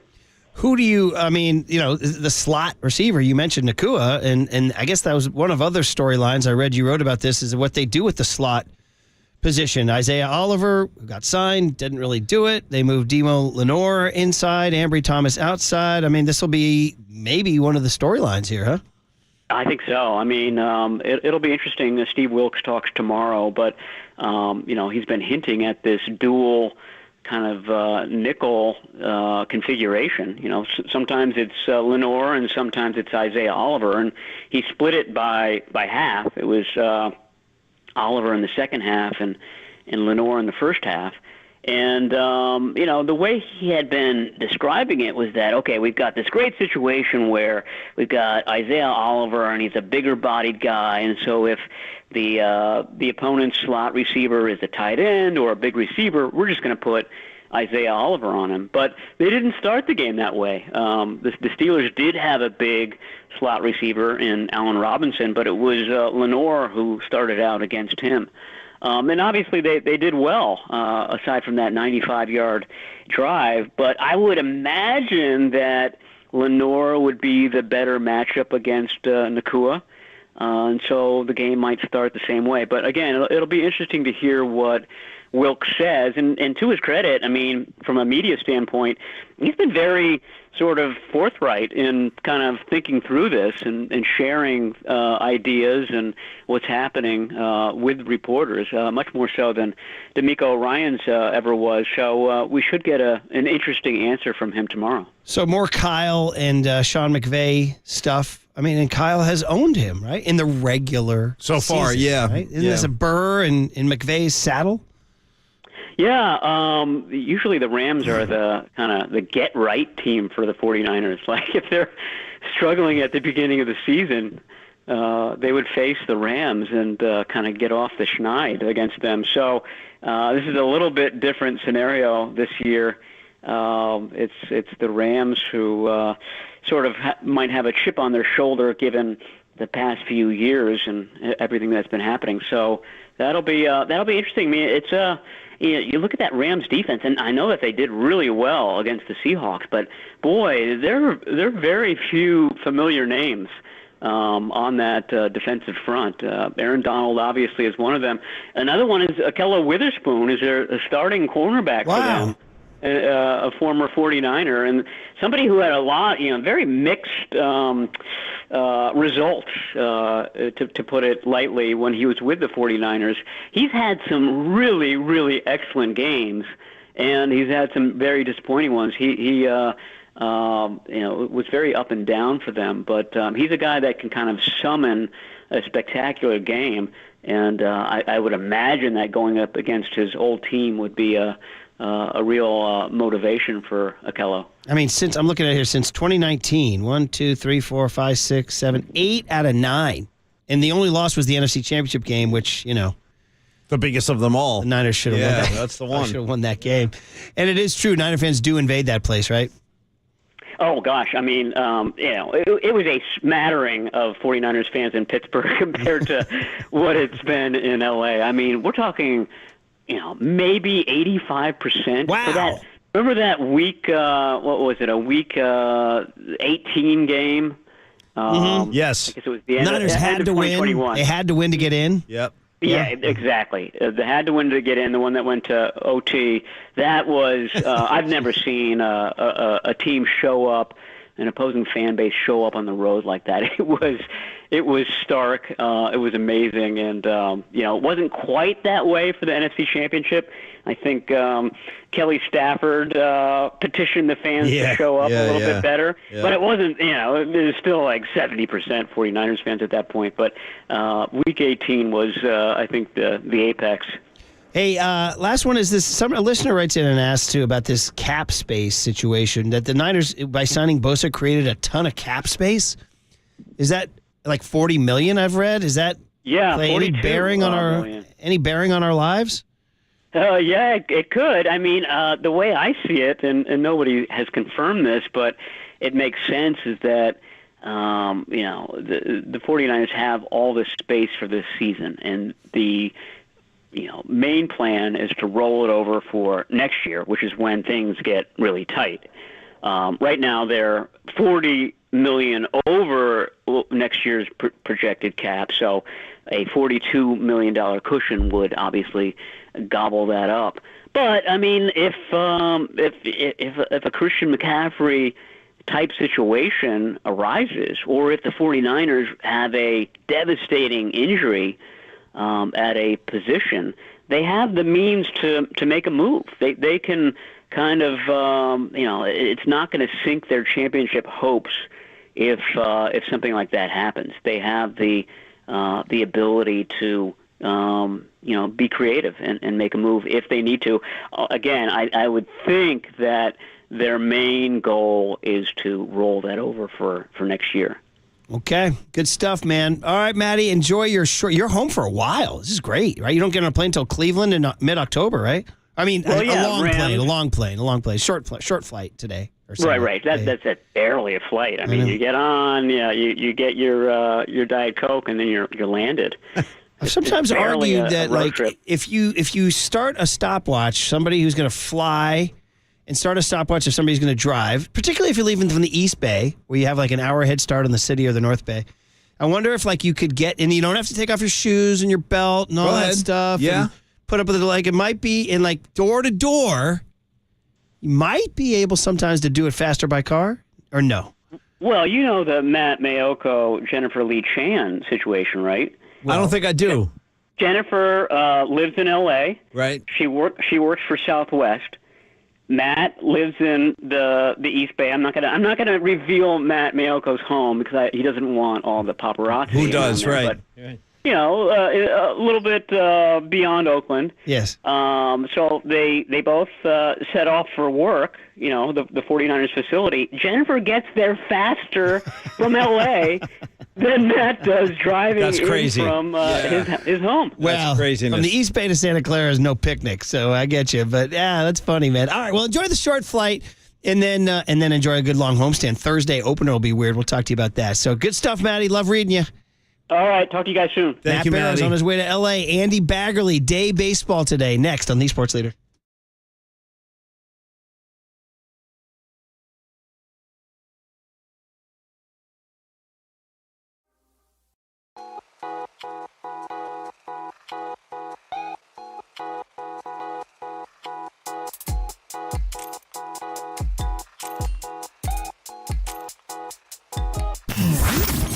Here's what's trending now. Trending now. On KNBR.com. The one and only Greg Cosell stopped by the afternoon show yesterday with Copes and Marcus Thompson to recap the 49ers' Week 1 win over the Steelers and to break down their matchup against the Rams this weekend. To hear that podcast and more, check out what's trending now on the all-new KNBR app. Livermore, shout out to you for supporting KNBR, Livermore's sports leader.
And now, time for the Protect Your Assets with David Hollander Business and Technology Report.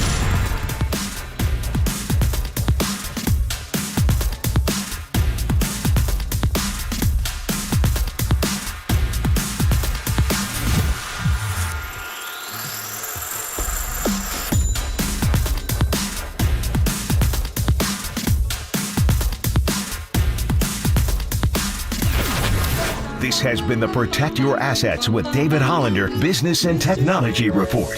Concerned inflation will ruin your dream retirement? Learn more. Listen to David's show every Saturday morning on KNBR or call 1-866-PROTECT. Bags alert. Bags alert. Andrew Baggerly covers the Giants for The Athletic, and he's on with Murph and Mac. Now, sponsored by Marin Health Medical Center and Marin Health Medical Network. World-class care, closer than you think. On KNBR 104.5 FM and 680 AM. The sports leader. I don't know why Marcus chose this, but that was the focus of our big hit. We weren't talking about love. They didn't love the Giants. The fans' love for the Giants is rotten to the core right now, Paulie. Yeah, it's a Women and Children First Wednesday. I like it. Yeah. All right, Giants today in it, 74-71. A lot to get to with Andy Baggerly of The Athletic. Andrew, good morning. How are you? Hey, Bags. I'm doing well. How are you guys? We're good. We're good. Hey, just to kind of start light here, when Aaron Rodgers' injury went down, a texter wrote in and said, Ken Jennings better be looking over his shoulder right now, right? For you Jeopardy people, right? Maybe that's Rodgers will do post-Achilles? Ooh, no, let's not. He was the terrible Jeopardy host. I didn't like his I thought he was like trying to do this like weird affectation. It was almost like he was playing John Hamm trying to play Don Draper trying to play the Jeopardy host. It was just weird. Okay. Yeah, I didn't like him at all. Yeah. Let's dive into that a little bit more. He wasn't authentic or what? What was the deal? No, I didn't think so. Yeah. I mean, maybe other people have different opinions, but yeah, I just thought he came off as being like really fake and weird. Well, you got, you're a man who stood on that stage. I trust your instincts entirely. So there you go, man. Anyway, I want to talk to you about your mailbag because, man, oh, man, that thing felt heavy. It was a two-parter, and you just, opened up the floodgates, and in they came. I mean, in came the barbarians at the gate, right? I mean, tell us what it's like. Was it the overwhelming sentiment was discontent from Giants fans? I mean, I know there are some that trust and love Farhan and Gabe, but the vibe I got from the mailbag was like, man, you were fending off a lot of negativity. Yeah, the mailbag hit a little bit heavy. Yeah, it got heavy. Yeah. It is funny because, I knew I wasn't going to be in Chicago. It turned out, I got sick, I got COVID and couldn't go to San Diego either. So, but I knew I wasn't going to be in Chicago. And so I thought, well, let's put out a call for mailbag questions. And I think they just won the first game in San Diego. And then, but it just seems like every time I do one of these things, it's when the Giants just hit an absolute skid. And so sure enough, they lose 6 games. Each loss looks more embarrassing than the last one. They're losing to the teams they really can't lose to. And obviously their playoff odds went from about 80% to 20% in the span of that week. So yeah, it was definitely not the best time for a good vibes mailbag.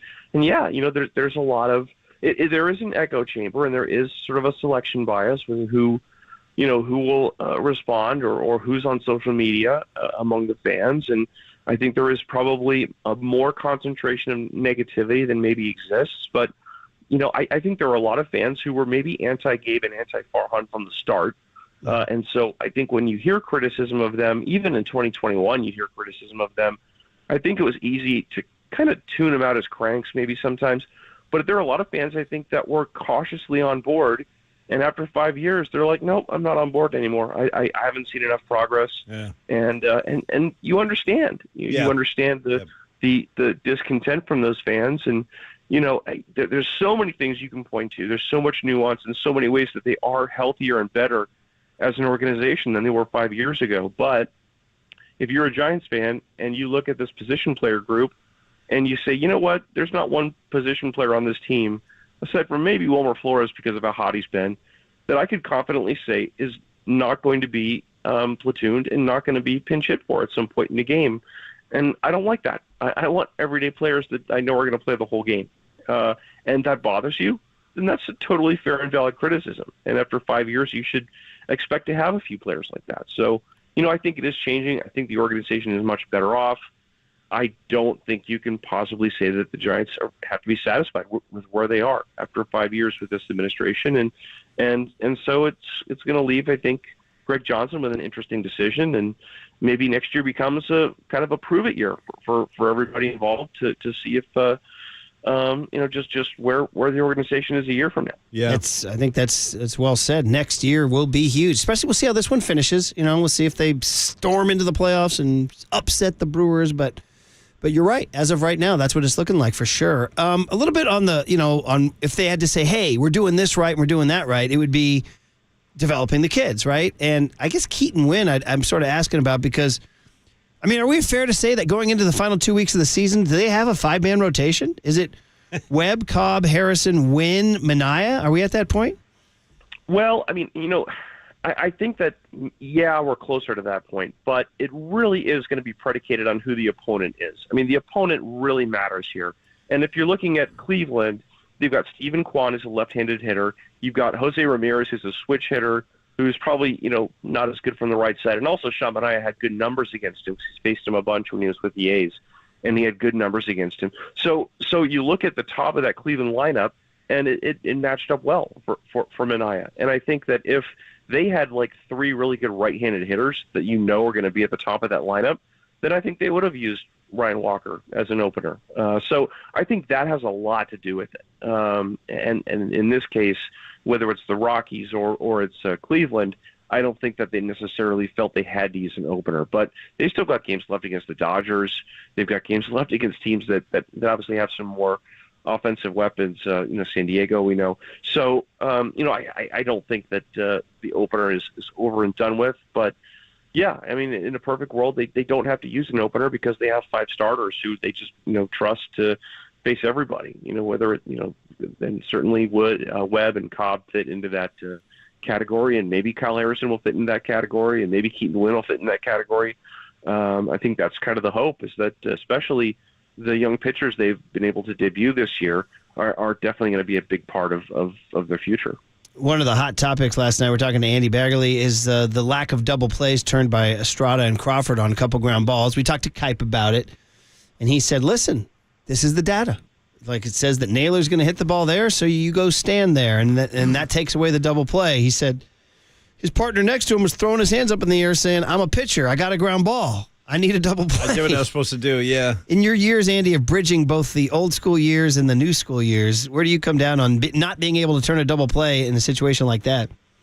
Yeah, well, the one ball, I think, or I think it was Naylor, right? And yeah, both balls he hit to Crawford, and maybe last year with the shift ban not in place, maybe both those balls just scoot through in their hits, and we've seen it enough times when guys would, beat the shift or hit a ground ball that happens to get through because they're shifted over, and you just say, oh well, that's a cost of doing business when you're playing the percentages, and we just haven't seen as many examples of that because you can't shift anymore. But obviously Estrada was playing way over and didn't really have a chance to be at the bag for either of those balls to be double plays. And then that one other one was just weird. I didn't get a chance to go downstairs yesterday to try to ask what happened when Crawford kind of went for the ball that Tyro should have gotten and would have gotten. I think that was a double play that probably should have happened too. So, I think some of that was bad luck, and maybe I'd have to ask Crawford what he was thinking on that other play. But that's just the way it goes. You can't give away extra outs.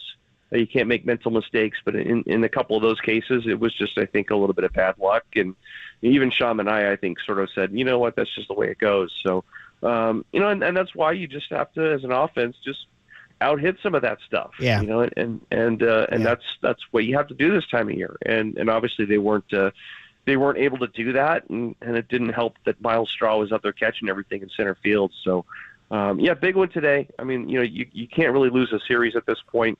Giants missed a chance to pick up ground on everybody, and obviously it's another page off the calendar. They still have those 2 games left with Arizona. Those are going to be so important because they'll, one win out of 2, and they'll have the tiebreaker. But I don't think you want to enter that series, down or down multiple games. So, winning today is going to be really, really important, and just seizing opportunities to pick up ground when on the field when they can is going to be those are going to be precious. And obviously they let one go yesterday.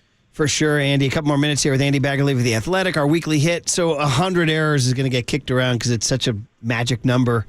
And it's the most in the bigs. And if you're sitting with Farhan and the player development staff and say, hey, you guys made this a point of emphasis in the offseason. You told every reporter you could that you're going to be better on defense, and now you just hit 100 errors that leads Major League Baseball. What do you think their answer/excuse would be?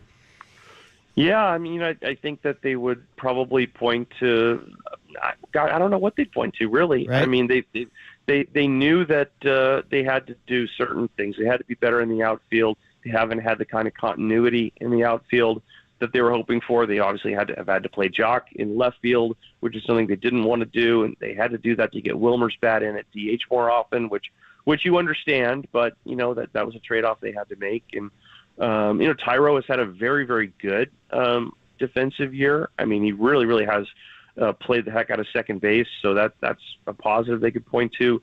They're obviously introducing two rookie catchers, one of whom really has only been a part-time catcher through his career. So, and obviously we knew that Blake Sable wasn't going to be, a Gold Glover back there. He's gotten better, I think, as the year's gone on. The couple pass balls the other day aside, but I think they would probably point to the youth and say, look, when you put young players out there, young players make mistakes, and they sort of have to learn as they go. And in some cases, I was a little bit surprised. Luis Matos has had some struggles when he was in center field and routes and stuff, but he was a Gold Glover in the Arizona Fall League, and he's a guy that they've thought a lot about defensively. So I think some of that is just learning. This is a lot more complicated up here. There's a lot more data. There's a lot more positioning that happens, and from there, you got obviously get the reads and the jumps, and Matos doesn't necessarily have a lot of makeup speed, so those reads and jumps are really, really important. So, I think that there's a lot of things, a lot of factors, but probably the biggest things are outfield continuity or lack thereof, and introducing a lot of young players. True stories. And then finally, just Kyle Harrison today. What we've seen, I saw his home and road splits already through 4 starts. I mean, small sample size, but 2 really good home starts, 2 more homery road starts. What have you seen, and what do you think they're continuing to track as he, is this kid, he's going to be a mainstay next year? Yeah, I mean, the fastball is a special fastball.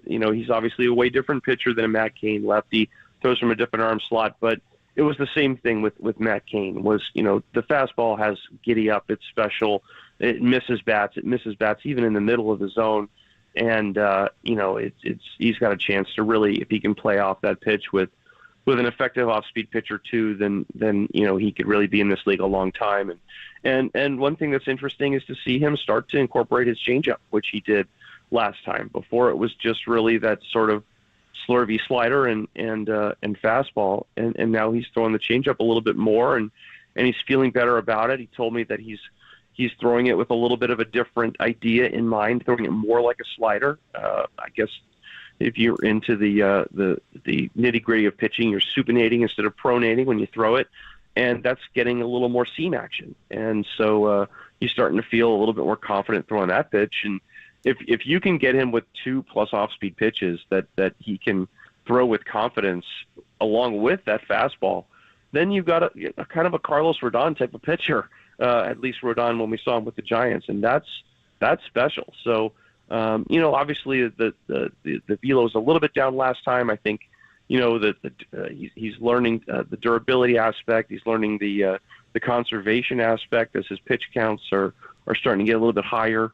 And he's going to make mistakes. He's going to have a lot of learning moments too. But boy, the raw ingredients are there. Dick Tidrow would call those guys the big equipment pitchers, and he certainly is a big equipment guy. I love it. Shout out Dick Tidrow. All right, good wide-ranging chat, Andy. We loved it, and we'll look forward to reading you. Thanks, man.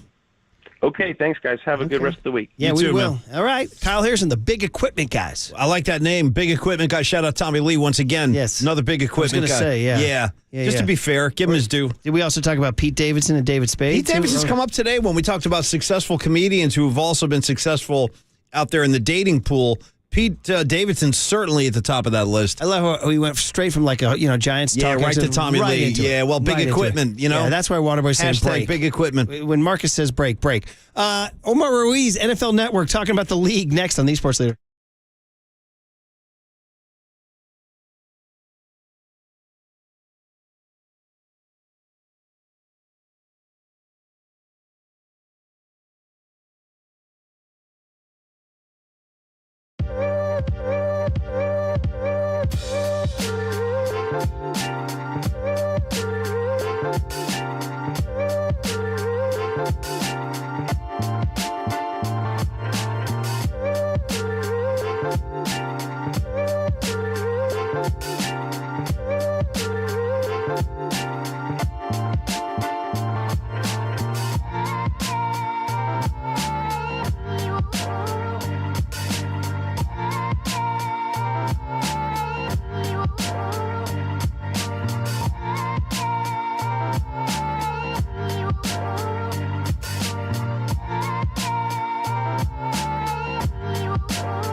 Listen to the sports leader anywhere, anytime. Download the all-new KNBR app. Now, Murph and Matt continue live from the KNBR Casino Matrix Studio. Casino Matrix Progressive Jackpots are here. Where are you? Just drop in. Please play responsibly. 1-800-GAMBLER.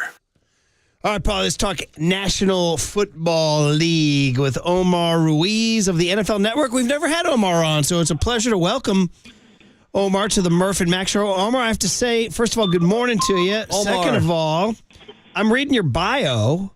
It says you were a security guard at Candlestick Park. Good job. Is that true? Yeah.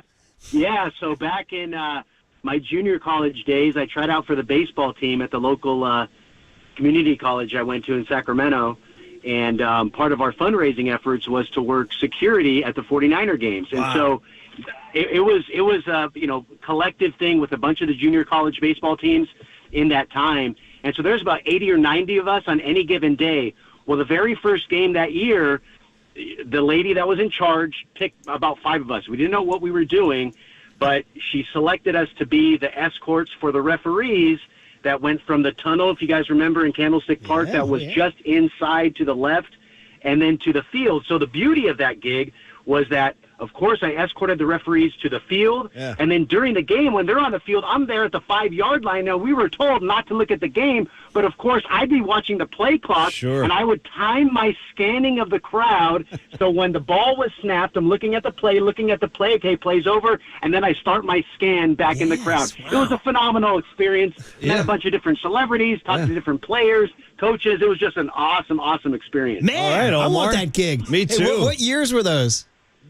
That was 1997. So I always kid Steve Mariucci, one of my coworkers now. It was his first year. And I always say Mariucci was always just so nice and approachable and always responded, looked you in the eye. And I always appreciated that, the big head coach that he was, to acknowledge a little teenage guy wearing a yellow jacket. But I to this day, I'm appreciative of that and all the other experiences I had. I will let you know, though, I did get cut from that baseball team. So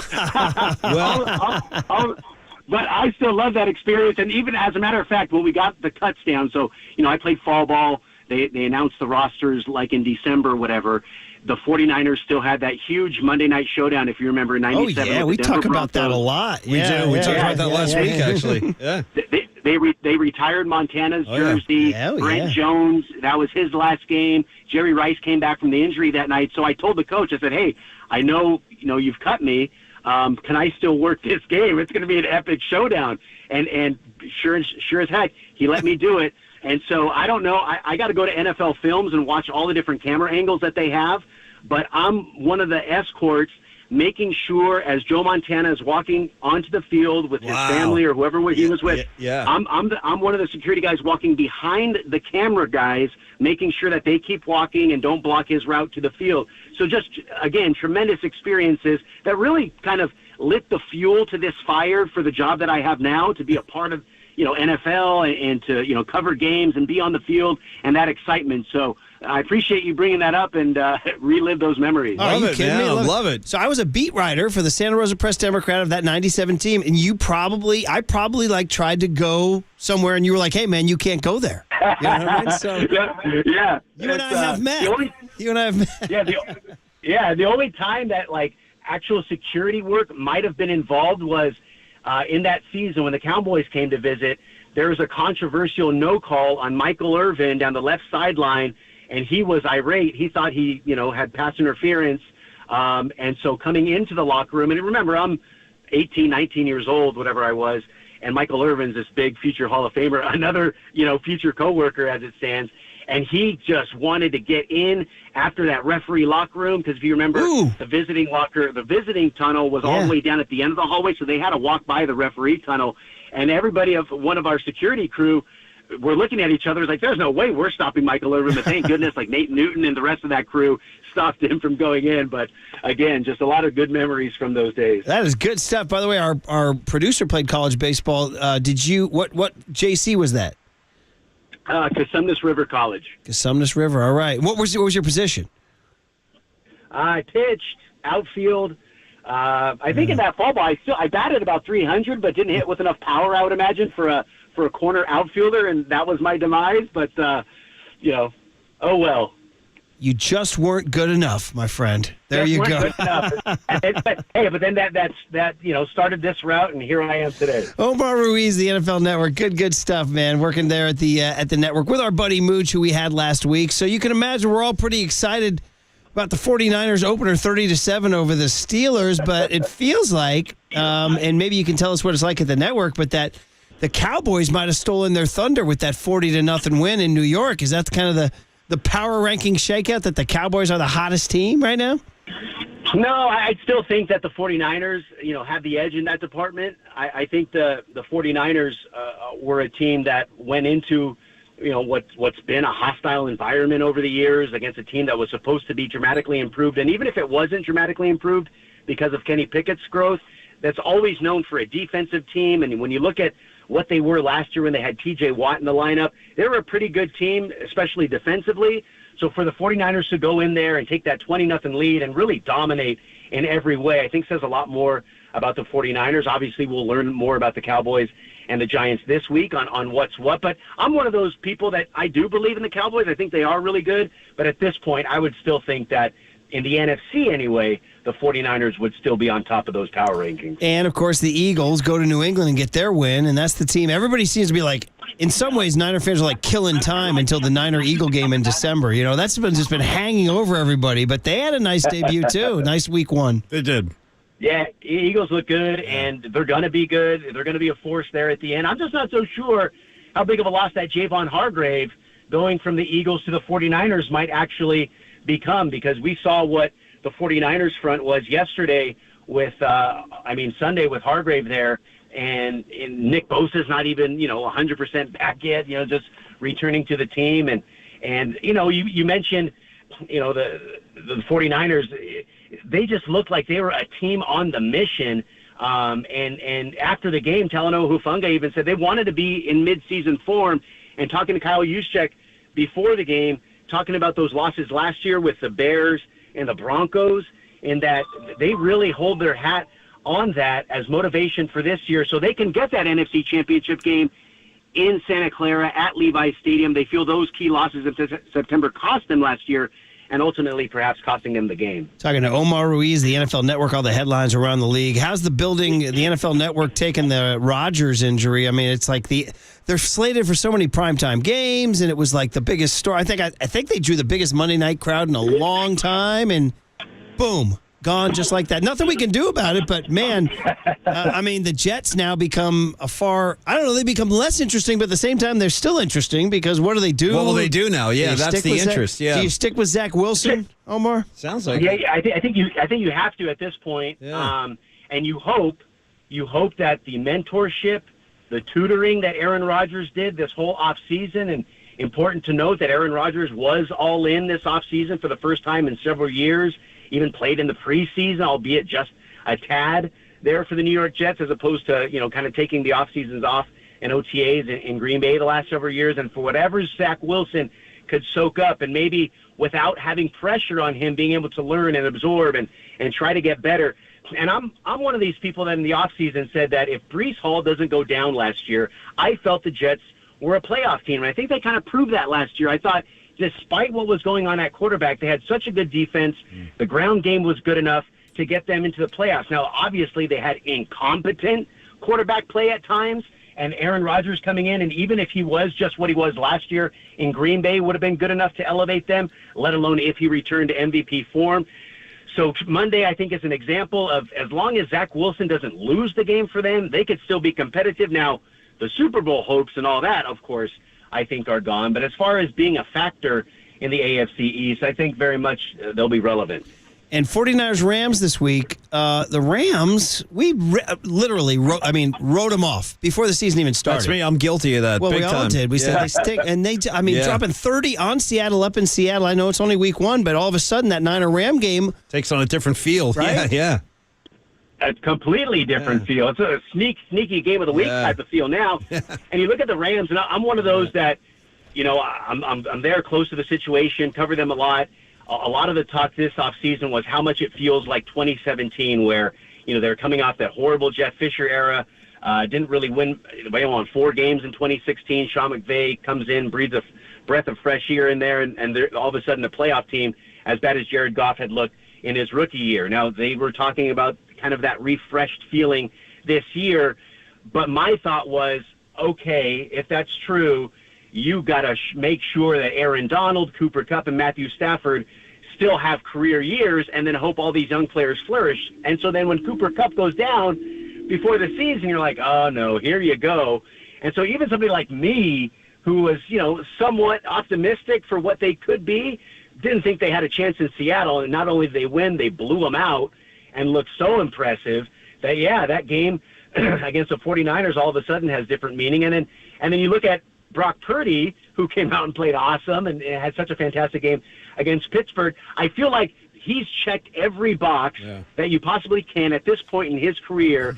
And now there's like Super Mario Brothers, where he's going against Koopa and Aaron Donald for the first time, the baddest man in the NFL the last 5 or 6 years. And now it'll be another step again, how Brock Purdy handles the 3-time Defensive Player of the Year. Should be fascinating at SoFi on Sunday. Yeah, the guy who made Geno Smith yell, "Oh my God!" Right? See that? Yeah, that came through loud and clear. Yeah, you can actually hear that during the broadcast. I caught that live. Yeah. All right, Omar. Well, thanks. Good checking in with you, talking football, and of course, the more important, Yellow Jacket security at Candlestick Park. Great stuff, Omar. Yeah. All right, fellas. Good to be with you. We'll watch on the TV. Thanks for hopping on, Omar Ruiz. Paul, you ever work security anywhere? No, hardly. Although I did, I probably shouldn't say this, but I did sneak into a concert once wearing a security jacket. Okay, well, that completely counts. But I got to tell you, it was totally unsolicited. I was out in the parking lot. I'm not going to name the band, but it was over in Oakland, and I was looking around for a ticket. Wait a minute. You looking for a ticket, and they're in Oakland. Yeah. Who could that be? Leave that one unmentioned. I don't think it was New Kids on the Block. Well, because I'm not supposed to do that. Yeah. But a kid came right, it's a true story. A kid came right up to me, and it was getting very close to showtime. My friend had already gotten in. So now I'm out there by myself, and I'm scrapping, I'm scraping. Year is this? This is pre-cell phone, pre-everything. There's no way to get in touch with him. Who had gotten in? My buddy said, it's a guy I don't talk about very often. Shout out Duff, Mike Duffy.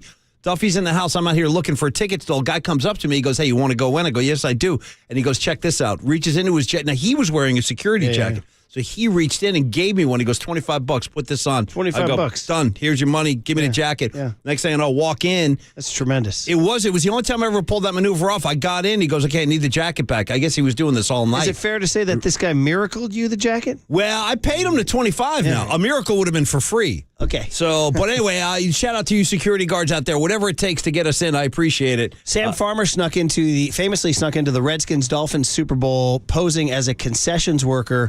Got there like 6 in the morning in the white T-shirt and the black slacks. Like, This is when he was in high school. This is the Redskins-Dolphins 83. Wow. He was a high school junior or whatever. Yeah. He wore the white dress shirt and the black pants and the black apron and lined up with about 100 of them at 6 in the morning. And he marched in as like concession worker number 71. Pretty smart. Pretty smart. And then hid out in a bathroom the entire time. See, he was Marcus, a huge Redskins fan. We talked about how hard it is, because they caught the fugitive in Pennsylvania today. They got like 100 guards. They're doing selfies with him. It's crazy out there. Guy's wearing an Eagles sweatshirt. He really is, bro. Wearing a fly, Eagles fly. But anyway, I got to say, Marcus, that now with the facial recognition surveillance cams, Sam Farmer ain't pulling off that trick. That riff right there, sponsored by Redwood Credit Union.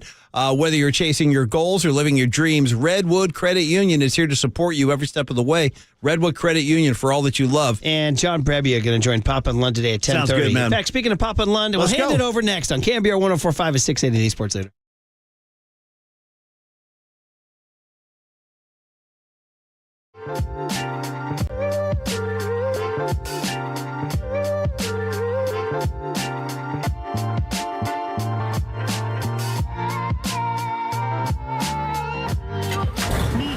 From the Chilton Auto Body Traffic Desk.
Fill your feed by following the sports leader on Facebook. This is KNBR 104.5 FM and 680 AM.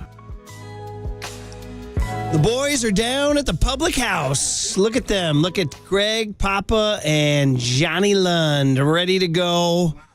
Do we have a bloody, Greg? Do we have a bloody? We got a bloody. You got a bloody. All right, well, good then. We're all set. As well. A Wednesday, bloody Wednesday.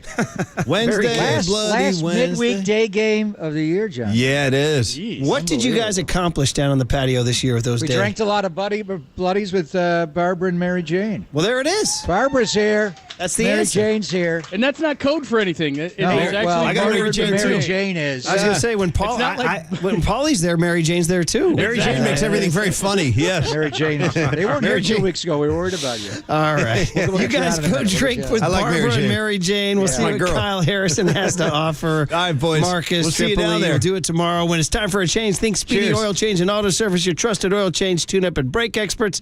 You are listening to KNBR and KNBR FM San Francisco, the sports leader, a Cumulus media station. When y'all lost last year to the 49ers in the playoffs. I know it wasn't nothing personal, man. Baseball. That's the end of the game.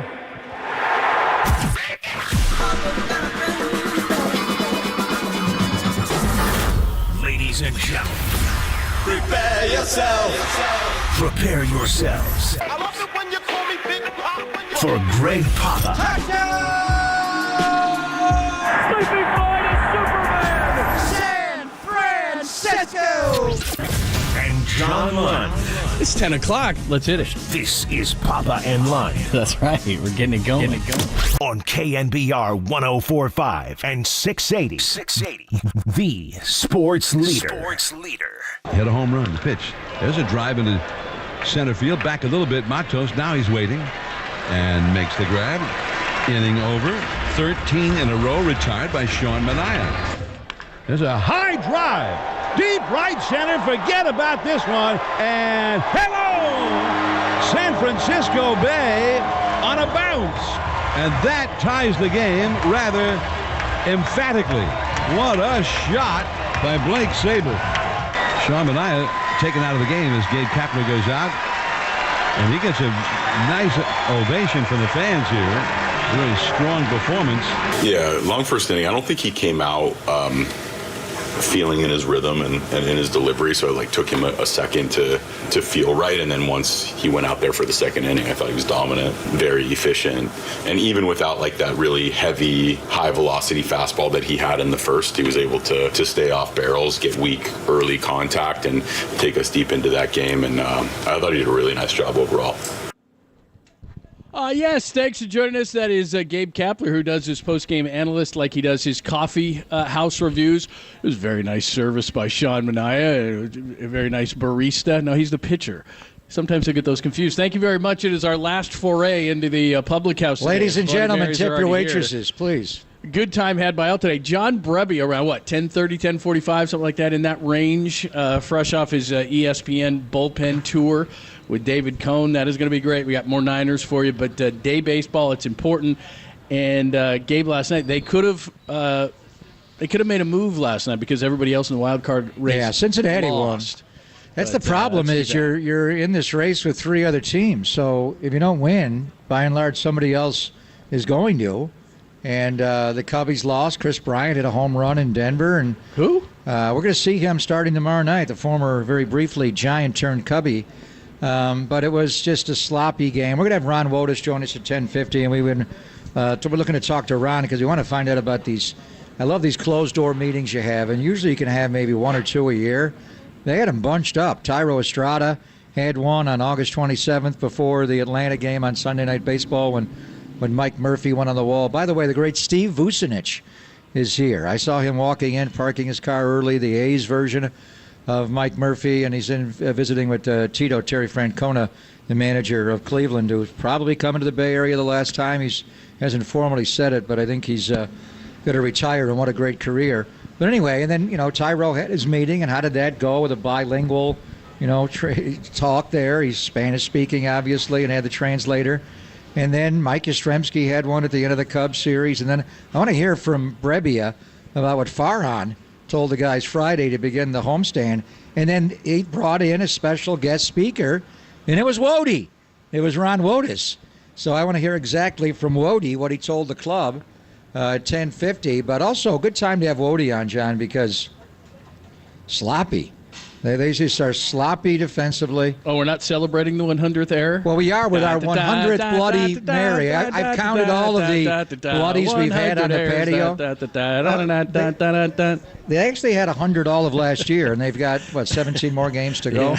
Yeah. When you look at the teams that have committed 100 or more, or the Giants have the most in baseball, but the teams that are at the top of the list as far as errors, they're not good teams. So there's a correlation. And this franchise has been built on pitching and defense. And if you don't catch the ball and you got to get 4 and 5 outs, the Red Sox have 97 errors. They're not good. Tigers, A's, Marlins are in the race, despite the high error total of 86, but way below the Giants and the Angels at 86. So in some metrics you look at, they could have had more than even the one error last night by Lamont Wade.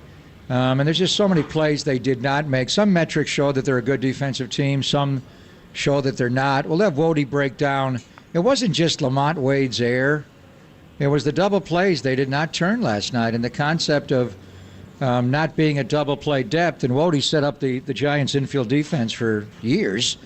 And they started shifting. I mean, long before Farhan arrived here, they had analytics, and they would put Joe Panic into shallow right, and they moved people around. They'd overload the infield, and Wody will give all the numbers. But the concept is to go for one and not two. You're trying to get the hitter out. If it's a left-handed hitter who's going to pull the ball in the hole, the second baseman's going to be too far away to get over and turn a double play. And that happened at least twice last night on ground balls hit to Crawford. So sloppy defense. Every time they mishandle the ball, I hear you in my voice talking about, or my ears. That was my whole off season. And I don't know. The other thing is I was thinking when Wilmer's playing better defensively, he really is.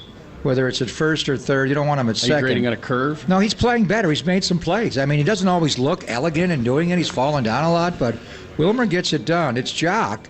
Yeah, you just don't want out there. And part of me thought, why don't you put Lamont Wade Jr. in left field and DH Jock, and then put Wilmer at first? But the bottom line is, and we saw it last night in Lamont Wade Jr. is just not healthy. He started out great.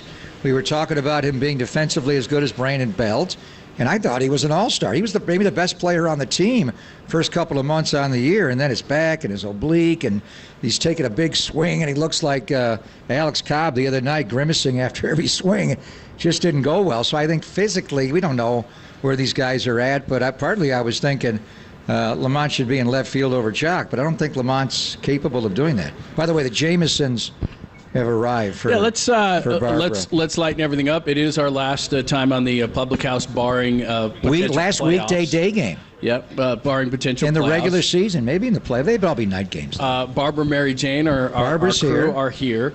Where is your? They're right there. They're at the table. Oh, you left over there. They're there. They had to bring Jameson. So we were here 2 weeks ago and you weren't here, and I was very concerned about you. Everything good? Well, and we missed you. And we should not have, but we did. We were okay. It's just that something else came up. Yeah, stuff happens. And we something better than hanging with us on the patio. No, nothing is better. Oh, of course. She was drinking Jameson's in the Gotham Club. Be honest. Well, we went over to Gotham. Yeah.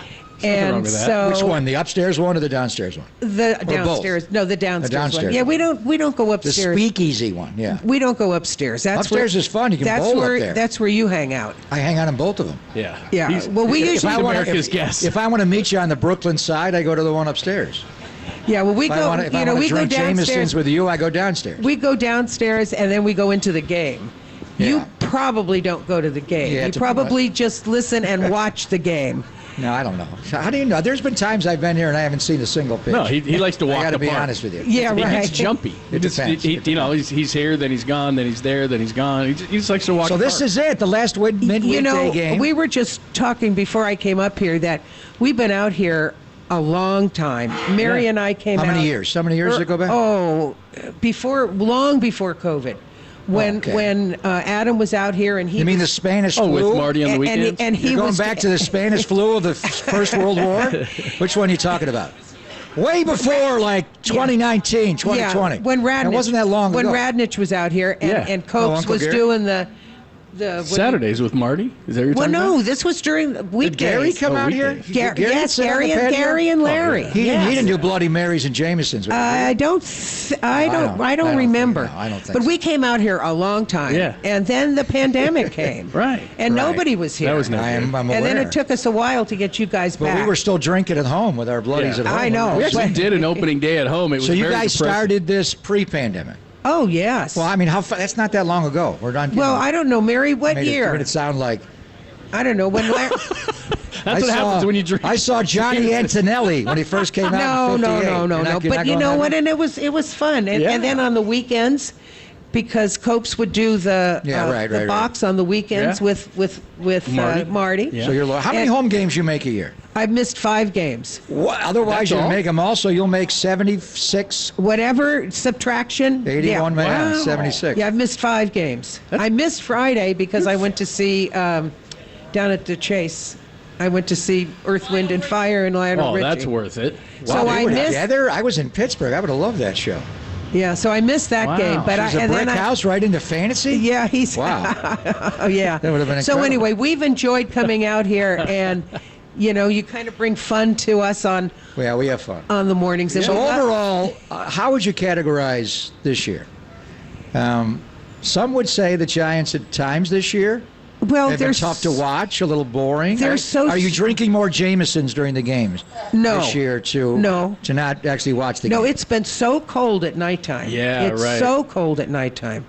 So we like day games. We love the day games, and there's fewer day games. And on the weekend, the television comes in, and then we have a 5 o'clock game, and we have a 6 o'clock game. Right. And it's beautiful during the day. Right. And You then like the day freezing, games. and I love You like it. the day Yes. games. Me too. Yes. I'm a day game person. But thank you for coming out and making our day games great. We love having you guys out. Everybody's here. Okay. We were worried about your crew. We didn't see you last 2 weeks ago. I was very concerned. When you're back in the fall, in the spring, we'll be here. Okay. Next year, you mean? Yeah. Well, we could be here, honestly, like the second week in October. What if they win the wild card round in Milwaukee? Yeah, we they'd have to win the wild card non-believers and over there. beat Milwaukee. Will you be out Somebody's here? slapping their knee. I don't know. If you're out here, depends what time the games are. If you're out here, what if we're we here. have a day game? We could We could have a day could game. be. Okay, well, we'll be out here. If you're out here, we'll be here. Okay, great to see you. Okay, good to see you. A shot at Jameson. 75 games. That's incredible. That is awesome. All right, here's what we got coming up. John Brebbia between 10:30, 10:45 in that range. We just got word. Our good friend Carlos Ramirez is going to fight traffic. Tacion! And he's going to be here at some point as well. And we really he's going to appreciate the stat effort. me to death. Well, Are you because he's going kidding? to come all the way down, then have to go all the way up. But Is he going to bring like he's a pie star. chart or something? Love him, man. He's the best. So we I were work texting with back him a and lot. forth. You deal with him. I love. I'll be at the bar I with love- Barbara and Mary Jane when he's All there. right, he's going to join us as I'll well. hang We got with a bunch of Brebbia. great stuff. Day baseball today, 11:45. It is a big one today against the Guardians. The Guardians, ladies and gentlemen, from Cleveland. Tito's last game in the Bay Area. I think I'm Brebbia gonna now cry. 10:30. We're getting a hard 10:30 on Brebbia. You don't want to miss that. All right, we're live at the Public House. Come on down. Giants Day baseball, Pop and London on the Sports Leader. Anotación. Antioch, shout out to you for supporting KNBR, Antioch Sports Leader.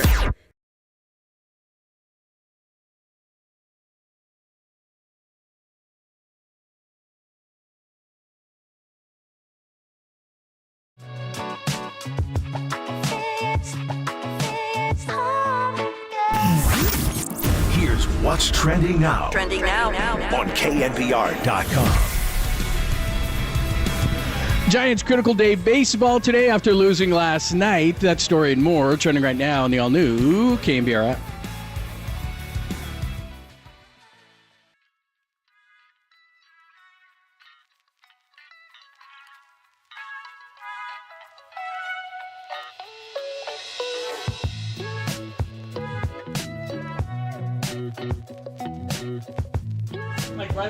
We just got a bottle of Screwball sent to us.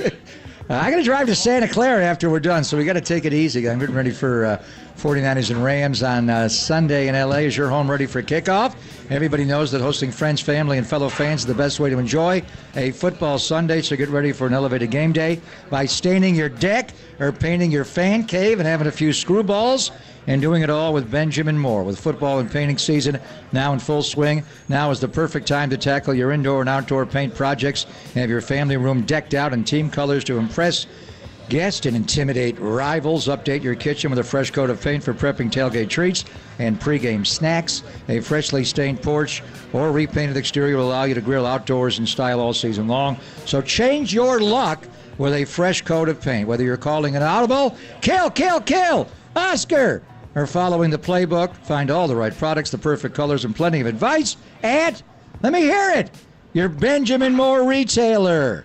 And we are playing 17 games again this year. Let us help you extend the life of your home and the life of this copy. This is the longest 60-second commercial ever for years to come. So support your team, the 49ers, right? Your Giants, the Warriors, the Sharks, and your local, independently owned and operated business with, let me hear ya! No one's listening.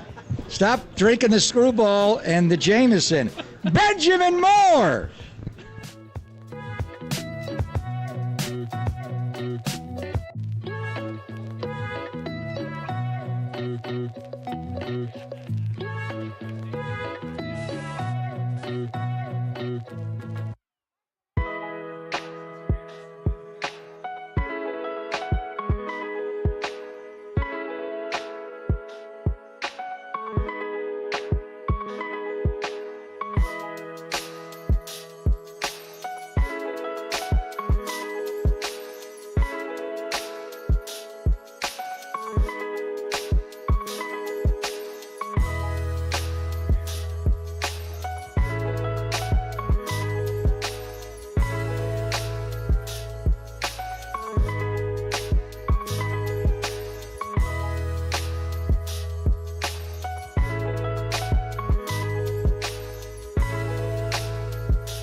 wherever you roam throughout your home. Listen to the sports leader on your smart speaker. We are KNBR 104.5 FM and 680 AM. Garoppolo in the shotgun, 3 receivers left. Virginia low snap, get a cock and throw, and it is caught by Brandon Ayuk in the end zone.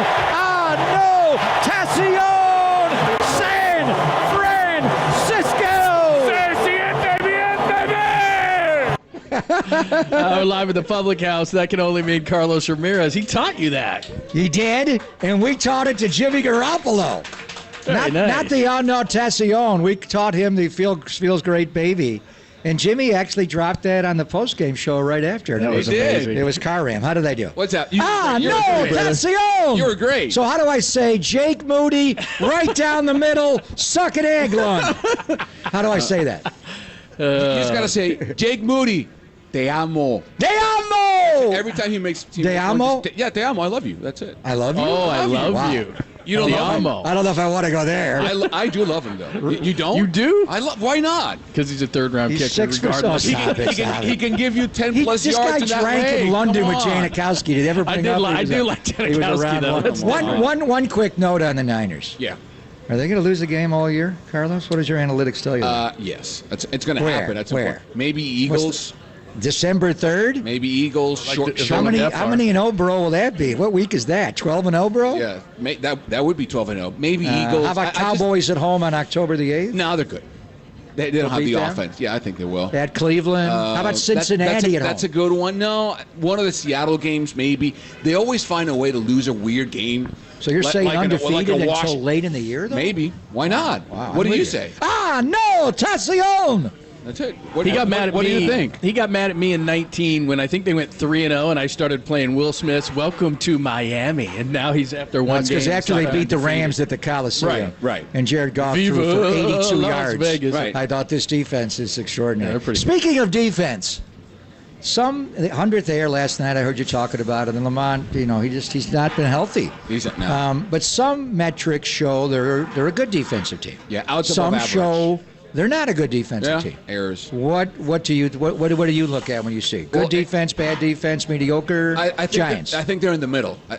Outs above average has them as a good defensive team. DRS is defensive run safe. They have you can break it down per they're spot. Minus 16, right? 23rd. They're 22nd. But you have to break it down per spot. Shortstop has been an issue this season. They have the worst defensive DRS shortstop Not even group. Is that mainly Craw? It's a bunch of guys. It's Craw. It's Estrada. It's not Schmidt. Schmidt. When you bundle them all up, shortstop hasn't been good. And third base. Third base hasn't been good. Didn't J.D. Davis play the hell out of third? He was, but then J.D. was in there a couple games. Left field. Wilmer had a couple games there too. So those are not good spots. But then you go to outs above average, and Tyro is the second best player in baseball, not just second base overall, in outs above average. So you take it with a grain of salt. And the other thing is, no one knows what an error is anymore. No one does. Yeah. Like there was yesterday a hit that should have been an error in my book for the Giants. And then if a guy can reach farther left and he gets to a ball and clips the glove, maybe a scorer will give it an error. And I don't think that's fair. So I like DRS better. I think they are better this year defensively than last season, but they have to be much better going forward. Overall defensive efficiency, they're 25th, .681, and all you have to do is look at the team. Yeah. I mean, if you want to just throw all the numbers out, when Jackson left, Wilmer's trying, Crawford's had a down year. I mean, you can go kind of across the board and see where they've got a lot of issues defensively. You get Bailey back possibly today, all those kind of things can help some things. But let's just look at the big picture here. I'm not going to assume the Cubs are in the playoffs, by the way. I looked at their schedule this morning. It's not easy. The Phillies are definitely a team that are in. The Cubs are a little bit ahead of the curve here. They lost last night in Colorado. But if we assume those two are in, and you look at the rest of the group, and then the two big ones against Arizona next week. But if you look at the Marlins, who have a really tough schedule the rest of the way. Yeah. They got the Braves, the Brewers a couple of times. You look at Arizona, you look at Cincinnati, and then you put the Giants in there for one spot. How do you like their chances? I like them. I'm worried about there's a stretch there, John, where the Giants play the D-backs, and then they go play the Dodgers, and then the Padres, and then the Dodgers again. In the middle, the D-backs face the Cubs, and then they face the Giants, but then they face Yankees and White Sox. And that's an easy schedule for them. So they have to make up ground against tougher teams down the line. This is the last game the Giants will face a non-division team. Going forward, it's only NL teams, which is good because it's less travel. That's positive. But listen, man, if you go to Fangraphs today, they have them one game behind the D-backs. Only one. That means their margin is really thin. They have to win today. They have to win in at least 3 or 4 in Denver so they can stay within reaching distance when those 2 games in Arizona happen. And then they have to win at least one of those 2 to just maybe pass them or at least take the season series from them. Otherwise, it's not going to work. Got to win today on De La Day. Yep. It's a Kyle Harrison day, and he'll pitch today. And then more than likely he'll go Tuesday against Zach Gallen, game 1 against Arizona. I think that 2-game series is going to be huge. So Kyle Harrison's got an electric fastball. At the end of his run in Vegas, he was popping easy 97. And he's got to develop the slider more and the cutter and the change, but the swing and miss, the whip percentage on the fastball is elite. I am concerned. I want to see where he's at today. The San Diego game, he got hit on the fastball. He threw 91 pitches to start before with the 11 punchies against the Reds. He threw exactly 91 in San Diego, and on the 91st pitch, it went out of the ballpark off the bat of Garrett Cooper, and I didn't like him facing that matchup. Right-handed hitter could have gone to get him. 3-1 pitch. It was at 92 miles per hour. Yep. And then his last start, Friday night against Colorado, I'm seeing 91, 92, 93. Very seldom where I saw 94, 95, 96, even 97 without a doubt. So what do the numbers show on average fastball velocity, his first 3 versus the last one? And I think that's what we look at today. Yeah, it's gone down. Is it a product, do you think, of just he never once pitched on 4 days rest on the 5th day in Sacramento? They're asking him to, now he's got 1 extra day because of the off day. He's pitching, he pitched on Friday. Actually, today will be on normal. The next start will be. But, I mean, I'm a little concerned because he needs an electric fastball. His secondary stuff is not good enough. If you look at some numbers, his last start, his fastball average was down 2 miles per hour. That's too much. To me, he's tired. It's a shorter stem. It's more workload.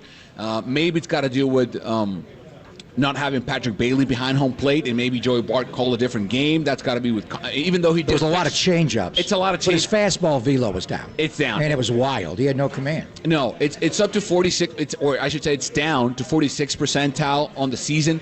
That's not a good number. It's 93.8 over the season. He's got to be 95, 96, 97 for it not to just be a whiff rate machine, which he can be, but also, John, for the slurve to work off that fastball. The problem is not only the fastball's down, Pop, everything works off the fastball. Totally. So if you lose 2-3 miles per hour, then everything falls off a cliff. The slurve doesn't look the same. The changeup doesn't work the same. So it's not just I can't get anyone to swing and miss at the fastball.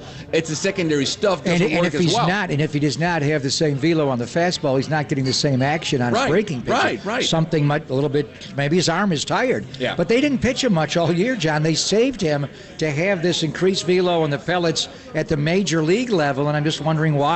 Maybe he'll come back today. Maybe it's mechanical, but his velo was down last start. Well, I mean, I think it's pretty simple, right? We said this in the minors. He was pitching like 3 1/3 to 4 innings, and they were watching his pitch counts, and all of a sudden you bump those up to around 90. I mean, it doesn't make logical sense that he's going to be tired at this point. His last 3 starts have been 91, 91, and 90 pitches. He didn't do that consistently. Yeah, never. He never threw more than 83, I think. No. Yeah, it might happen. I want to see that velo today. The ballpark also plays a part, and extension is good, which is something you want to see.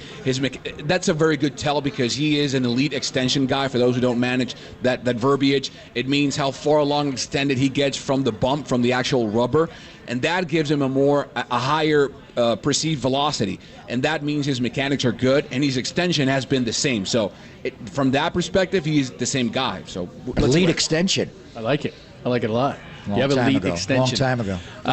We're live at the Public House. Carlos Ramirez is here. Of course, you see him before and after all the Giants games. Also with 49ers season, you're going to see Carlos as well, and the guys do a great job with that as well. The main thing, too, all season long has been that now you get 24 runs against the Rockies. They're terrible. They can't pitch, no matter if it's here or there. But it's the bats. Last night, again, back to the 1 run, and we're sitting around here going, come on, can they score? So can they score enough to be a playoff team? I don't think so, to be honest. I mean, they have a good offense at times, at spurts. The problem is, John, I don't think they have a versatile offense. They don't steal bases. They're last in baseball. They went away from the bunt hit. You remember early in the season, you saw a lot of bunt hits from Tyrell. Safety squeeze. They went away from that for whatever reason. Yeah. They went away from that. The long ball seems to be back lately, but they're a home run built team that doesn't have home run hitters. That seems to be like an oxymoron. So you're building up to get a guy to hit 1-2 home runs, but then you don't have that guy. It's Wilmer, maybe Haniger, maybe it's a lot of maybes. Yeah. They're going to have to start being more creative, I think, in the way they approach the offense. Get faster players, let them loose, let Casey Schmidt steal a base, bring Meckler back and see if he can. I don't know, but. They have to, that's what they've been doing all year, right? Just trying to they're going to have to pitch better and catch the ball better. That's it. Because if you don't catch the ball and you don't hit, how are you going to make it? Carlos Ramirez, thanks for making the time, man. We appreciate it. Carlos came down the street. He's going to have to go back on, get all fancied up. And it's Georgia and me, too. I saw Contos at Bravado in the coffee. Yeah. His hair is looking tall. As always. Today. You're going to have headset crevice on the head. No worries. Nah, I fix that up. Yeah, I'll fix it up real quick. No problem. Thanks, man. Cheers, man. Thank you. Ah, no, Tassio! There you go. Thank you for coming in person. Oh, man. Brebbie is here. We got to roll. The best beard in baseball. Oh, it's nice. All right, John Brebbie is going to join us coming up next. We'll keep it. We want to keep it right here? Want to keep it right here? Keep it right here? Keep it? Okay. No. All right, oh, jeez. All right, John Brebbie is next. Live from the Public House on the Sports Leader. That is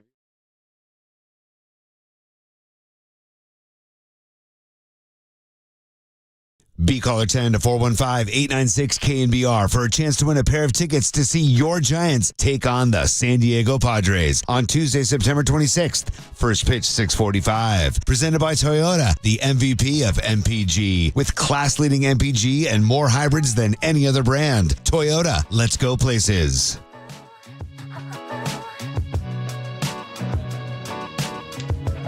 John Brebbie is sitting down. When I retire, John, believe me, I'm going to have a Brebbie-up beard working, and I am planning on being retired or moving on to my next vocation, which is not working. So if you're planning on retiring or planning on being retired at some point, when you want to know if you're paying too much in fees or taking on too much risk, of course you would, right, Brebbie? Jump in. He's going to talk about retiring. He's very big in the market.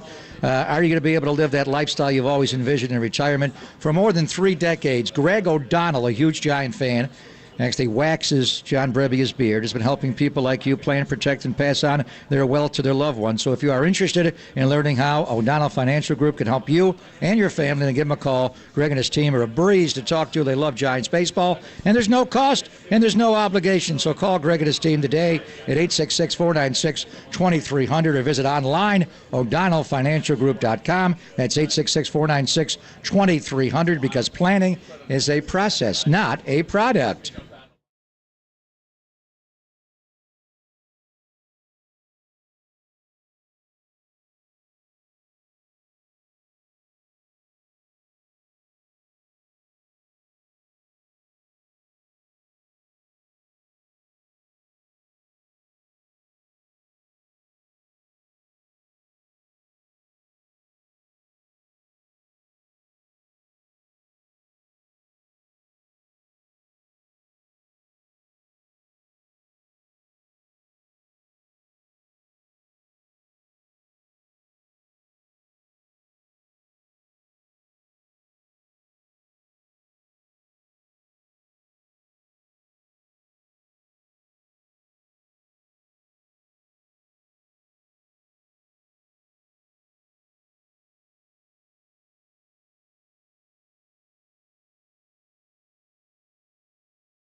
Wherever you are around the globe, stream your proud home of Giants baseball 24/7, 365 on KNBR.com. This is the sports leader. I mean, give me anything you can on your crew down here. That's a huge. Well, these two are identical twins. Yes. Which a lot of people look at them and they don't see it, but I see it through and through.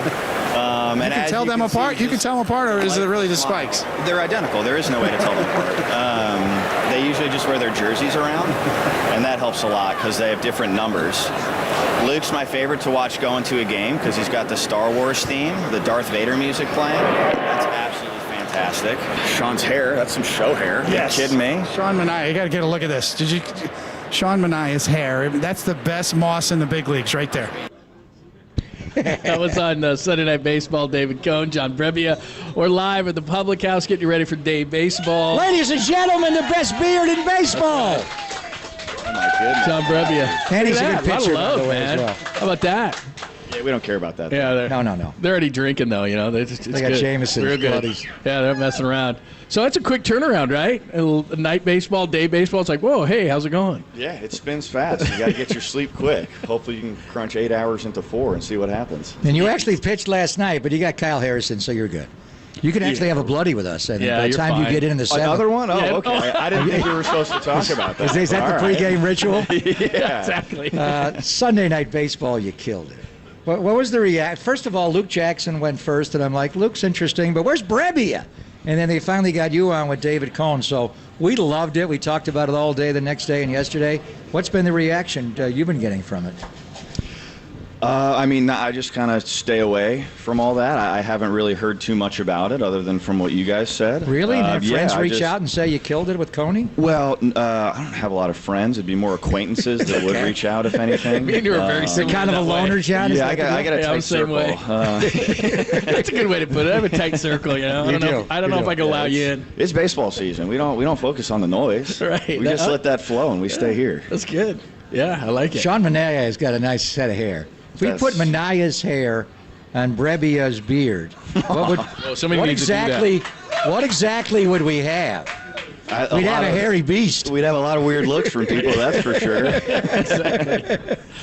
They were, though. It was fun to kind of pull the curtain back a little bit because you guys are different. All bullpens are, and like you said, you go out there, especially now because it's not on the side like it used to be, and you guys just hang out the entire time, and you got to kind of entertain yourselves.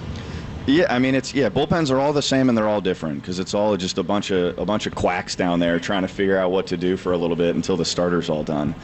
We've run things kind of different this year, which I think is awesome, where we've got relievers throwing a bunch at different times, different innings. It's kind of neat to see. Yeah, do you get Hearing confused? a lot of like, laughs out there. I like it. That was not sarcastic.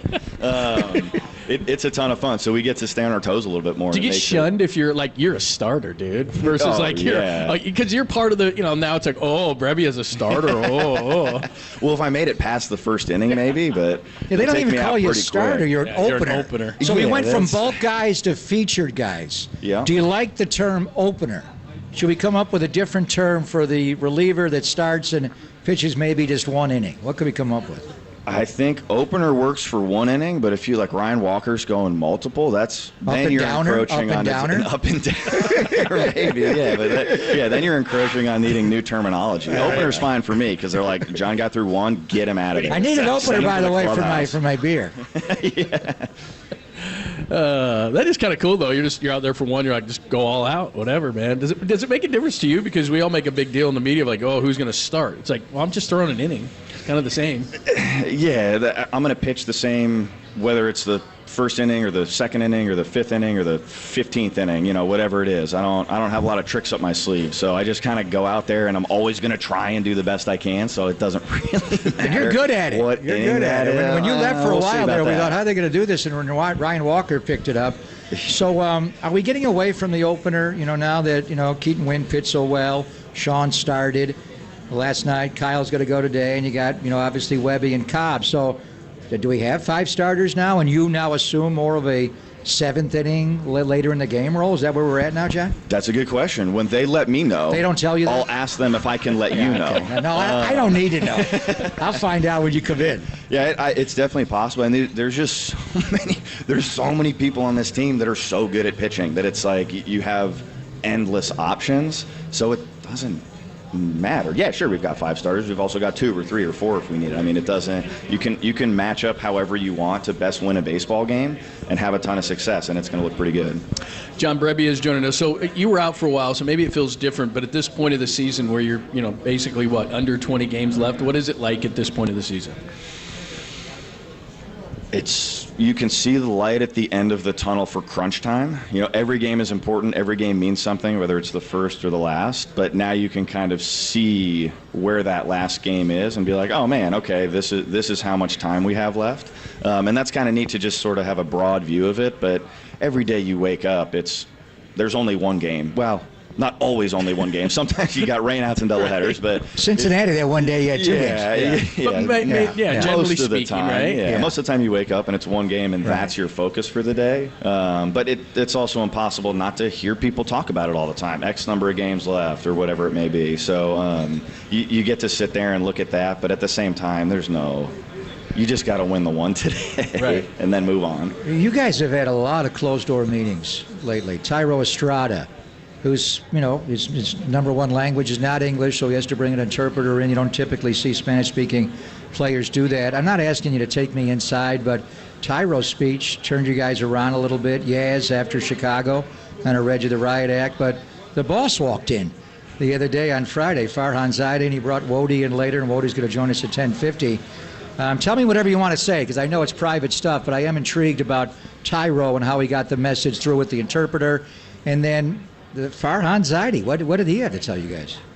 I think just in general, there's a lot of love and a lot of respect around this team and organization for each other. So whenever you have someone like Thairo Estrada is a great example, someone who I think is an excellent baseball player and an excellent person, anytime you have someone that wants to say something, it's great to listen to. I mean, I want to hear that. If someone feels compelled to want to talk to the team, I want to hear what they have to say. So no matter who it is, whether it's Farhan or Thairo or Yaz, whoever's speaking up, we want those messages. We want to know what people say because we want to know about each other and know how each other are feeling and moving and progressing and whatever it may be. So if there's a message to be said, then there's a message to be heard. And I think that's pretty important just for team culture and knowing each other and knowing how to best make each other better. John Brebbia is joining us. We're out on the patio getting ready for day baseball out at the Public House, Pop and Lund here on the Sports Leader. Take us, Pop just said he didn't want to have you go into the clubhouse or take us into the clubhouse in terms of what was said. But there's no sport that is more diverse than what baseball is, and you like to have a good time, and maybe there's really serious guys. I mean, what is it like to be together, and you're thrown into this clubhouse like you talked about for all these months, and you have all these diverse personalities and people from not only all over the country, all over the world. What is that like? I think that's why a clubhouse. That's why you get such close personal relationships so quickly. You're jammed together, and every year there's people you don't know coming in, and every year there's usually someone you do or someone you have played with in the past. But it's just like a fresh start all the time almost. So you're going to be with these guys. Like you're going to play with them. They're going to have your back. You're going to have theirs. So whether you like it or not, you got to get to know your teammates. And fortunately, it's always a good time. I mean, there's no barrier to having a good friendship or a good relationship with someone. And then you got the subculture of the bullpen, or as David Cohn calls it, the bully. So today you worked the ninth, and you were throwing hard last night, man. You had good stuff. So now with Kyle Harrison starting, what's your role? We thank you for coming out on the patio. You got a game in a few hours here, but do you watch the first couple of innings or first half of the game in the clubhouse? When do you go to the bullpen? Because you're not in the opener role, and you're probably thinking, with Kyle, I probably won't get a call till maybe the 5th or 6th. Yeah, as relievers, we're generally not in the game right out of the gate. So practically, the best way to do our prep work is, quote unquote, as late as possible. And for us, that usually means early in the game, the first few innings. We'll always have people ready in case anything crazy happens. But for me, I'm in there the first couple innings, stretching, doing a warm-up, whatever it may be. And then I get my little fruit bar and I walk out with a nice full belly. We got a little bottle of start watching Screwball. the game. That's what I thought you were doing. Did I get my mini bottle? It worked for I've got Carl my Hubble in the airplane bottle of 30s. Jack, That's how he threw a Screwball. Remember that? Yeah, Little Doc Ellis. Yeah, is there one that says sinker on it? There is. Screwball sinker. It's kind of the opposite. It goes the opposite way. Outs? Where's the double play bottle? You need that. Immaculate hitting? Yeah, I'll take You it. need one of those. Has this year been a little bit different? I mean, this organization burns it up between Sacramento and here anyway, but I mean, with all the rookies coming in this year, and we just talked about locker room or clubhouse dynamics, what has it been like with so many people in and out, and a guy like Ryan Walker who kind of assumed your role? Do you take him under your wing, so to speak, and say, hey, or is it just, hey, rookies come up and they learn their way? Yes. I mean, Okay. it depends. It depends on the person. I'm doing my best to be under Ryan Walker's wing because you've seen him pitch. He's nasty. Can you throw like that? You're not going to start stepping to third, though, are you? You better believe I've Cross tried. body. Not working out well. He did that in the pen once or twice. How does he do that? Yeah, I don't know how the heck he does it, but it works incredibly well. And he's got a nice beard as well, Walker. Yeah. What the heck, come man? on. Come on. Yeah. It's like 70 or 10. Every time he walks by, I try and clip it a little bit. Dude, we've already got that bit on the team. Find something else. Yeah, but no, it's a cliche, but it's a really good group of guys, whether that's intentional or not. Everyone who comes up fits right in, and we, for the most part, we all know each other from spring training, and that's a month and a half of being together all the time and building that rapport. So there's very rarely a complete stranger just showing up, and even when there is, they do a great job fitting in, and it generally works out really well. All right, so on Sunday Night Baseball, David Cohen was trying to show you a picture of your baseball reference page. Did you actually see that? Yeah. Did they give you a return? Eventually, afterwards, Yeah. I was very, shown very the different picture. look. You look younger, and you don't. So we know about the process. Well, of the wait, beard. how old do I look? How old do you think I called look you now? old, I think. Yeah, No, I know. So when was that picture taken? The baseball record? You looked younger then. That's I'm a not saying great you're old question. now, but I think that's Yeah. probably when you first broke in. Guy's getting all up in there. Yeah, that's all right. So all my right. question is, we know about the process. You start growing the beard when the season starts. Now, hopefully, you won't have to shave it until Halloween or Thanksgiving, and you guys have parades and all that. But how do you? Yeah, okay, November thank 4th you. is Game 7. Thank you. by the So way. maybe you would save wow. it. So you've already have it You know circled to say. So do you shave that yourself, or do you get a straight edge and get through that? Do you get a chainsaw or? A weed whacker. A weed whacker? Yeah, it's a We get your vicious deal. process. There's no way I'd shave that myself. I would be hard. So how do you get it off? Gently, and it doesn't work that well. I try not to scare my kids by going from this to clean shaven, so I want to have them around. When, Do you ever like shave half of it? Oh yeah, if you got to do You that. can really scare your kids with that one. Yeah, this is year number 10, I think, doing this. You've so- done it for 10 straight years? Yeah, so I've experimented with a whole bunch of different looks. None of them are good, which is a huge bummer. Whether it's clean shaven or this or a little beard or Fu Man. the Fu Manchu. When you take it off, do you kind of do it slowly so you can do those looks? Oh, yeah, I do the Van Buren sideburns every year that's because it's my favorite. And you shave it yourself? You don't bring in a pro? No, Oh, that no would pro hurt. would Doesn't take it hurt? this. Are you kidding Sure me? they would. Yeah. I get you a guy to do it. Jay at the Exclusive Club will do it for you in San Rafael. Perfect. Yeah, we'll bring him in. We'll fly him to Georgia, I guess. That's a That's good where idea. I usually shave Is that it. where Yeah. you do it? So you fly home Yeah, and at then you home, do yeah. it But there? do you do like one day, like I'm going to do this, and then I'm going to walk around with it so people look at me? Then maybe you do a little bit more the next day, like Yeah, oh, I bounce that's to the a good grocery call. store, see what kind of looks we get. That's yeah, absolutely. amazing. It's Ted Kaczynski. That is so cool. Yeah. I think he passed away, though, recently. Yeah. So do you ever have just a bad outing? And you Always. think, well, I'm saying, but then, I'm not, but you have so More than few, I You should. have so I can't few of believe them. I'm still But here. have you ever had a bad outing and gone back home or back to the hotel and say, I'm shaving this off right now? Usually the opposite. Usually I'll go back to the hotel and I'll look at my face and be like, I gotta I'm hide. allowed to do this I need at to work. hide. Yeah. How can I want anybody pull to it- know who I am. I need to pull it further away from my face so no one sees me. Usually I go back and I look at them like, I can't believe I get to look like this and still show up to work. That's and I mean, I cool. get made fun of, but it's fine. So it's more of a reminder of like, this is a pretty cool job. What happens that's a if good you ever call. get traded to the Yankees or sign with the Yankees? They don't let facial hair, right, still? mean, That's still the rule? That would be a problem. What would you do there? I think they're mustaches, right? Oh, yeah. Well, Mattingly had one, right? They allow mustaches? Yeah, they do. Well, Goose had a Fu Manchu, right? So you'd go as far down with the Fu Manchu as you could? Yeah, that's a good question. I don't know. I'll cross that bridge when we get you're not to going it. there. He's a giant for life. Yeah. Giant for life. Yeah, quit right? trying to push me out. I'm not saying that. Man. I'm just intrigued by it. All right. Hey, thanks for taking the time. We loved catching up with you. Appreciate it. Thank you, John. Be well. Good luck the rest of the way. I appreciate it. Thanks for having me on. That is the great John Brebbia joining us. It's Papa and Lund. We'll come back. Also, Wasn't he good? We have He Ron lived up Wotus to talking. expectation. We're live at the Public House, getting you ready for day baseball. Papa and Lund on these sports.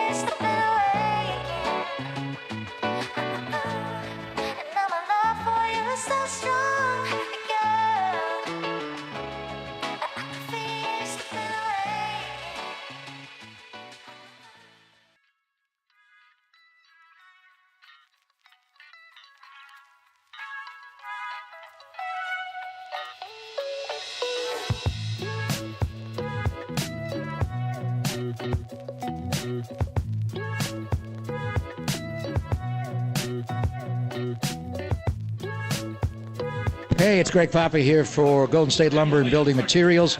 If you're a regular listener to radio, thank you, first of all. And you may have been hearing about Timber Tech lately in FP Santangelo's great ads for Timber Tech. Local contractors and professional builders choose Timber Tech for their clients because they often are natural-looking composite decking without maintenance or wood. They offer that, I should say. TimberTech also offers the largest selection of colors and textures, making it easy to satisfy the homeowners and builders you're working with. So your local source for TimberTech is Golden State, with locations in the largest inventory throughout the Bay Area.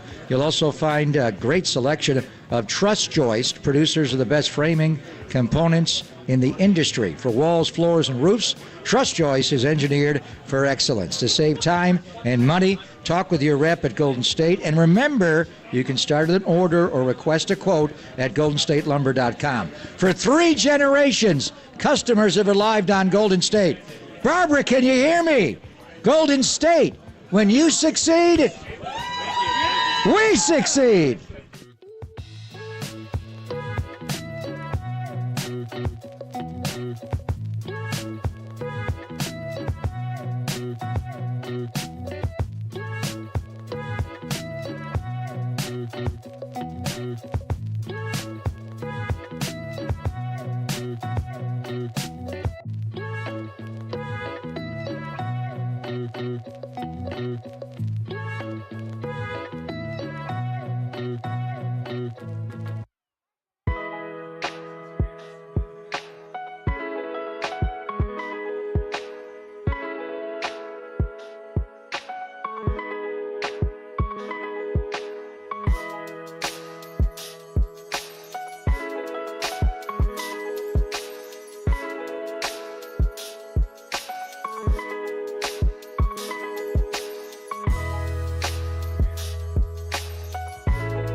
The following is a test of the emergency alert system.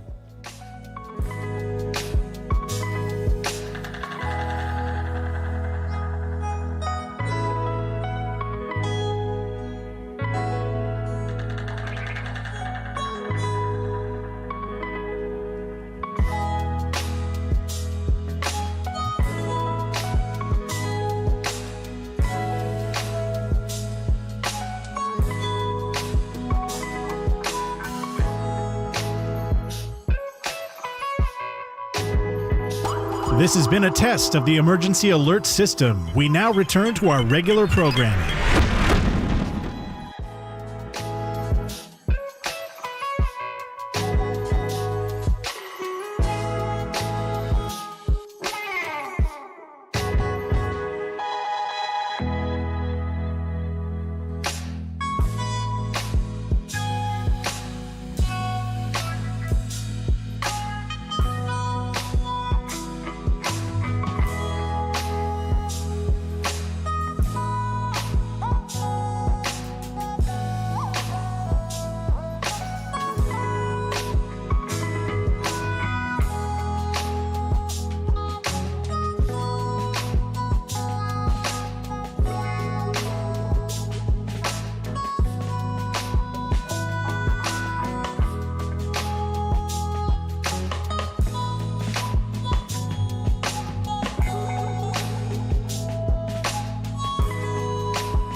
Listen to the sports leader anywhere, anytime. Download the all-new KNBR app. Now back to Papa and Lund live from the KNBR Casino Matrix Studio. Casino Matrix Progressive Jackpots are here. Where are you? Just drop in. Please play responsibly. 1-800-GAMBLER. Yeah, no, it was very well timed, I thought. Like Farhan came down and just kind of wanted to demonstrate how much belief he had in our team.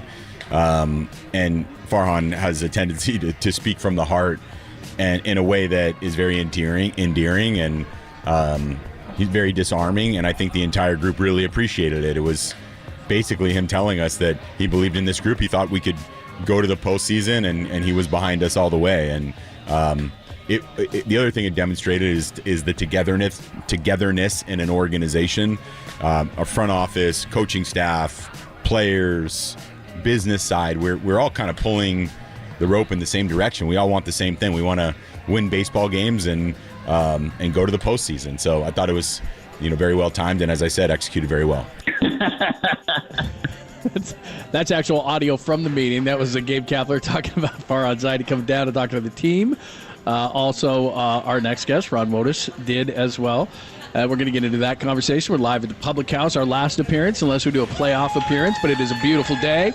Crew is out today. Very nice. Love it.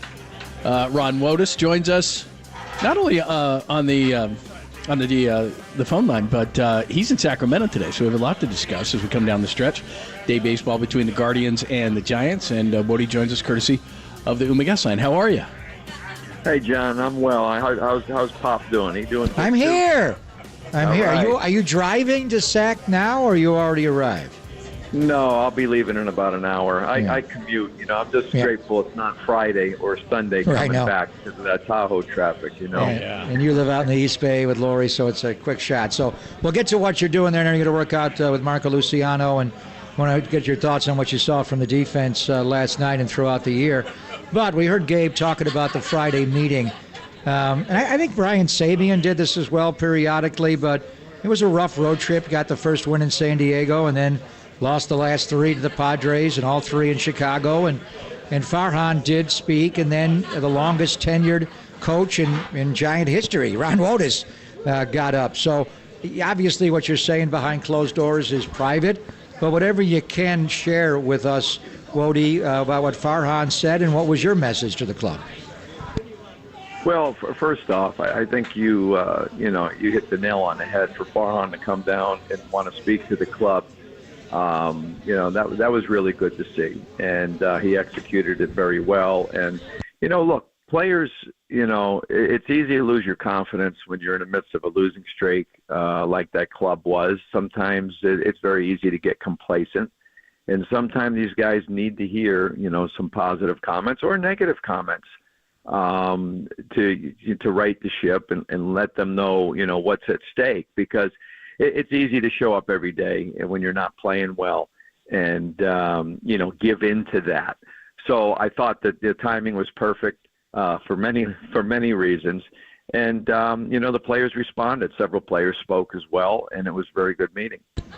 Ron Wodes, good enough to join us on his way to Sacramento, which we'll get into in a minute. We just had John Brebbia on, and we forget, I think, in the media, I think we're down to 17 games left, and we kind of group them all together, and we look at the other teams in the race and try to analyze all this stuff. But as a baseball player, as a baseball coach, I mean, there's one game, and it's against the Guardians, and that's all you can deal with. Is it easy to compartmentalize like that? Just look at every game individually as you're coming down the stretch like this? Well, it is. It is if you have the right frame of mind, because that's what it's all about. And that was kind of, in the meeting. I mean, the team I thought has played with, much more energy and passion the last 4 days since that happened. I think, a reminder is always good. I've been through it a couple of years, and I think, this is the best time to be playing baseball. And whether you're 2 games out or whether you were in the playoffs and then you have that streak and you're out of it, you still have plenty of time to make it up. And the only way you do that is a game at a time. So for me, it is. I mean, we have a lot of young guys on the roster. I think it's good for them to understand that how important each game is at this point in the season. So, I think it's veterans obviously know that. But it is easier to do it, especially when people pointed out that, hey, it's go time. We can't afford to lose any more games here. And obviously your meeting was on Friday. Tyro Estrada had one in late August to the team before the Atlanta game on Mike Murphy Day. And that's interesting because English is not his primary language, but he wanted to speak and he had a message. I know Yaz spoke to the club in Chicago. But for Farhan to speak, Wody, and again, whatever you want to share is up to you. It's private. It's none of our business. But how often does he do that? And what kind of message does he try to send? And then historically, I remember, I think it was 2010 in August when they had a stretch of really rough pitching. And it was mainly Lincecum and Kane and Bumgarner. And I don't know if Sabes pulled those 3 guys, and Zito as well, into Boch's office, but Sabean kind of read him the riot act, like, if you don't start pitching better, we're not winning. So how often is Farhan do it? And then were there times when Brian Sabean got the whole group together to address his team? Yeah, that's a great question. Look, it's been done differently by different people. First off, I think there's been a lot of behind-the-scenes meetings with Cap, with his pitchers and hitters and individuals. I think every manager prefers to do one-on-one or group meetings with people. So, and there's been a lot going on through this losing streak that you don't hear about, trying to get these guys, get the ship righted and moving in the right direction. As far as Farhan goes, I'm not going to divulge anything, obviously, as you said, in details, but it's the first time I've seen him address, the whole team. What goes on behind closed doors in smaller groups, I don't have all that information, but I could tell you about Saves as well. Saves did more. I remember he had a meeting with the pitching staff one time. We weren't pitching well, alluding to what you said, and he basically did it in Boch's office and said, look, this is a group we have. The cavalry's not coming, so we need to tighten the belt straps and get this job done. And in most of these meetings, you're giving them a boost of confidence, telling them just how much you believe in them and how important they are to the club, and also letting them know that, you're the guys. This is a group. So we need to get it done. So I've never seen Saves address the whole team in a meeting in all the years that I was here. It's more groups of players, individual players, things of that nature. Ron Wotus joining us, Pop and Lunday Baseball. We're live on the patio at the Public House here in the Sports Center, getting ready for the Guardians and the Giants. So over these last 17 games, and I'm sure this was part of the message, which is the only thing that's been consistent is inconsistency. So how do you become as consistent as you can be over these last 17 games? Well, it's your approach and it's your mentality. You have to play loose and confident. Errors are going to happen. Look, I know the club's not happy with the errors we had. I know Lamont is feeling terrible and wants to get out there and work today on his defense. He feels terrible making that error last night, which led to the 2 runs. And that's how players feel when these things happen. So, look, there's no magic bullet. It's more your approach. It's your mentality. And you got to put the work in. I believe a good routine and a good mindset go an awfully long way to performing on the field. And look, this isn't a video game, so it's not always going to happen. People are going to make physical errors. Hopefully you cut down on the mental errors because your concentration level needs to be through the roof. It's a game at a time, an inning at a time. The old cliche is a pitch at a time. And I think that's really what the mentality that you want to instill in the club, and especially with young players, knowing the importance of that. And, it takes time to learn those types of things. And your experiences and your failures, guide you on how to approach this game. Yeah, Wody, you mentioned Lamont Wade Jr.'s error, and that was the big play of the game. And, they got a hit right after that when they pulled Sean Manaea and went to Ryan Walker.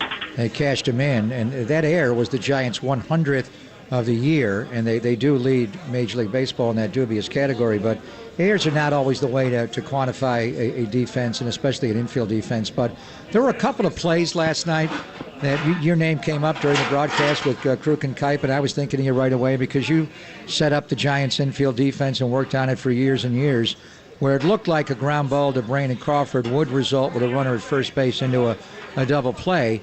But the Giants had Thairo Estrada in the hole against the left-handed hitter and were not at double play depth. So, people think that Farhan, initiated the analytical movement here. I know going back years and years with you and Boch, and, you'd have overloaded infields and move Panic into short right.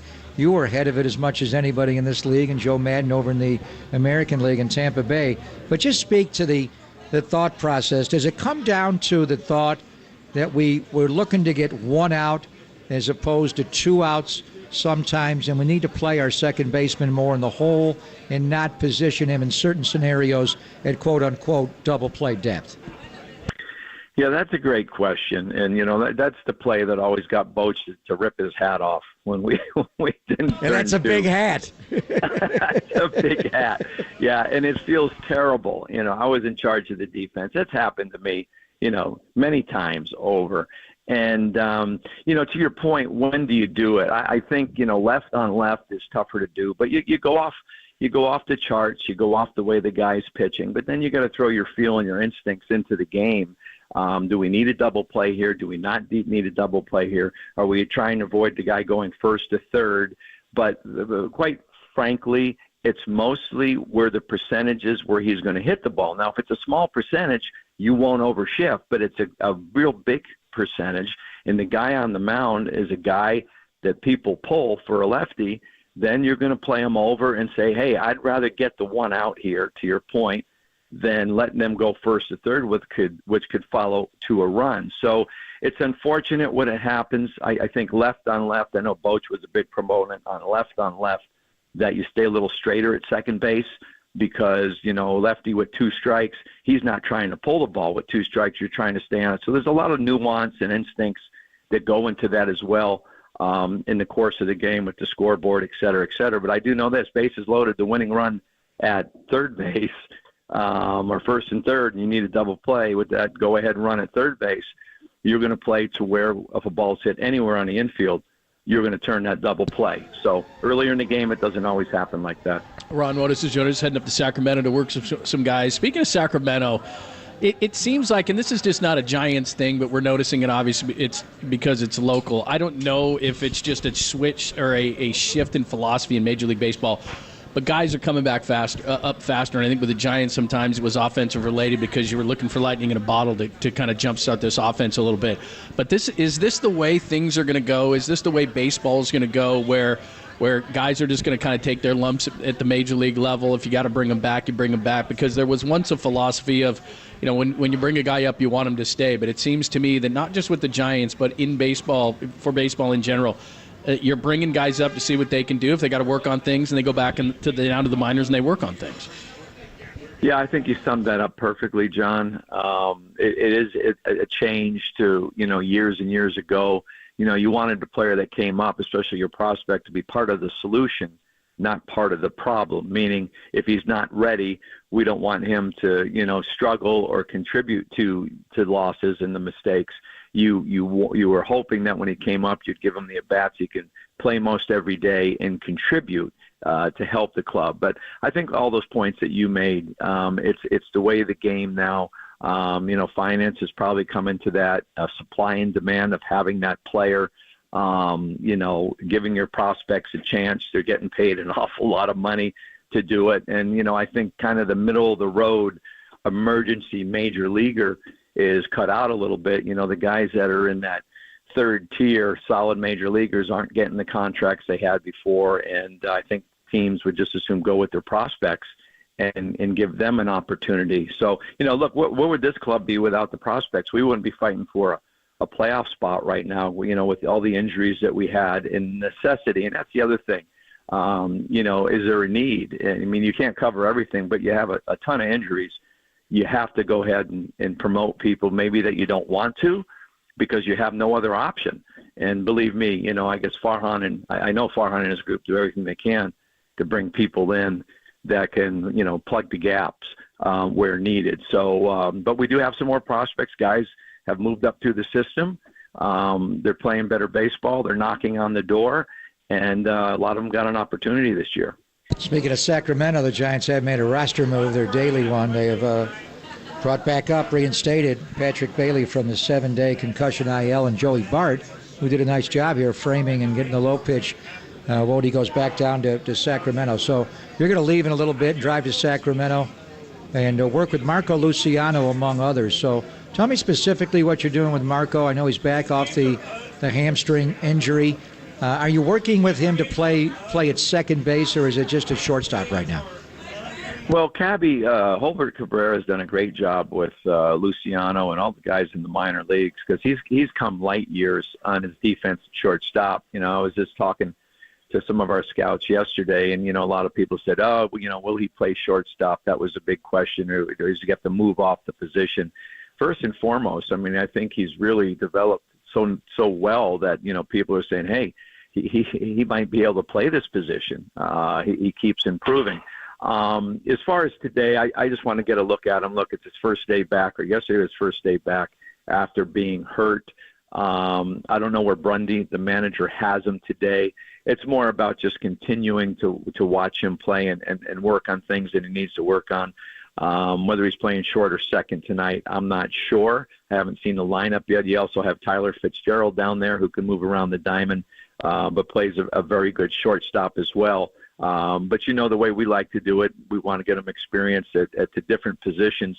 So I would expect he's going to be playing shortstop while I'm up here. I could be wrong about that. That'll be Brundy's and the organization's decision. But it's just more of giving him ground balls, giving him reps, and working on the things he needs to improve on. As always, appreciate the time. Thanks so much. Safe travels to you, and we'll talk to you soon.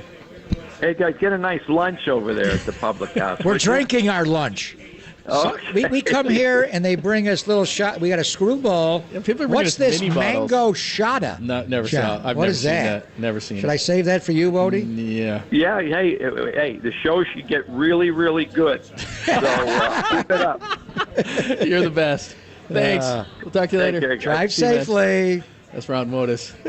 What's the mango shada? I've never seen that. Mango Now, shada. Screwball, I'm a fan of. It's a peanut butter whiskey, which is it's. Do you want nice. the screwball? But I don't. I have never seen mango shada. I don't know what mango shada is. You are a double screwball. Yeah, screwball's good. You take 2 shots of this, and all of a sudden you're Carl Hubble. Exactly. By the way, You want a screwball or a mango shada? I just saw Barbara a and Mary guy. Jane get us corrupted. That's right. They know I got to drive to Santa Clara right after we get done. I What do you just want? saw a guy. Do you want a mango shada? Who? John, do you want that? I just gave you. No, I'm good with. I don't need a mango shada.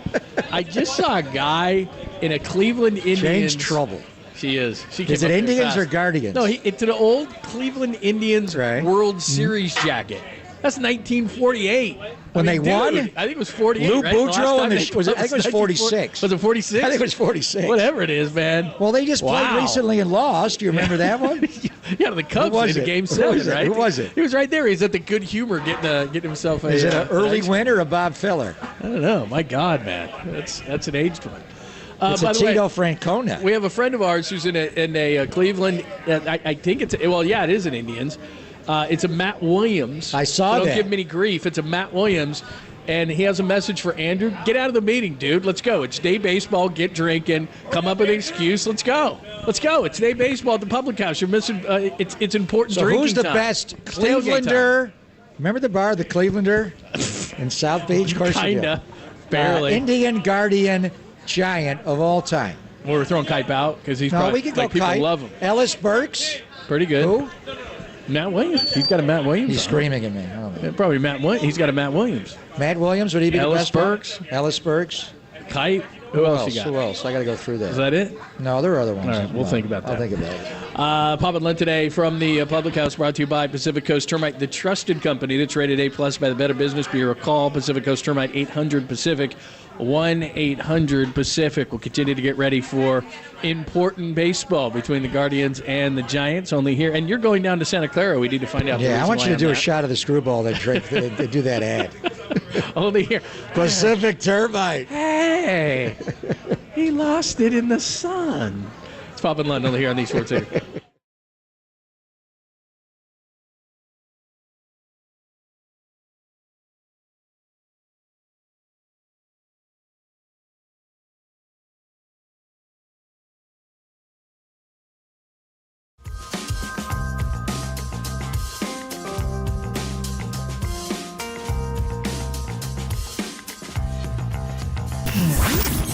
Here's what's trending now Trending now. on KNBR.com. Local guy Kyle Harrison on the mound once again today as the Giants play an important game here at Oracle Park. That story and more turning right now on the all-new KNBR app.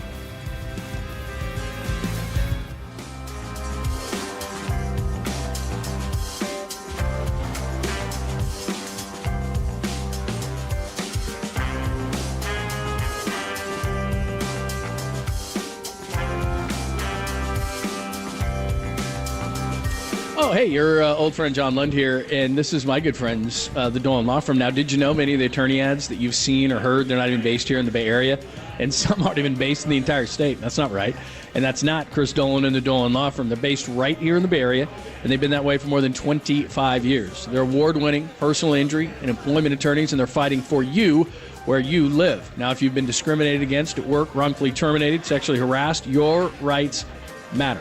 Go to DolanLawFirm.com and learn more about your rights. Now, unfortunately, over the past year, Chris and his team, they say a sharp increase in no-fault injury accidents. And remember, motorcyclists, pedestrians, cyclists, children playing. I see them right now in front of me down here at Oracle Park. They're all around us, so please be careful.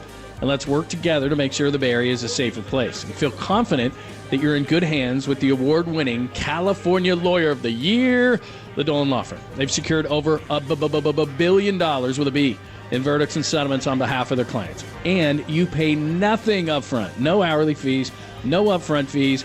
They don't get paid until you get paid. They live here. They work here. Most importantly, they win here. DolanLawFirm.com.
Listen to the sports leader anywhere, anytime. Download the all-new KNBR app. Now back to Papa and Lund live from the KNBR Casino Matrix studio. Casino Matrix progressive jackpots are here. Where are you? Just drop in. Please play responsibly. 1-800-GAMBLER.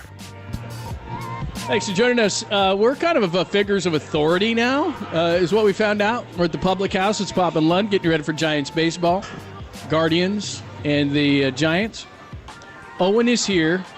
Oh, nice job. Nice job by Danny in the studio. Very nice. School is not necessarily Why is he out. playing School is Out? Well, because... For late fall. Because Owen and Lucille... Summer? Is it still summer? Yeah. Owen and Lucille are here. Owen's in 7th grade. Lucille's in Right. 2nd grade. And Do you guys want a screwball or a... Don't corrupt them. Take a sip of that. Them. No, don't take a sip, I Put promise. that in your backpack when you go to school tomorrow. You'll be taking a nap, and you won't remember much of the game, if anything. You're a screwball. They're here, and what happened is their dad presented us with an official document that basically said that we excused them from school. And So it had our do names you have the everywhere. document? Yeah. Does Dad have it? Yeah, let's see. Can we see? Can we read this now? So apparently we got them out of school. Oh, and can you read this to the Yeah. audience? Your dad concocted. Owen's an actor, by the way. Your dad concocted this. Read that to the audience. Dear Mrs. Blackburn, please excuse Owen and Lucille Pedroza from school on Wednesday, September 13th, 2023, as they have developed a case of Giants fever. They got the fever. And then it's got our the names only that we signed for. prescription is Kyle Harrison. Who signed that? We need more cowbell. Who did you sign? Who signed that? Greg Papa Nice. and John Len. Very nice. good. Very good. nice. Very nice. good. All right. So, what class are you missing right Math. now? Math class. You don't need math. You're in seventh grade. Owen? Overrated. So, what are you studying in seventh grade math? Angles. Like sine, cosine, that stuff. So, Sort of. what is sine? Do you know what sine is? No. You don't know? I'm going to teach you Is something. that your kid? I'm going to teach you something. Write this down. Sokotoa. Do you know Sokotoa? He played second base for the Indians in the 40s. Sokotoa. Sokotoa. S. Sine is opposite over hypotenuse.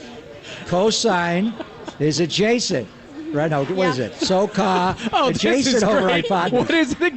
Tangent Oh, this is terrible. opposite over adjacent. Right there. Is that what you're learning? Yeah. All right, forget that. He's just saying yeah to If you anything. ever had to learn in your entire life, John, quickly, what's cosine? Did it ever come up? Maybe when you're buying a property. When you you're got buying a cosine? car? But not that. That's All about it. I'm going to teach you something more important. Do you know how to figure out a pitcher's ERA? Sure. Okay. Oh. Do you? No. I'm going to teach you. What is this, Mrs. Blackbird? I love this. This is how you figure We're out. learning, we're learning complementary angles and stuff What like is that. that? What does that mean? So It's not so sine. What's complementary? Do you mean architect? So complementary is when two pair of lines have a line cutting through them, and they're on the same side. Are but you they're smarter below than a each other. seventh grader? No, you got to go work with Kyle Shanahan. Do you know how to send 5 eligibles out in the pattern? You could be an offensive You coordinator. really could. All right. Do you know how to figure out pitcher's ERA? Not really. Okay, well, here's the way you figure. So it's the number of earned runs you give up. Do you know what an earned run is? Mm-hmm. What is an earned run? She's. I love her glasses, but she's freezing. She's in She's like, I don't second know. grade, Owen. You're in 7th grade. She's in 2nd. What's the difference between the two of you? We're 5 years. You don't apart. need Just math. passed You're math good. class. You don't need. Look, Owen wants to be an actor. He has an agent for that. He Do does. have Of course the he does. agent do the numbers, and you're good to go. Of course he does. All right. All right. So it's innings. It's how many earned runs you give up, divided by innings pitch time 9. Tell Mrs. Blackburn that. Okay. All right. And then he can pass That's all math for the day. So if Kyle Harrison pitches a shutout today, he goes 9 innings and he gives up 0 runs. What's his ERA today? 0. 0. Good job, Owen. He passed the math test. Get a piece of this audio. Get it to the Dad, teacher. did it He's work? fine. So is Mrs. Absolutely Blackburn? fine. Mrs. Blackburn's actually their aunt. Don't jeez, come on. Pull back the curtain. I like it's fine. It's fine. All right. Owen, give the mic. Hi, Lucille. How are you? Good. Yeah, So we didn't get enough Lucille. Oh, you're going going to see Lucille today. Lucille's very. You want to see Lucille? Yeah. Lucille's very cool. Yeah, very cool. You All picked a fine time to leave me, Lucille. Oh, no. Come on. They don't deserve so that. say something to all of the 2nd grade. What school do you go to? All of them. Say something to all of them. So where are they? They're like in lunchtime, or what are they doing right now? They're in math class. They're not listening to this. So say something to them like, suckers, you're in class, and I'm hanging out with Papa in London. Say something. You're Who's corrupting Who's her. your best friend in school? Go Giants. There you go. Okay, That's a good. winner. Good. Thank you very much for stopping by. Enjoy the game. Remember, That's very nice. Sokotoa. Sokotoa. All right, get a piece He's a of this left-handed audio catcher. and give it to the teacher. Here. Oh, and take He this in figured your out- bag. Oh, take the screwball. Don't give him booze. He'll be very big at the sock hop. Take that. How is it that I have to be the adult in the room to not give the children booze? Take the screwball. How did this happen? When I was in 7th I like this grade, and you role would just I have take to have. John's. It's better you have it than Yeah. John. Thank you, Dad. Exactly. All right. Sign Mrs. How Epstein's great mother. is that, man?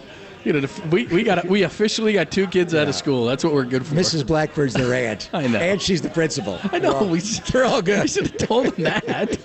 How many other kids are playing hooky? I just feel like an authority Is figure. she playing hooky from school?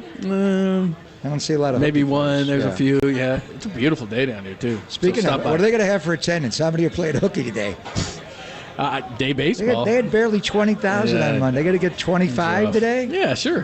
Pretty good crowd out 30 here. Public today? House. Yeah, let's get it. Let's Okay. get going. All right, we'll give you some final thoughts, and we got Day Baseball award-winning Diamond Notes and the such coming up as we get ready for Day Baseball. Public House, Papa Lund, corrupting America, only here on the Sports Leader.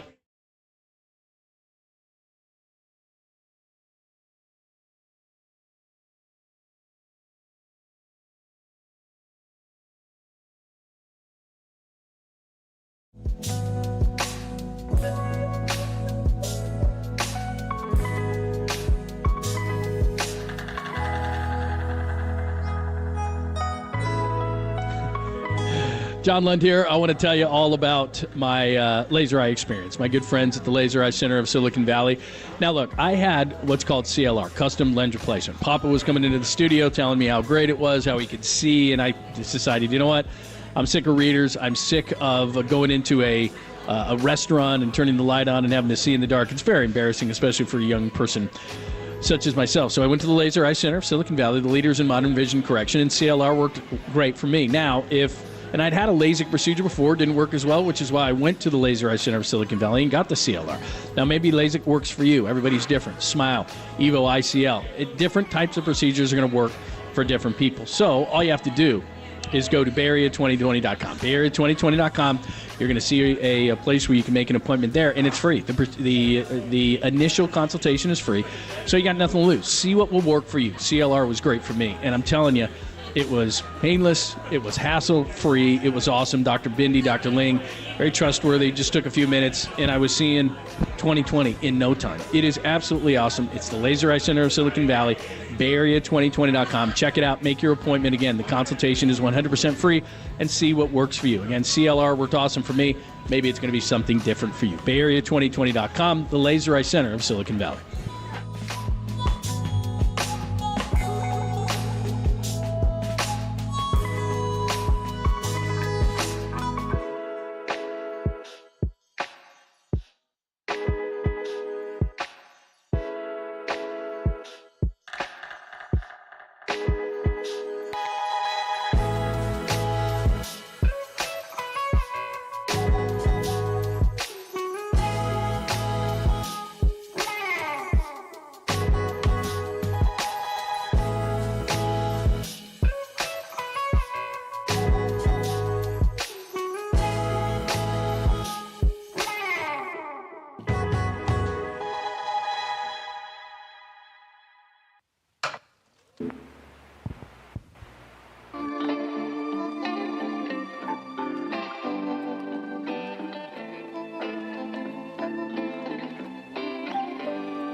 faithful, there's a party happening on our podcast page. Hear every interview from every show on demand at knbr.com/podcast. Now on with the show on the sports leader.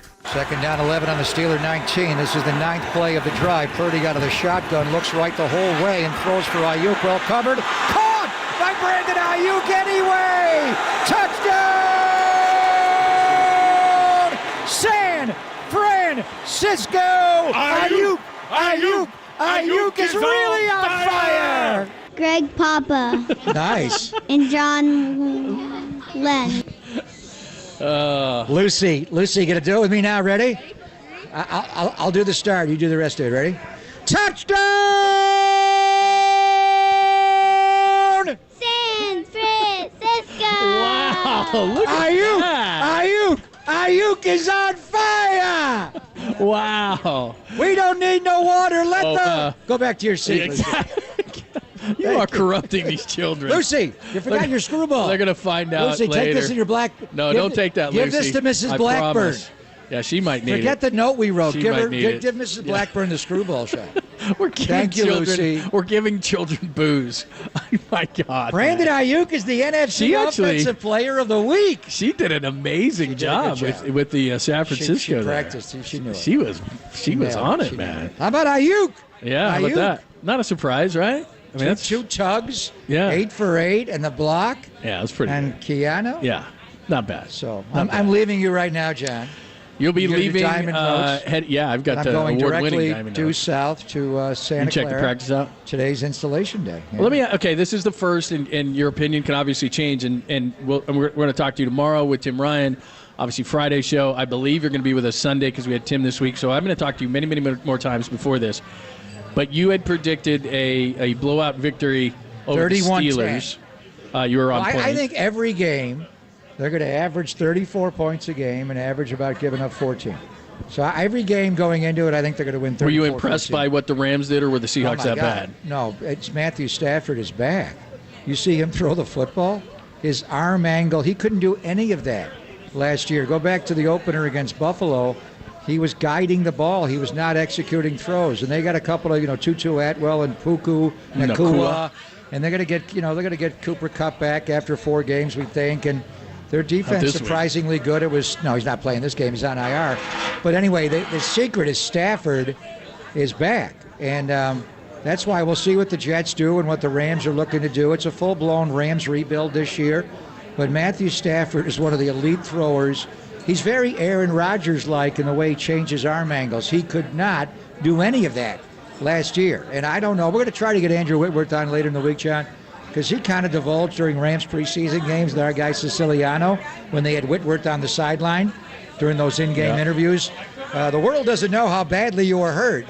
What did he tear? Oh, you could just tell. You could tell last year versus this. What did he do, though? Did he tear his UCL? When did he hurt it? Do we have any procedure on it? They tried to shoot it up and do all kinds of things with injection. Didn't work. Anyway, Matthew Stafford is back as an elite thrower of the football. We forget, this team bottomed out last year. They had the worst one-loss record of any Super Bowl winning team in history. But the year before, they won the Super Bowl. But beyond that, what rattles Matthew Stafford is the pass rush, and you saw it. That's right in his face, where the 49ers are now so strong. He starts to chuck and duck. He doesn't. Who likes to get hit? No one does. And Kenny Pickett, the old quarterbacks, they definitely don't. They don't want to get. Tom Brady at the end last year just wanted to get the ball out. He didn't want to get hurt anymore. So who wants to get hit? So that'll be the secret. But their performance and their defensive performance in the second half, in particular in Seattle, was really impressive. We got to learn their whole defense. Who are they? I mean, even DK Metcalf said, I can't name anybody in their secondary. We'll learn by tomorrow. But the bottom line is Matthew Stafford is an elite thrower of the football. And remember, before the 49ers made the trade and to get the capital to get Trey Lance and all that, they wanted Matthew Stafford. And he went to the Rams. Kyle went to see his mom and dad in Cabo. They have a place there. And Whitworth and Stafford and Sean McVay were somewhere else in Cabo. I don't know if they were in Nobu or wherever the hell they were on the other side of the island. He wound up going to the Rams, but the 49ers were all in. I remember that Saturday night, I was doing a Warrior game, and when they got the alert, damn, the Rams got Stafford, And they won the Super Bowl right away, John, and last year he was not healthy.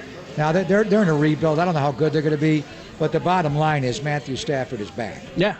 And look, I don't want to discredit what they did against Seattle. I thought Seattle was really bad.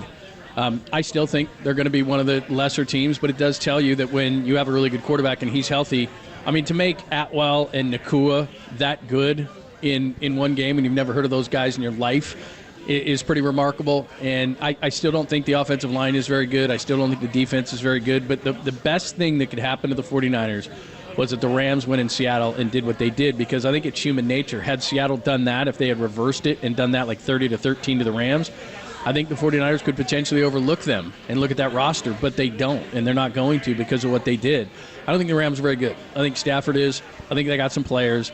I think Aaron Donald is like a lone wolf on defense. I just don't buy what they did, but they did it for 1 week. But the 49ers can't overlook them now because they did that, and they've got their full attention. Nobody thought Seattle was going to be good last year.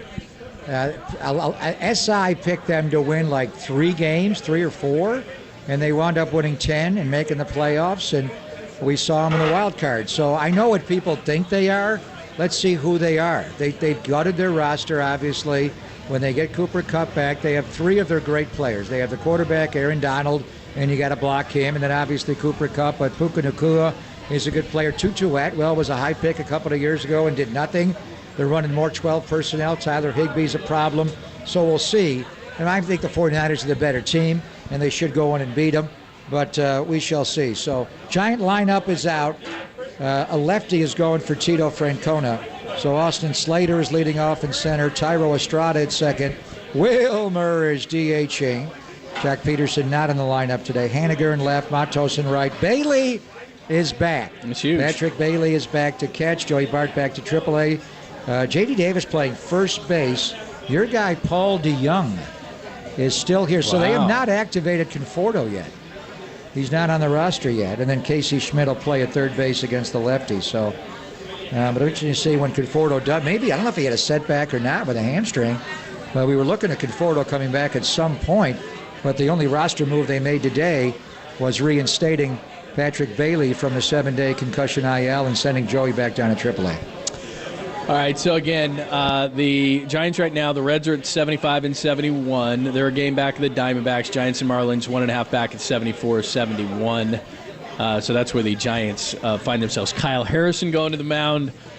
The thing that you and I think feared was he was averaging in his minor league starts this year about 3 2/3 innings. Threw 83 pitches as his high, was throwing a lot of times in the 30s and 40s as far as his pitch count. Then he comes up here and he's throwing consistently over 90. And the one thing to watch today is his velocity. How hard is he throwing? It was down. It was down. And, I mean, he's got to work on his secondary pitches. Slider's been good and bad. Whether he'll throw the cutter and change. But his fastball is elite. He gets swing and miss from that low three-quarter delivery. He just punches out major league hitters and minor league hitters. His velocity was down last start. Friday here against Colorado, he was 91, 92, 93. Saw some 94, but not as many. Normally he's 94, 95, 96. Occasionally he's popping at 97. So look at the radar gun. He could still get you out in the low 90s, but the one thing with him, and I don't know, Cap said about the command, and I think he can get better with his command over time. He's just 22. But if he does not have high-end velocity, and he had a lack of command last night, he was spraying the ball everywhere. He looked like the Kyle Harrison from earlier in the AAA season, John. The arm side command was nowhere.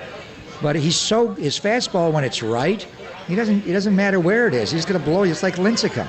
He's not going to put it in a spot. Yeah, but he's throwing 97. He's just going to throw it. Versus 91. But if he's 91 and then he's missing spots, those balls gets hit. Yeah. So where are the De La guys? Any De La guys here today? By the way, did you see this? We always talk about how when hitters go to the plate, it's either a strikeout, walk, or home run. The 3 true outcomes? 45.3% of the time versus Harrison, it's either a strikeout, walk, or home run, which is the 5th highest by a starter this year. So basically with Harrison, half the time it's either a walk, strikeout, or home run. Maybe we need a new nickname for him. Home run's not Dirty good. Harry, Prince Harry fastballs. That's my favorite. Yeah. 6 home runs and 20 1/3. So get that under control, please. That would probably be good. Are the De La kids skipping school today? Where are they? Yeah. Why not? I know what they want. They want the screwball. You gave away I should say gave that away for one the, of these. I should say that for that. I'm going to give that to you. It's my favorite. I gave that to you know what? You did the right thing. You gave it to the gentleman with the 2 kids at the game. He probably needs another one. He does. Needs a couple. I gave it to his second grade daughter, yeah, Lucy. She's taking a nap over there now. She'll be climbing the foul pole by the 7th inning. That Papa guy, I love him.